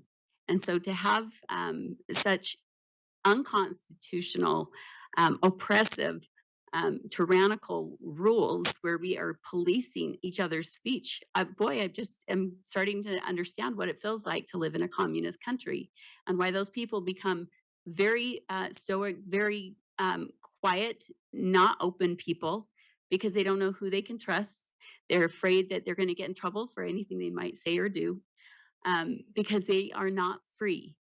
And we are quickly turning to something very un-American, and it is so unbecoming of us as board members to do that and to set that example, because then it filters down and everybody thinks that they should be doing the same thing at their own levels. It's just, again, we are not the speech police, and we need to get out of that business and fast because it is only spiraling down. Thank you, Member Klein. Member Hymus. Thank you. I want to move back to what the committee discussed in bringing this forward, this was not about what is said. Again, I mentioned in my last comment, this is independent of what is posted or what is said, and more about are we making board members put a disclaimer? Just because a disclaimer is on there does not mean that you're going to change your speech, right? That's what's before the board today. And so we've talked about things like, oh, we don't like what's being posted. And again, I guess it just proves the point again. Well, it depends on what's posted to put this on there. What's before the body here is this disclaimer worth having on there? And what does it do? I would argue that it's done nothing, that it's maybe went in the opposite direction. But again, it's not about what's being said. It's, do they have to put a disclaimer on there? And is that going to make a difference? So I hope that we can focus on, because I understand the votes that need to happen here, and it's pretty clear where they lie right now. So I want to bring the actual issue at hand here and say, do we need a disclaimer? Has it helped over the past 2 years? Has it hurt? What does it do? It's not about what follows the disclaimer. It's about the disclaimer. Thank you. Member Straight. Yeah, I would agree with that. From a practical standpoint, whether this passes or not, doesn't really change anything, because protected speech is still protected speech, and speech that crosses the line still crosses a line and may make you legally liable based on your own personal actions. That's the bottom line. I absolutely believe in free speech. It's a basic principle of our Constitution, along with a lot of other rights. And but we also live in a society under the Constitution where our rights and the rights of others comes to an important balance. And when we cross that balance, that's when we have trouble. I only spoke to, do we have the right professionally to have such a policy in place? And the answer is yes, we do have that right. Now, whether we change this or not doesn't change anything. So I'm very indifferent to whether this passes or doesn't pass. Thank you, Member Bogus, then Member Carey. And I think we've had a couple. Let's try to keep it. The usual rule is two per subject. And I didn't mean you, I mean everybody else. Let's just try to keep ourselves to 2 comments and get ourselves to a vote. Member Bogus, Member Carey. Thank you, Chair. I just, there apparently are a lot of people watching online, and I was reminded about a message that I had received, I don't know, probably 6 or 7 months ago. And that is, does the board know that this disclaimer prevents people from running for office? And that when people were asked to run, this disclaimer was a decision maker for them. It tipped the hat into whether or not they wanted to go into public service and serve this agency. And so when people are choosing not to join our ranks or engage in the public discourse because they would be signing on to something like this, I think that's a message to this body that it needs to go. So that would just be my final thought. Thank you, sir. Thank you, Member Carey.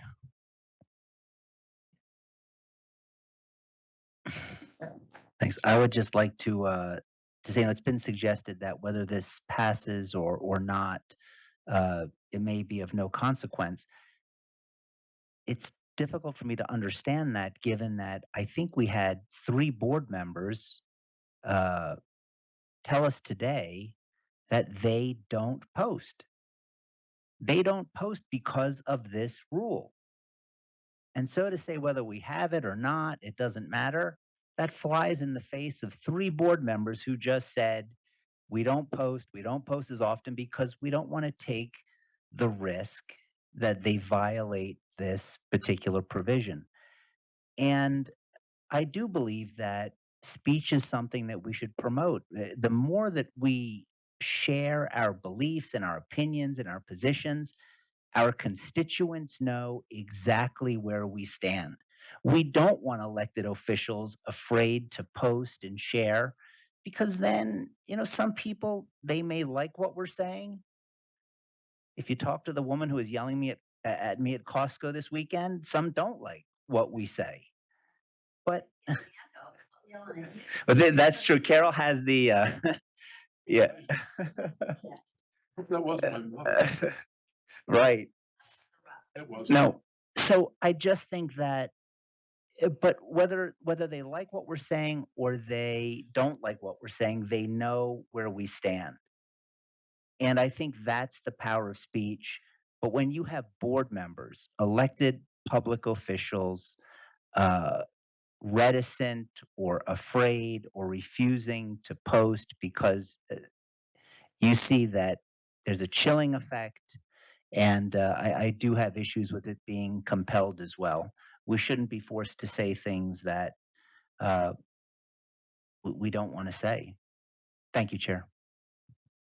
Thank you. And I'll just make a comment. I think one of the points has been made is it is very smart. I'm in favor of removing this because I think it is chilling, but I think it's very important, especially for leadership, that we do make clear. And so when I'm talking in social settings, if you're on the board, if you're in leadership, people are going to ask you, what about testing? What about books? What about teacher pay? Right? And I'll admit, I don't always provide the perfect disclaimer. I try, as I'm talking to my neighbor, I say, well, this is not my position, this is the board. I try to get in there. When I'm talking to stakeholders, when I'm talking to people who are in my district, legislators, it's extremely important. And I'll continue to do that whether this law is in place or not. When I'm kicking around ideas and somebody says, what if we did this? Oh yeah, I kind of like that. It's interesting. I make very clear when I'm in those discussions, this is me. I like that, but you'd have to take this to the board. I'm not speaking for the board here. And I'll continue to do that. I think we all would hopefully do that when we're talking to those people. But there is some overbreadth here. I think it does have a chilling effect, and so I'm in favor of it. But I'm not in favor of not using good judgment and caution to make sure that people don't have a misrepresentation, that we express an opinion, especially in that process of talking about policy, that people think we're speaking for the board. And so I will continue that. I hope if we remove this, people will still do the same thing, and I expect they will. And I referenced the other proposal that will be coming before us from the chairs because I think it's designed, to kind of fill some of that. There is still, if this is removed, and I support removing it, there's still a very important, element to making clear in that policy discussion context that we have some control over the message of when we speak for the board, and that we as leadership, when we do speak, and we tried to do this very staunchly last session, we get up on the Hill and we tried to advocate for the priorities of the board as voted. And that's what we continue to do. On the other hand, legislators will say, what about this? What about that? Okay, now I'm talking about Member Moss. Sure, let's talk about it. It's not board policy. It's not our position until we take it to a board vote. So I will continue to do that either way. Member Booth? Well, we've got one last slide. Member Booth's on. Oh, we do have. I feel Member that Davis. No matter what is in the bylaw or what is board rule or what is the law or whether we have a disclaimer or not, it's very important that we model for children, youth, our constituents, our neighbors, our families, honesty, kindness, civility. Doesn't mean that we can't very forcefully and strongly express ourselves. But I would hope that we can find a higher ground where when we sign up for duty, that when we do express ourselves and we have very strong differences of opinion, which is the beauty of public service and of a democracy, that we find a way to express ourselves in a manner that will clearly allow us to state our position, but it will not in any way point fingers at or diminish the value of another human being with whom we have opportunities to rub shoulders in the state of Utah. So I think those are just the thoughts I've been having. Thanks. Vice Chair. Just quick comment. Removing this does not remove ethical or civil manner. It doesn't remove that. That's still there. And I think that's the important thing. This is nothing more than a formality to, I don't know. Anyways.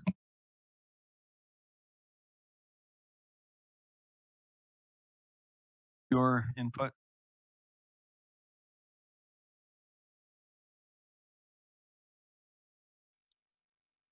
Not hearing Member Davis. Are you, sorry, Oh. can you hear me? We got you, Cindy. Yeah. Okay, thanks.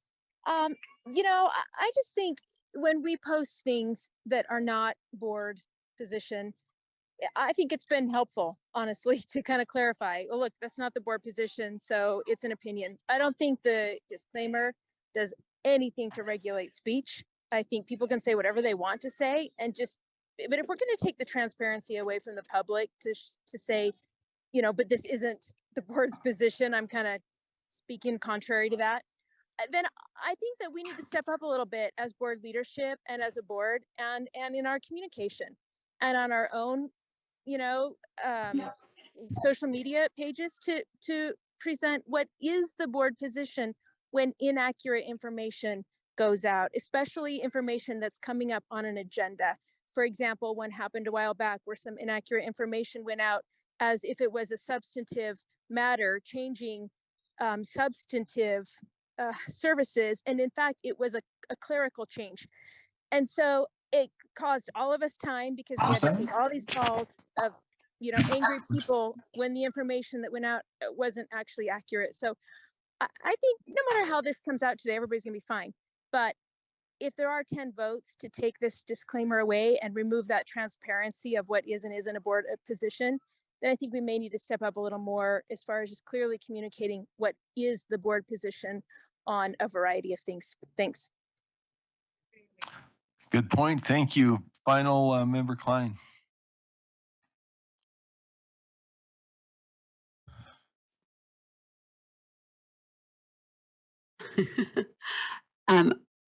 I just wanted to make an amendment in the same vein as my last one.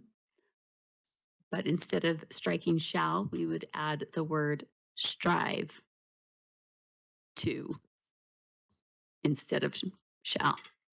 Shall strive to. Is there a second? If we strive instead of should. Shall strive to.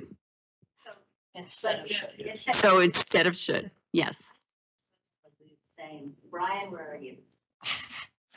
Well, That's my motion. We've got a question or a point of order, Brian or Sybil. Question is whether this is identical. The prior amendment was to replace shall with should. This one is to say shall strive to.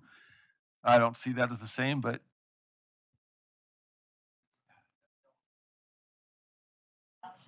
shall strive to is the motion on the floor. Do we have a second? Seconded. Any discussion on the motion? All right, seeing no lights, let's vote. Member Wood?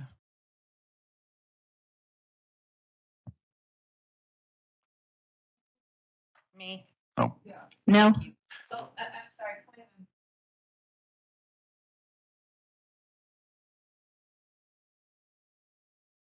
Well, shall strive to. Strive to is the proposed language, so.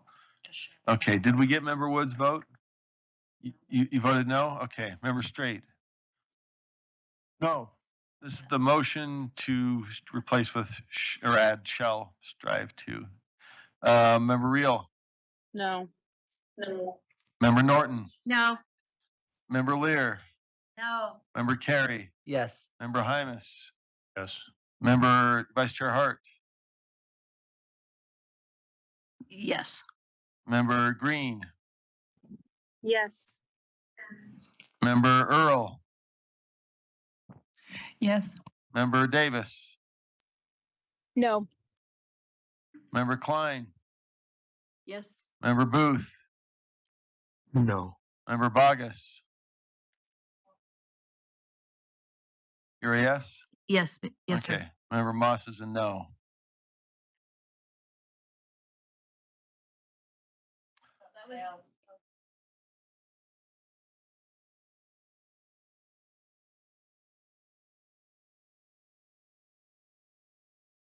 Bylaws.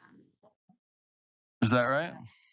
Because, Well, it because an failed amendment anyway. would change. It failed. I mean, good procedural point, I guess, of order. If you have an amendment, can you pass the amendment by a majority and then require a supermajority to pass the whole thing as the change, or does each vote require a supermajority? Any change, which would include the amendment before it's passed? Okay, well, it fails either way, just making sure. Okay, we're back to the underlying motion then, and we will vote. Motion is that the committee moves that the board approve Article 5, Draft 1 of the board bylaws. Where did we start last time? The bottom. Member Bogus.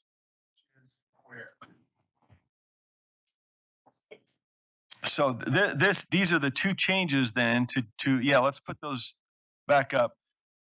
This is to remove the requirement of the disclaimer in subsections 4A and B, lines 9 through 11 and 12 to 14. So this requires a 10 vote passage, correct? So it removes the language and provide a disclaimer for any poster interactions that do not represent the official actions or positions of the board in both subsections 4A and 4B. Any procedural questions or points of order before we vote? Again, requires a 2/3 majority. Okay, Member Bogus. Member Booth.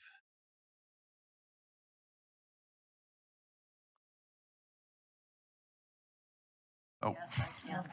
Yes. Member Klein. Yes. Member Davis. No. Vice Chair Earl. Yes. Member Green. Yes. Vice Chair Hart. Yes.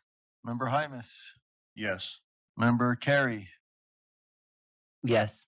Member Lear. No. Member Norton. No. Member Reel. Yes. Member Straight. No. Member Wood. No. Member Moss is a yes. That passes 10-5. Oh, is Emily here? Emily's here. She landed. Member Green voted yes. So, yeah, let's see. Does that wrap up law and licensing? Hold on, let me make sure. Are we there on law and licensing? Yes. Yes. But, okay. We're good? That wraps law and licensing? Chair Moss, Okay. Yes, Member Davis. you said that passes 10-5. Don't you mean that fails 10-5? No. No, this was to approve the amendments to Article 5. And it passed 10-5.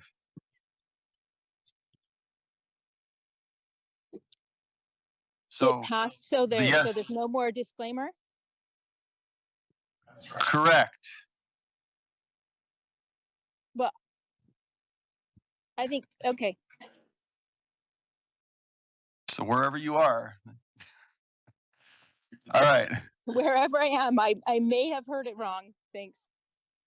No, I know I think we got, and I was doing this from London yesterday. So I appreciate everybody's patience as I was trying to get out of Dodge. So thank you for those that are beaming in remotely for being there for that discussion. All right. So with that, I think there's a proposal to change up the agenda a little bit. We have dinner coming at 6:30. We've been plowing ahead with official business. Suggestion is that we might go to the superintendent's report, maybe the board chair's report. I'm pretty flexible, but let's shift. Is that the request or suggestion that we? Yeah. Why don't we take 3 and start at 6 o'clock with superintendent's report? Is that all right? Take 3. It won't be 5. So, are we eating on the job or are we taking a break? I would think we eat on the job, but not till 6:30. So if we don't need a break, we can just go ahead till 6:30. Everybody okay with that? All right. I'm just going to hit the. Let's make it official then. 3-minute break.